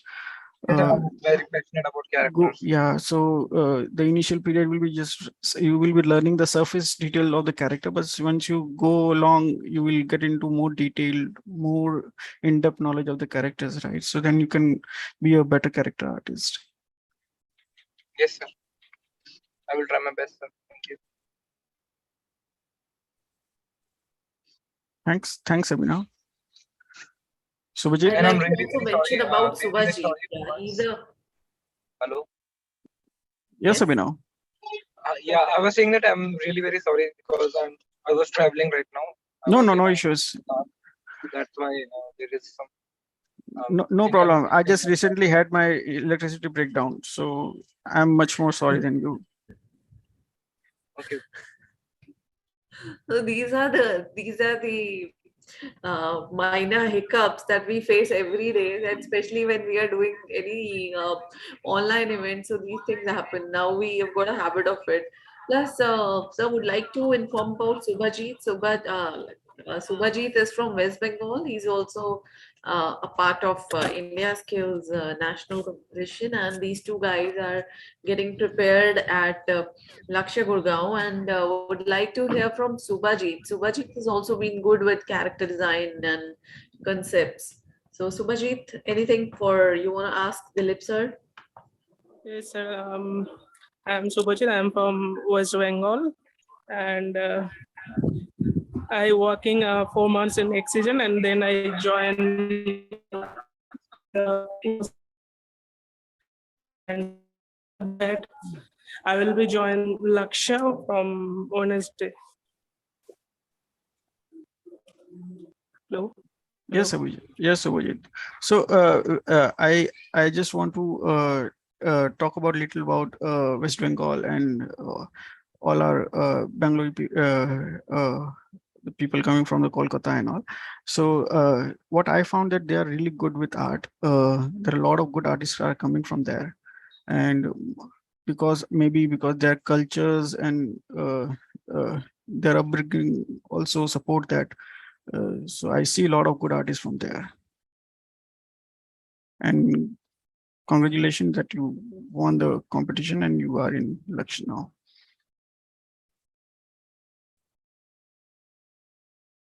Pankaj Singh has also joined. He's a gold winner of India Skills National Competition. I think his audio is not connected.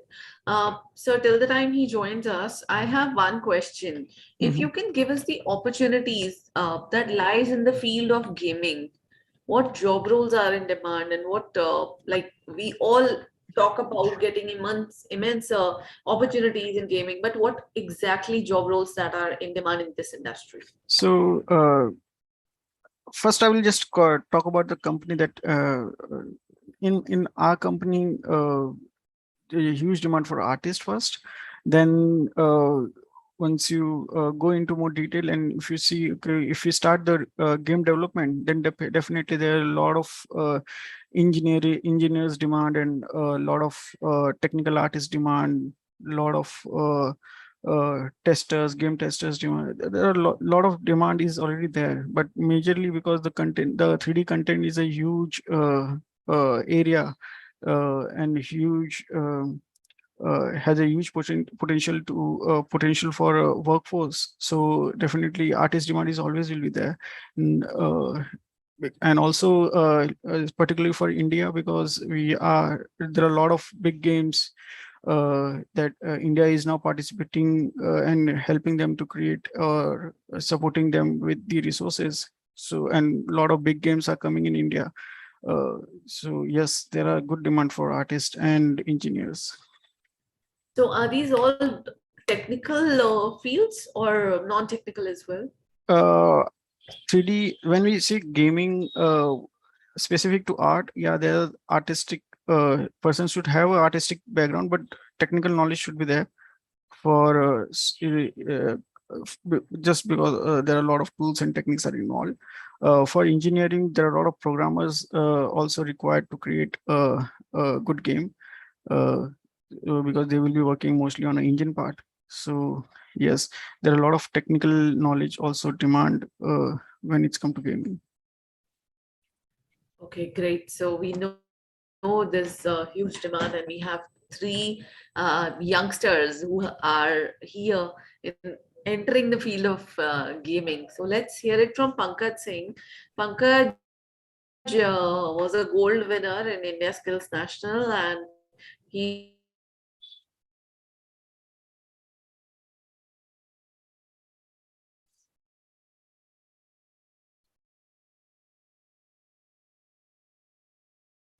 India Skills Hello, hello. Yes, Pankaj. I think there is some technical issues from the backside of Pooja ma'am. Oh yeah.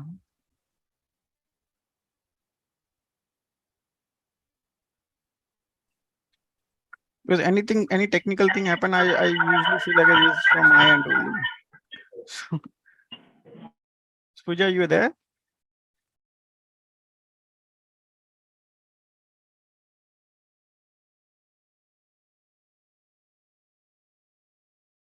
Wait, but still we can talk. Pankaj, first of all, congratulations that you won gold prize. It's a huge thing, big achievement. So in what area that you won this? And what you're working on now? Pankaj, you are on mute.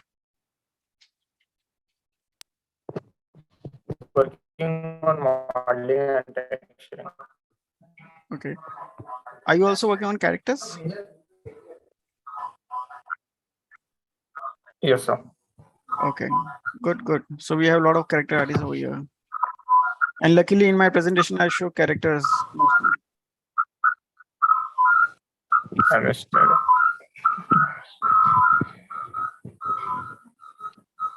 Cool, Pankaj. So how long you are working on in Lakshya?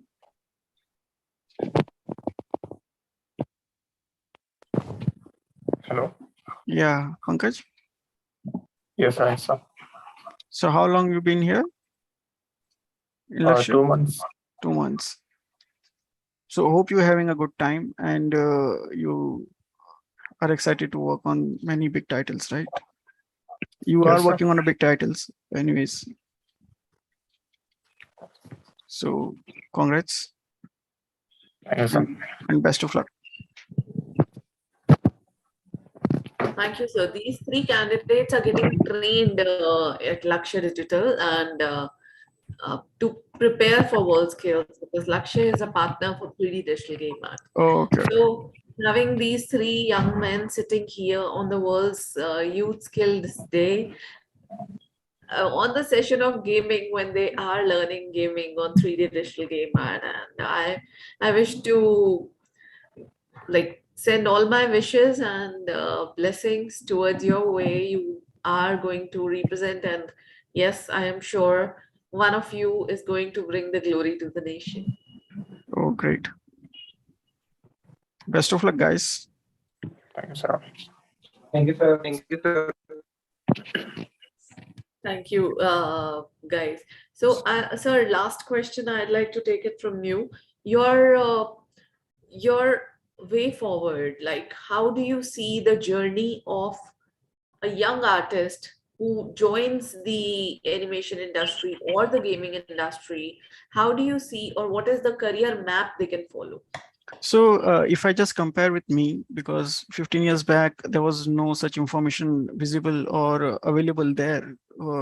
We were very clueless when we entered this industry, right? That's why in my presentation, I try to incorporate that, okay, what is this industry, right? How big industry is this? Nowadays, everything is available on YouTube.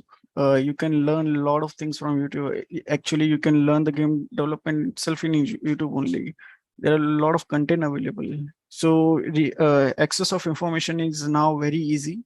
So if for us to reach up to a decent level, it took around 4 to 5 years, but nowadays because the information and accessibility, people are reaching much more faster. Within a 2 years they are like doing a really decent job or really good job. So career growth, like for them, this growth of speed is really fast. If I just compare to the person like me that who started with 15 years back.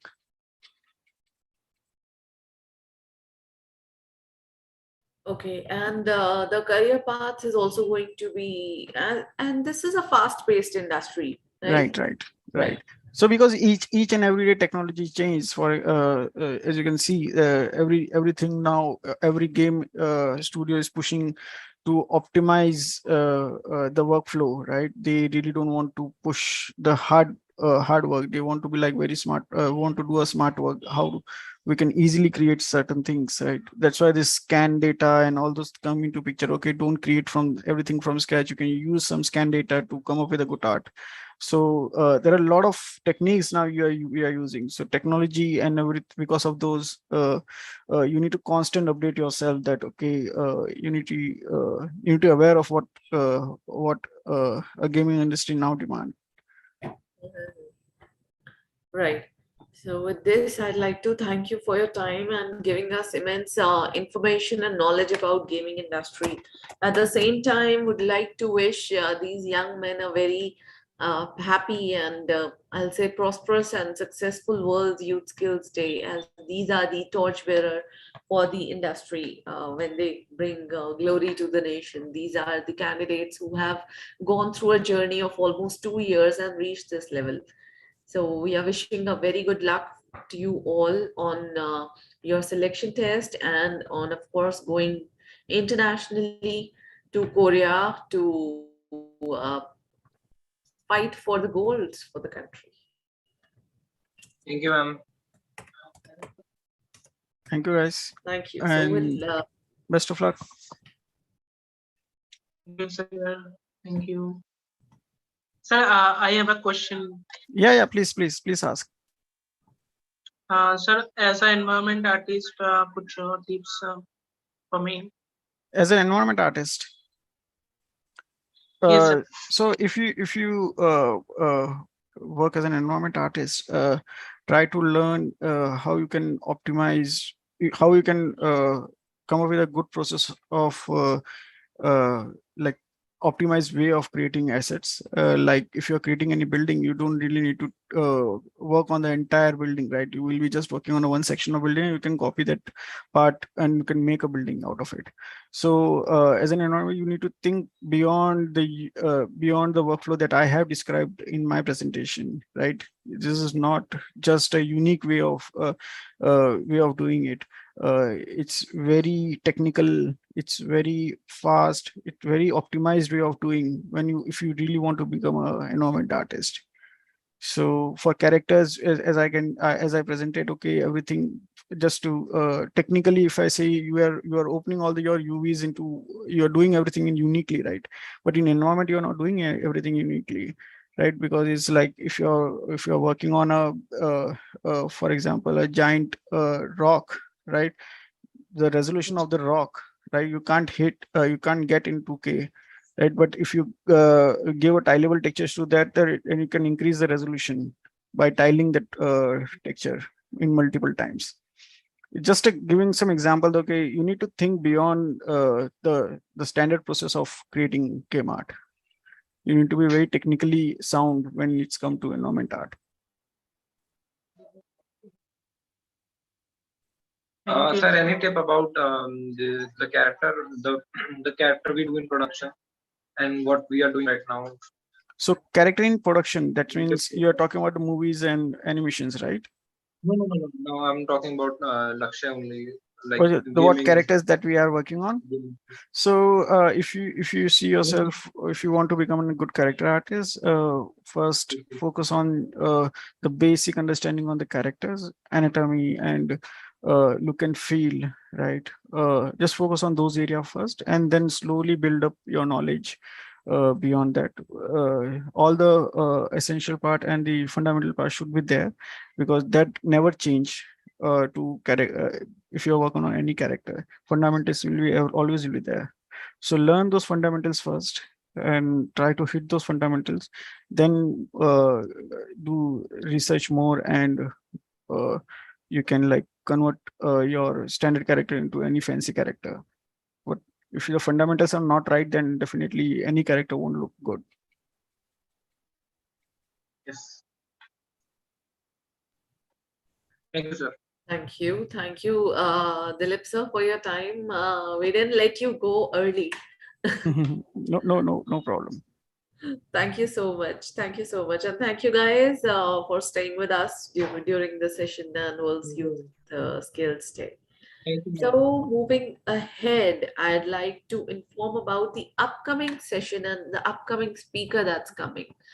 So next, we are going to talk about the importance of skill development for professional success. As we keep talking about, and as you guys keep hearing about the need of skilled resources, there is a demand where the people are looking for skilled resources, but actual importance, it's still not being accepted within the country, I must say. So in order to overcome the gap, we are here going to talk about the skill development for professional success with Mr. Siddharth Prabhakar. If I talk about Mr. Siddharth Prabhakar, he is a serial entrepreneur, and he started his first business at the age of 14 and created 8 successful ventures that revolutionized the school contact training program. With only himself as the employee to the more than 400 employees across the country, he believes in big think, start small. So he's a follower of think big and smart, start small, methodology. Siddharth also teaches a mission business model that has helped more than 80,000 people to successfully launch their online business. So after supporting so many, over 80,000 people, Siddharth is running his venture celebrity school. If you guys are aware about celebrity school, I must tell you that's a premium school where you can learn from the real life celebrities like Asha Bhosle ji for singing, Ranbir Brar for cooking, Sabira Merchant, Mr. Shan Daburatnani, and not to forget Nawazuddin Siddiqui ji. So on Celebrity School, he has celebrities teaching and guiding you through your journey. Like there are different, if you will visit the site, you will learn and hear it from the real celebrities talking about their journey, how they have come across, and they become a mentor and guide you through the way. So let me also take this advantage to introduce Celebrity School as a school that offers practical online courses by celebrity artists. Their trainers include superstars, as I've mentioned, who are passionate about their art and want to share their own knowledge. Celebrity trainers teach their techniques, exercises, practical tips, and secrets to help and enhance candidates' skill. So let's have Siddharth Prabhakarji with us. Also, when he talks about skill development and requirement of skilling for the professional's success, I must not miss about telling you that skilling is the need of future. If you are skilled, only then there is a success in the future. Even as per new education policy, everything is now coming across the skill development. And our honorable chairman, sir, Shri Subhash Ghai has also mentioned, Hunar hai to kadar hai. So on the same lines, if you are skilled, you will have a job. And by saying this, I would like to bring your attention towards a job portal that MESC has created, which is mescjobs.in. You can visit there to create your profile as a candidate and join your favorite job. So here we have Mr. Siddharth Prabhakarji with us. His audio is getting connected. Hi Siddharth sir, how are you? You're on mute. Yeah, hi, very, very good afternoon to you. Amazing to be here. And your energy is amazing. The moment you have turned off the mute button, it was like, wow. So I have been with you in a previous session where you also talk about various things. Here, I'm sure we are going to learn about skill development and for professional growth. Absolutely. Also, would like you to add one thing. What do you think World's Youth Skills Day can add to how World's Youth Skills Day can add a value to the skilling ecosystem? Absolutely. I'll tell you one thing. This is an amazing initiative. Thank you so much, MESC, and thank you so much, Mohit sir, for this amazing, opportunity to speak and share my thoughts, whatever I have learned. And this concept of World Day or any day is very inspiring. I'll tell you the reason why as well. What happens the moment you have a day for itself? It creates a lot of value. People are attached to it. People feel proud about it. So I think it's an amazing way to highlight what we are trying to present. Wonderful. And by the time you were joining, I took the opportunity to tell everybody about you and Celebrity School. You're doing a wonderful job by bringing these passionate celebrities and connecting them to the aspirants. Thank you so much. It's because of fans like you that we get the motivation to keep adding more and more celebrities. Just yesterday we were shooting with Tanvi Bhatt, who is an absolute master when it comes to public speaking. Right. So now I'll hand over the session to you, and let's talk about the requirements, skill requirements. Absolutely. Over Now, to you. before that, just a small request. I want to keep looking at you so that I can see your reactions. I can keep seeing you smiling and nodding so that I feel I'm talking to someone rather than just a blank screen. Sure, I'll put you as a speaker and I'll stay with my camera on. Thank you. Amazing. Correct. So, a very good afternoon to everyone. And I'm so happy to speak to you. Right, whatever I have learned in this 12, 13 years of me being a trainer, and in the last 2 years meeting all the celebrities and all, that I'm gonna share with you. Correct. It's gonna be an amazing session, I hope. और थोड़ा हम इसको Hindi English में करेंगे. Right, ताकि हम ज्यादा से ज्यादा लोगों तक पहुंच पाए, ज्यादा से ज्यादा लोगों को हमारी बात पहुंचा सके. राइट, तो बिफोर मूविंग ऑन, एक छोटी सी स्टोरी मैं आपको बोलता हूँ. कुछ सालों पहले की बात है और मैं ब्राजील गया हुआ था. ब्राजील में बहुत बड़ा कार्निवल होता है. इट्स अ लवली सिटी, बहुत ज्यादा एनर्जी होती है, म्यूजिक होता है, डांस होता है. और वहां पे there was one DJ who was from Morocco. Right, now this DJ was, trust me, playing for 5.5 hours non-stop without even a water break, without even a toilet break. Now that's 5.5 hours. Trust me, अगर मुझे सबसे अच्छा लगता है movies, लेकिन movie में भी मुझे 2.5-3 घंटे के बाद में कुछ खाना है, वॉशरूम जाना है. एंड दिस गाय वाज, जैसे मैंने फर्स्ट मिनट में उसको देखा था, वैसे ही 5.5 घंटे के बाद भी उतनी ही एनर्जी थी, उतना ही पैशन था. Right, so I went up to him उनके वो शो के बाद में, एंड आई सेड कि how come for 5.5 hours you can dance, wave your hands, keep playing this multiple DJ, disc on the music and entertain people. And he said this amazing line to me. He said, up there I was not working, up there I was playing in my passion.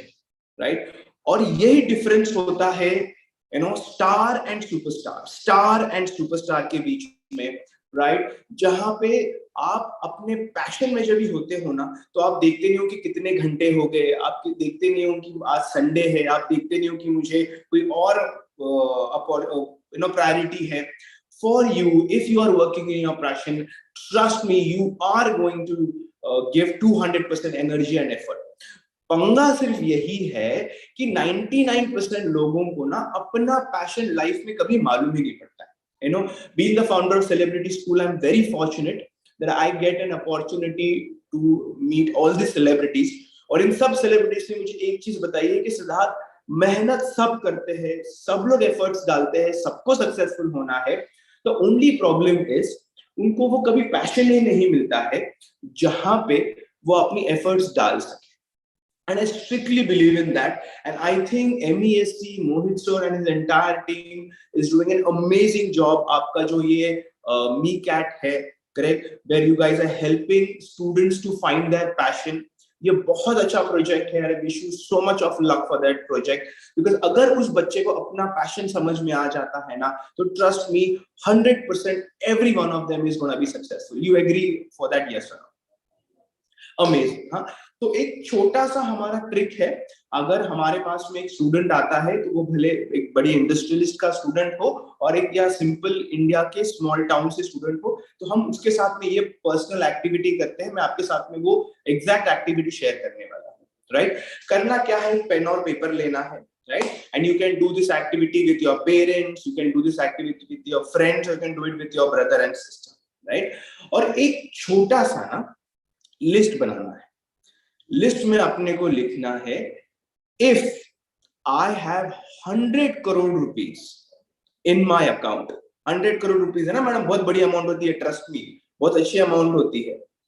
Right, तो अगर मेरे पास में 100 crore rupees मेरे account में है, तो कौन सी ऐसी चीज है फिर भी मैं करना चाहूंगा? कौन सा ऐसा काम है, कौन सा ऐसा पैशन है जो मैं करना चाहूंगा? इसका मतलब है कि अगर मैंने बहुत सारे पैसे कमा लिए, फिर भी कौन सी ऐसी चीज है जो उठ के मुझे करनी है। फॉर मी, आई रियलाइज कि anything that is related to films, anything that is related to celebrities, anything that is related to video, anything that is related to editing है ना, वो अगर मुझे कोई फ्री में भी करने बोले तो I will do it. And that is one of the reasons we started celebrity schools, because then I get to meet the celebrities, I shoot the videos with them, I get to be in that entire editing process, sound designing process as such, right? तो आप believe नहीं करोगे, पूरे ये last 6 दिनों में ना, अगर मैं वैसे टोटल करूं तो ऑन एन एवरेज में सिर्फ 4.5 घंटे ही सोया. लेकिन आपको लग रहा है कि 4.5 घंटे सोया हूं? बिल्कुल नहीं ना, बिल्कुल थकान नहीं लग रही है, बिल्कुल वो सेम पैशन है. Why? Because मुझे लगा ही नहीं कि वो मैं काम कर रहा हूँ, ये तो एंजॉय कर रहा हूँ मैं, ये तो पैशन है मेरा. तो आपको एक छोटी सी लिस्ट बनानी पड़ेगी, जिस लिस्ट में आप लिखोगे कि अगर मेरे पास में 100 करोड़ रुपीस आ जाते हैं तो मैं क्या करूँ. तो पहले तो आप क्या लिखोगे, पहले आप लिखोगे कि I will visit all the countries, I will buy a nice car, I will take out my girlfriend for a nice vacation, I will take out my parents to some foreign country. वो सब लिख देने का. 7-8 के बाद आप बोलोगे अभी क्या करूं, मैंने पूरी दुनिया देख ली, कार्स देख लिए, वॉचेस ले लिए, कपड़े देख लिए, अभी क्या करूं. तो 7-8 के बाद ना असली आपकी लिस्ट शुरू हो जाएगी, राइट? कि now okay, I love this, you know, I love making art, I love making craft, I love doing some engineering work, या मुझे नैनो टेक्नोलॉजी में कुछ काम करना पसंद होगा, या मुझे म्यूजिक पसंद है. वो ना एक लिस्ट बनाते जाने का, सोचने का नहीं कि मेरे पास में उसका टैलेंट है कि नहीं, सोचने का नहीं कि मेरे पेरेंट्स अलाउ करेंगे कि नहीं, सोचने का नहीं कि इससे मैं पैसे बना सकता हूं कि नहीं. You just make that list.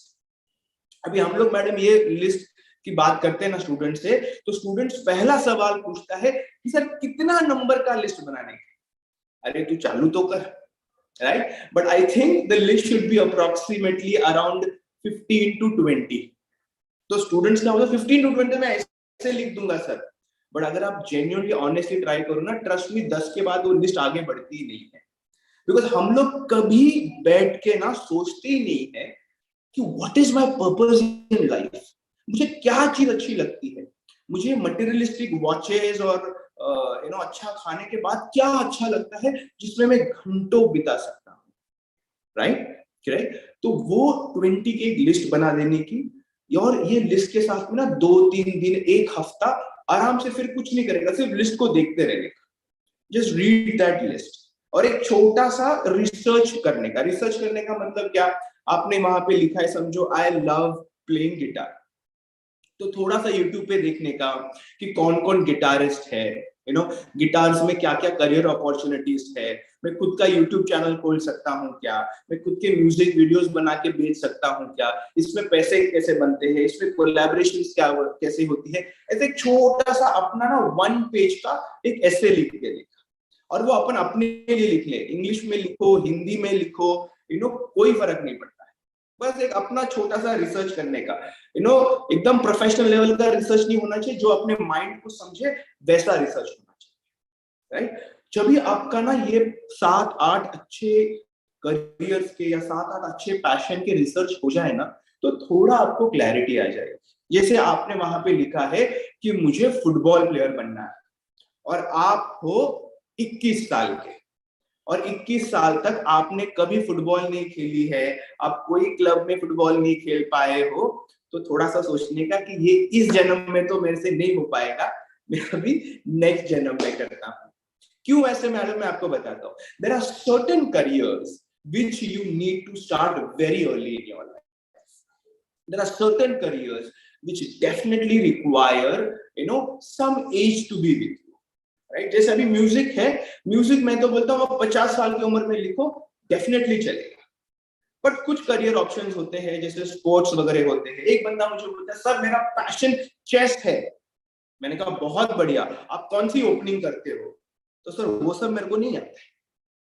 इसका मतलब वो आपका पैशन है नहीं, वो तो तुझे लग रहा है कि तेरा शायद चेस पैशन हो सकता है, राइट? दूसरा क्या है, कभी कभी ना कुछ फिजिकल एबिलिटीज की भी जरूरत होती है, राइट? फॉर एग्जाम्पल, आपका सपना है कि आपको पायलट बनना है, डेफिनेटली बनो, लेकिन आपकी हाइट है 4 फीट 8 इंचेस। अभी 4 फीट 8 इंचेस में आप पायलट इंडिया में नहीं बन सकते, आपका हाथ ही नहीं पहुंचेगा प्लेन उड़ाने के लिए। तो क्या लिखने का मैडम, उसको कैंसिल कर देने का और बोलने का अगले जन्म में, राइट। तो ऐसा कर करके जो है you will finally come to 1 or 2 career options, 1 or 2 passion options as such। तो इसके बाद ना सबसे इंपॉर्टेंट स्टेप आता है, राइट। इसके बाद का स्टेप आता है B in that environment. For example मैं आपको बताता हूँ, हमारा एक स्टूडेंट था जिसने बोला था सर मेरे को लाइफ में शेफ बनना है। करेक्ट, क्यों शेफ बनना है? क्योंकि मुझे खाने का बड़ा शौक है, क्योंकि मुझे वो इंडियाज मास्टर शेफ देखने का शौक है, यूट्यूब पे मैं चैनल्स देखता हूँ, फिर मैं घर में बहुत सारी चीजें बनाता हूँ। तो हमने कहा बढ़िया, अभी तो नेक्स्ट स्टेप में जा फिर। And what is that next step? To be in that environment. So how do you be in that environment, ma'am? You actually go and speak to 5-star hotel chefs.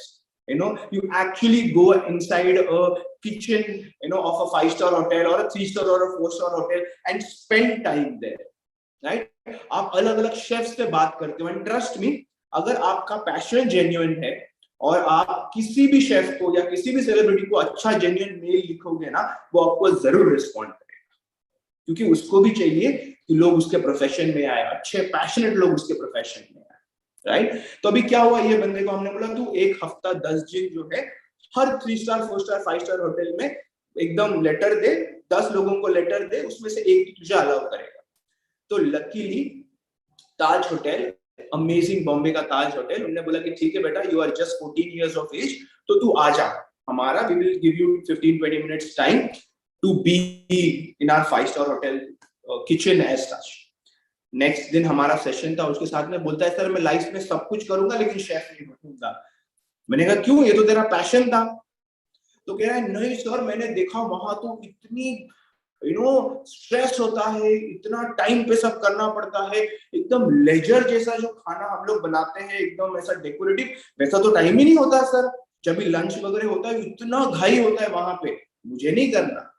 Trying to से sometimes आपको लगता है कि वो मेरा passion है, but वो शायद आपका हॉबी है, राइट। तो आपको वो एनवायरनमेंट में जाना पड़ेगा। 3 चीजें एनवायरनमेंट में जाने के लिए, ज्यादा से ज्यादा वो प्रोफेशन के लोगों से बात करिए, ठीक है, वो भले फोन पे हो, ईमेल पे हो, ज्यादा से ज्यादा वो प्रोफेशन के बारे में आप वीडियोस देखिए, and I mean, how much ever time, go and spend with that professional. अगर आपको पायलट भी बनना है तो जाओ बाकायदा एक इंस्टीट्यूट में, वहां पे पूछो उनको, कि मुझे अगर पायलट बनना है तो कितने घंटे फ्लाई करना पड़ेगा, कितना घंटा सोना मिलेगा। सिर्फ वो कैप डाल के आप अच्छे से वो नहीं कर सकते। And trust me ma'am, this is from my personal experience. 4,000 students को सिद्धार्थ प्रभाकर ने पर्सनली 1-to-1 काउंसलिंग किया है, और हमारी जो कंपनी है उसने आप समझिए कम से कम 10 से 12 लाख लोगों का करियर काउंसलिंग किया है। And we can very proudly say कि अगर सिर्फ आप ये सिस्टम को फॉलो करते हो ना, तो बहुत इजीली आप जो है अपना पैशन ढूंढ सकते हो। It's not a rocket science, right? It's a art, it's a way, it's a process of doing it. आप थोड़ा टाइम स्पेंड करें and you would definitely find your passion, right? चलो बढ़िया। तो अभी ऐसा करते हैं कि अपने पास में अपने को पैशन तो हमारा मालूम पड़ गया, right? लेकिन सिर्फ पैशन से ना मैम काम नहीं चलेगा, right? You have to become an absolute superstar in that passion, right? जैसे मैं आपको एग्जांपल देता हूँ, जब भी आशा भोसले मैम का हमने कोर्स बनाया था singing foundation for celebrity school, तो दोनों दिन जो है मैं पर्सनली उनको घर पे उनके रिसीव करने गया था, स्टूडियो में लाने के लिए। और दोनों दिन जो है उन्होंने मुझे 1.5 आवर्स बिठा के रखा था, और 1.5 आवर्स 89 इयर्स में भी उन्होंने रियाज किया, और फिर ही वो शूटिंग के लिए आए। Now successful legends don't become legends just like that. They become legends because they value their riyaz, they value their art form, और वो आर्ट फॉर्म में एवरी डे डेवलप करते रहते हैं। अनफॉर्चुनेटली मैम क्या होता है ना, हमारे पास में बहुत सिंगर्स है, बहुत एक्टर्स है जो बोलते सर मैं बॉर्न एक्टर हूँ, सर आप ऑडिशन ले लो, सर मैं बॉर्न सिंगर हूँ, कभी रियाज किया था आपने? सर वैसा मेरे को रियाज का जरूरत नहीं है सर। Very wrong approach. शान सर आज त्रिवेंद्रम में है, राइट? मेरी कल रात से उनकी बात हुई, मोहित सर और हम शान सर के साथ बहुत बड़ी चीज करना चाहते हैं, राइट? तो शान ने भी मुझे बोला कि सिद्धार्थ अपन रात को 10 बजे बात करते हैं। क्यों? क्योंकि after dinner I am gonna spend 1 hour rehearsing, right? क्योंकि मेरा कल शो है। तो उन लोग बिल्कुल ओवर कॉन्फिडेंट नहीं होते हैं, राइट? हमेशा रियाज करते हैं before the show. So trying to say कि आपको जो आपकी स्किल्स है, राइट, उसको डेवलप करते रहनी चाहिए। तो उसके लिए आपको जो है नई नई स्किल्स सीखनी पड़ेगी, उसका रियाज करना पड़ेगा, उसका ट्यूटोरियल करना पड़ेगा, राइट? तो उसका भी एक पैटर्न होता है। लोगों को सबको मालूम है कि हाँ मेरे स्किल को मुझे होन करना है, मेरे स्किल को अच्छा करना है, लेकिन करते नहीं है मैडम। इसका एक रीजन है, बिकॉज वो एक प्रिंसिपल को भूल जाते हैं, and that principle is discipline, right? One of my finest trainers, right, Albert Grey साहब, उनका एक लाइन है मैं आपके साथ में शेयर करूंगा। What Albert Gray, American motivational guru, says is that successful people form the habit of doing things that unsuccessful people do not like to do. English में थोड़ा मुश्किल है, मैं आपको हिंदी में समझाऊंगा। हिंदी में इसका आंसर होता है, सक्सेसफुल लोगों ने वो चीजें करने की आदत डाल ली है जो अनसक्सेसफुल लोग नहीं करना चाहते।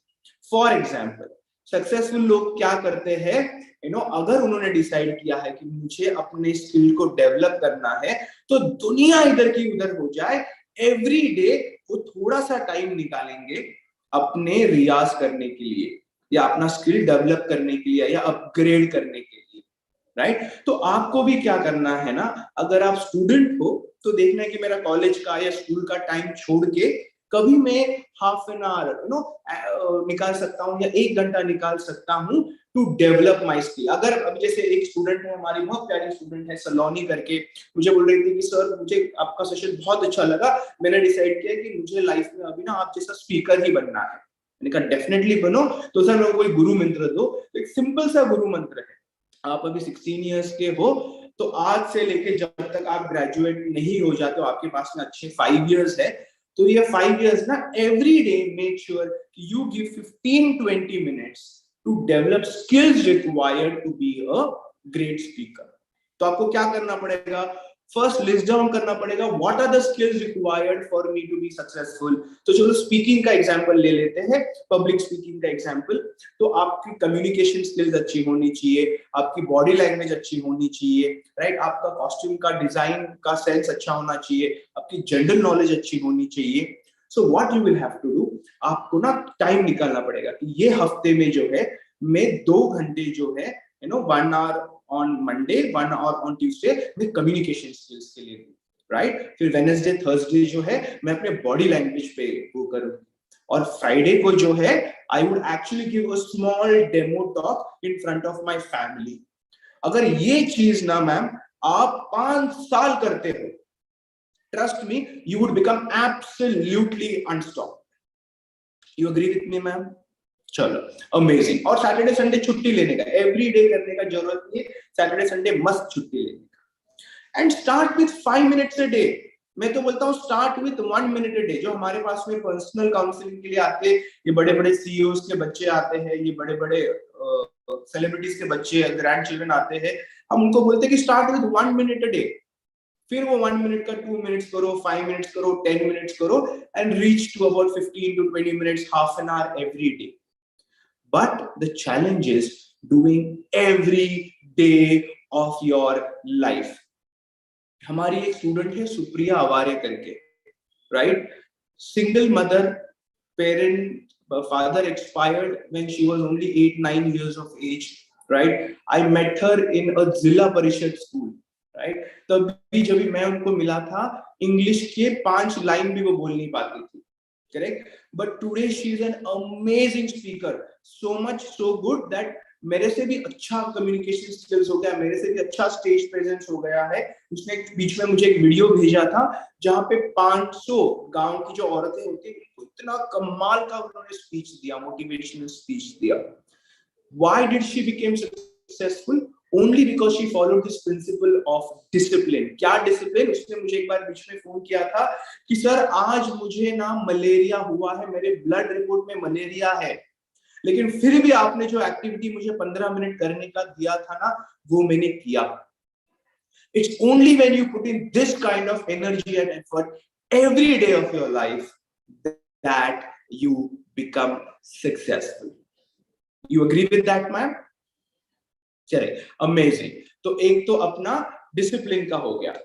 उसका बाद में एक थोड़ा सा ना प्रैक्टिकल आ जाता है. प्रैक्टिकल का क्या मतलब होता है ना, अगर आपको कोई भी फील्ड में जाना है ना, मेक श्योर, जैसे आपको सिंगर भी बनना है, राइट, तो मेक श्योर कि आप बोलते हो कि हफ्ते में ना मैं 3 शोज करूं, फ्री के शोज करूंगी. तो कहाँ शोज करोगे आप अपने रिलेटिव्स के घर पे करोगे, आप अपने फ्रेंड्स के सामने करोगे, आप अपने सोसाइटी में करोगे, या ऐसी ऑर्गेनाइजेशंस में जाओ जैसे रोटरी क्लब हो गया, लायंस क्लब हो गया, वहां पे बोलो कि आपका कोई फंक्शन है तो प्लीज मुझे बुलाइए, मैं 2 गाना आपके लिए फ्री में गाऊं. Now what happens, no, when you keep giving this free sessions or this free talks or this free performances, एक तो आपकी ना नेटवर्किंग बहुत अच्छी हो जाती है, बहुत लोग आपको जानते हैं, राइट, आपकी प्रैक्टिस हो जाती है, आपका स्टेज फियर जो है वो पूरी तरह से निकल जाता है, और धीरे धीरे जो है ना वहीं पे आपको कोई ना कोई मिल जाएगा जो बोलेगा आपने कमाल का गाया, हमारा भी एक सोसाइटी में फंक्शन है, हम आपको इतने रुपए देंगे, आप आएंगी क्या? Definitely आएंगी. I know best of the best Bollywood singers today who started doing free shows and today are charging 10 lakh rupees to record a show and charging 50 lakh rupees for their concerts. Right? तो जितना हो सके ना, अगर आपको public speaking में भी जाना है, 5 दोस्तों को मिला बिठाने का, बोलने का मैं आज तेरे को भाषण देने वाला हूँ, उनके सामने अपना एक मस्त 10 मिनट्स का 5 मिनट्स का टॉक दे देने का. Never lose an opportunity, you know, to present your skill. एकदम सिंपल है ये point ma'am, right. As much as possible practically जो है आपको आपका आर्ट फॉर्म जो है वो प्रेजेंट करना है. चलो, अमेजिंग. उसके साथ साथ I tell you what is the absolute differentiator between a star and a superstar, a star and a superstar, right? अभी जैसे नवाजुद्दीन सिद्दीकी सर का मैं आपको एग्जांपल देता हूँ. जब भी हम लोग इनके साथ में शूट कर रहे थे सेलिब्रिटी स्कूल का एक्टिंग कोर्स, राइट, तो हमने इन सर को टाइम दिया था कि आप 10 बजे सर आ जाए, और हमें लगा था नवाज सर इतने बड़े सेलिब्रिटी है तो ये जो है ये 11 साढ़े 11 से पहले आएंगे. एंड टू आवर सरप्राइज 9:30 बजे ही नवाज सर एकदम फ्लोर पे आ गए. हम लोग रेडी भी नहीं थे, करेक्ट. एंड एकदम हमने कहा सर हमने आपके लिए 99 का इंतजाम किया, प्लीज सर आप वहां थोड़ी देर बैठे, हम आपको बुलाते हैं. और एकदम फास्ट हमने 10 बजे जो है हमारा सेट पूरा रिकॉर्ड किया. तो me and my son Vihaan हम गए थे उनको इनवाइट करने के लिए, सर सेट रेडी है आप आ जाइए करके. तो मैंने उनको कहा कि सर कमाल है सर, हमको लगा था कि आप 11:30-12 बजे तक आओगे, आप इतने बड़े स्टार हो, सेलिब्रिटी हो, and we were very surprise कि आप 9:30 बजे. और उन्होंने एक कमाल की बात मुझे बताई थी कि सिद्धार्थ, मैं पिछले 30 साल से काम कर रहा हूँ, अलग अलग मूवीज, टेलीविजन सीरियल्स, नेटफ्लिक्स हो गया, फॉरेन में मेरा शूट्स होता है, एक भी शूट को मैं लाइफ में कभी लेट नहीं पहुंचा. Now, I sometimes feel he's an amazing actor, right? But is also because of his professionalism that उनको बहुत ज्यादा काम मिलता है, बहुत ज्यादा अपॉर्चुनिटी मिलती है, बहुत प्रोड्यूसर्स एंड डायरेक्टर्स उनके साथ में काम करना चाहते हैं. अनफॉर्चुनेटली बहुत सारे एक्टर्स, सिंगर्स या न्यू एज लोगों को हम मिलते हैं जो टाइम पंक्चुअलिटी को बिल्कुल इंपॉर्टेंस नहीं देते हैं. और सेलिब्रिटी स्कूल में तो हमारा एकदम क्लियर उसूल है, अगर आप हमारे कोई भी एक इवेंट में, कोई भी एक कॉल में, कोई भी एक परफॉर्मेंस में लेट आते हो ना, हम लाइफ में आपके साथ में फिर कभी काम नहीं करते हैं. And trust me, all the new age companies, all the entrepreneurs and all my friends who run big companies today have the same policy, correct. बहुत सारा लोग हैं, जैसे एक मेरा फ्रेंड है, बहुत बड़ी स्टार्टअप चलाता है, ऑलमोस्ट 500 करोड़ की वैल्यूएशन है. तो उसने मुझे बोला था कि यार लोग इंटरव्यू में तक लेट आते हैं. आई अंडरस्टैंड ट्रैफिक है, आई अंडरस्टैंड कि अनफॉर्चुनेट थिंग हो सकती है, करेक्ट. बट एक तो आपको इन्फॉर्म तो करना है कि सर मैं निकली थी 2 घंटा लेके, लेकिन चलो आज ये हो गया तो मुझे थोड़ा टाइम लग जाएगा. एक तो लोग इन्फॉर्म भी नहीं करते. Second thing, you have to take into consideration the time, the traffic, and everything included as such, right? तो थोड़ा सा professionalism जिसे हम कहते हैं, वो अगर in general हम सब लोग Indians वगैरह भी exuberate करें, तो we would all be absolutely superstars in our journey as such, right? I'll just cover quickly 2 points, and then we can wind up, right? Second thing, as I said, latest trends के बारे में थोड़ा सा मालूमात होना बहुत जरूरी है. I meet these youngsters जिनको अपने फील्ड के बारे में तो बहुत कुछ मालूम होता है, लेकिन थोड़ा सा लेटेस्ट टेक्नोलॉजी क्या है, ये फील्ड में क्या नया इनोवेशन हुआ है, वो अगर पूछो तो इनको बिल्कुल मालूम नहीं होता है. और I don't want to work with someone जो up to dated नहीं है, उसको नई चीजों के बारे में मालूम नहीं है, नया क्या ट्रेंड है वो बात मालूम नहीं है. बिकॉज आज हम लोग ऐसे युग में है जहां पे एकदम फास्ट जो है चीजें बदल रही है, राइट. एंड इसके कारण if you are not aware what's happening in the industry, if you are not aware कि क्या नया टेक्नोलॉजी आ रहा है, you would definitely be left behind. 3-3, 4-4 महीनों में पूरी टेक्नोलॉजी चेंज हो जाती है. एंड भले आप आर्ट फॉर्म में हो, भले आप कोई भी प्रोफेशन में हो, मेक श्योर कि you spend at least 10 to 15 minutes every week. That's it. Saturday या संडे को जो है थोड़ा सा एक गूगल कर लेने का, लिखने का what are the latest trends, what are the latest technologies, what are the latest software that have come. बहुत सारे ब्लॉग्स होते हैं, यूट्यूब वीडियोस होते हैं. बस हर हफ्ते अगर आप 15 से 20 मिनट जो है वो स्पेंड करते हो, बहुत ज्यादा आपकी नॉलेज बढ़ेगी कि क्या नई नई चीजें आपके प्रोफेशन में आ रही है, right.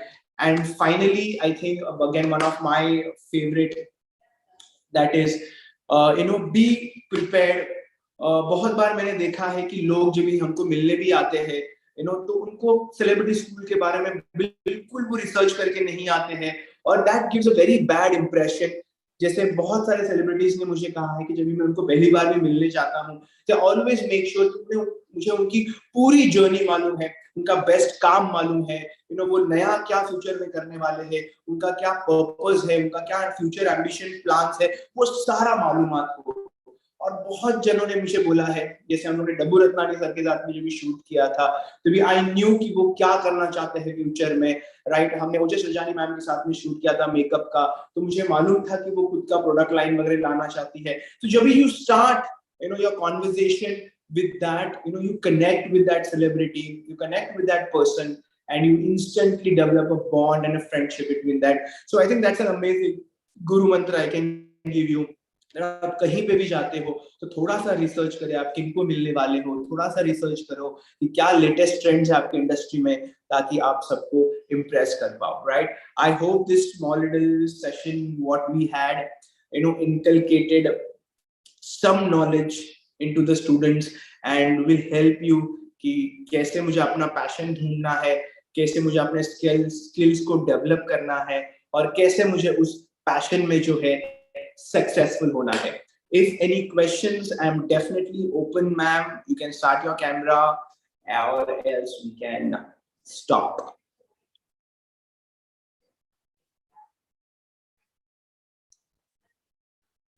Okay, ma'am, you are there. Yes, sir, I'm here. Just that my camera stopped working. अच्छा, कोई बात नहीं. Amazing, amazing. चलो, but I think I have covered everything that I wanted to cover, right? And would love to actually have a very proper, long physical session with the students as well, correct? And so amazing that what work you guys are doing. And I once again wish you all the luck in this amazing mission of yours.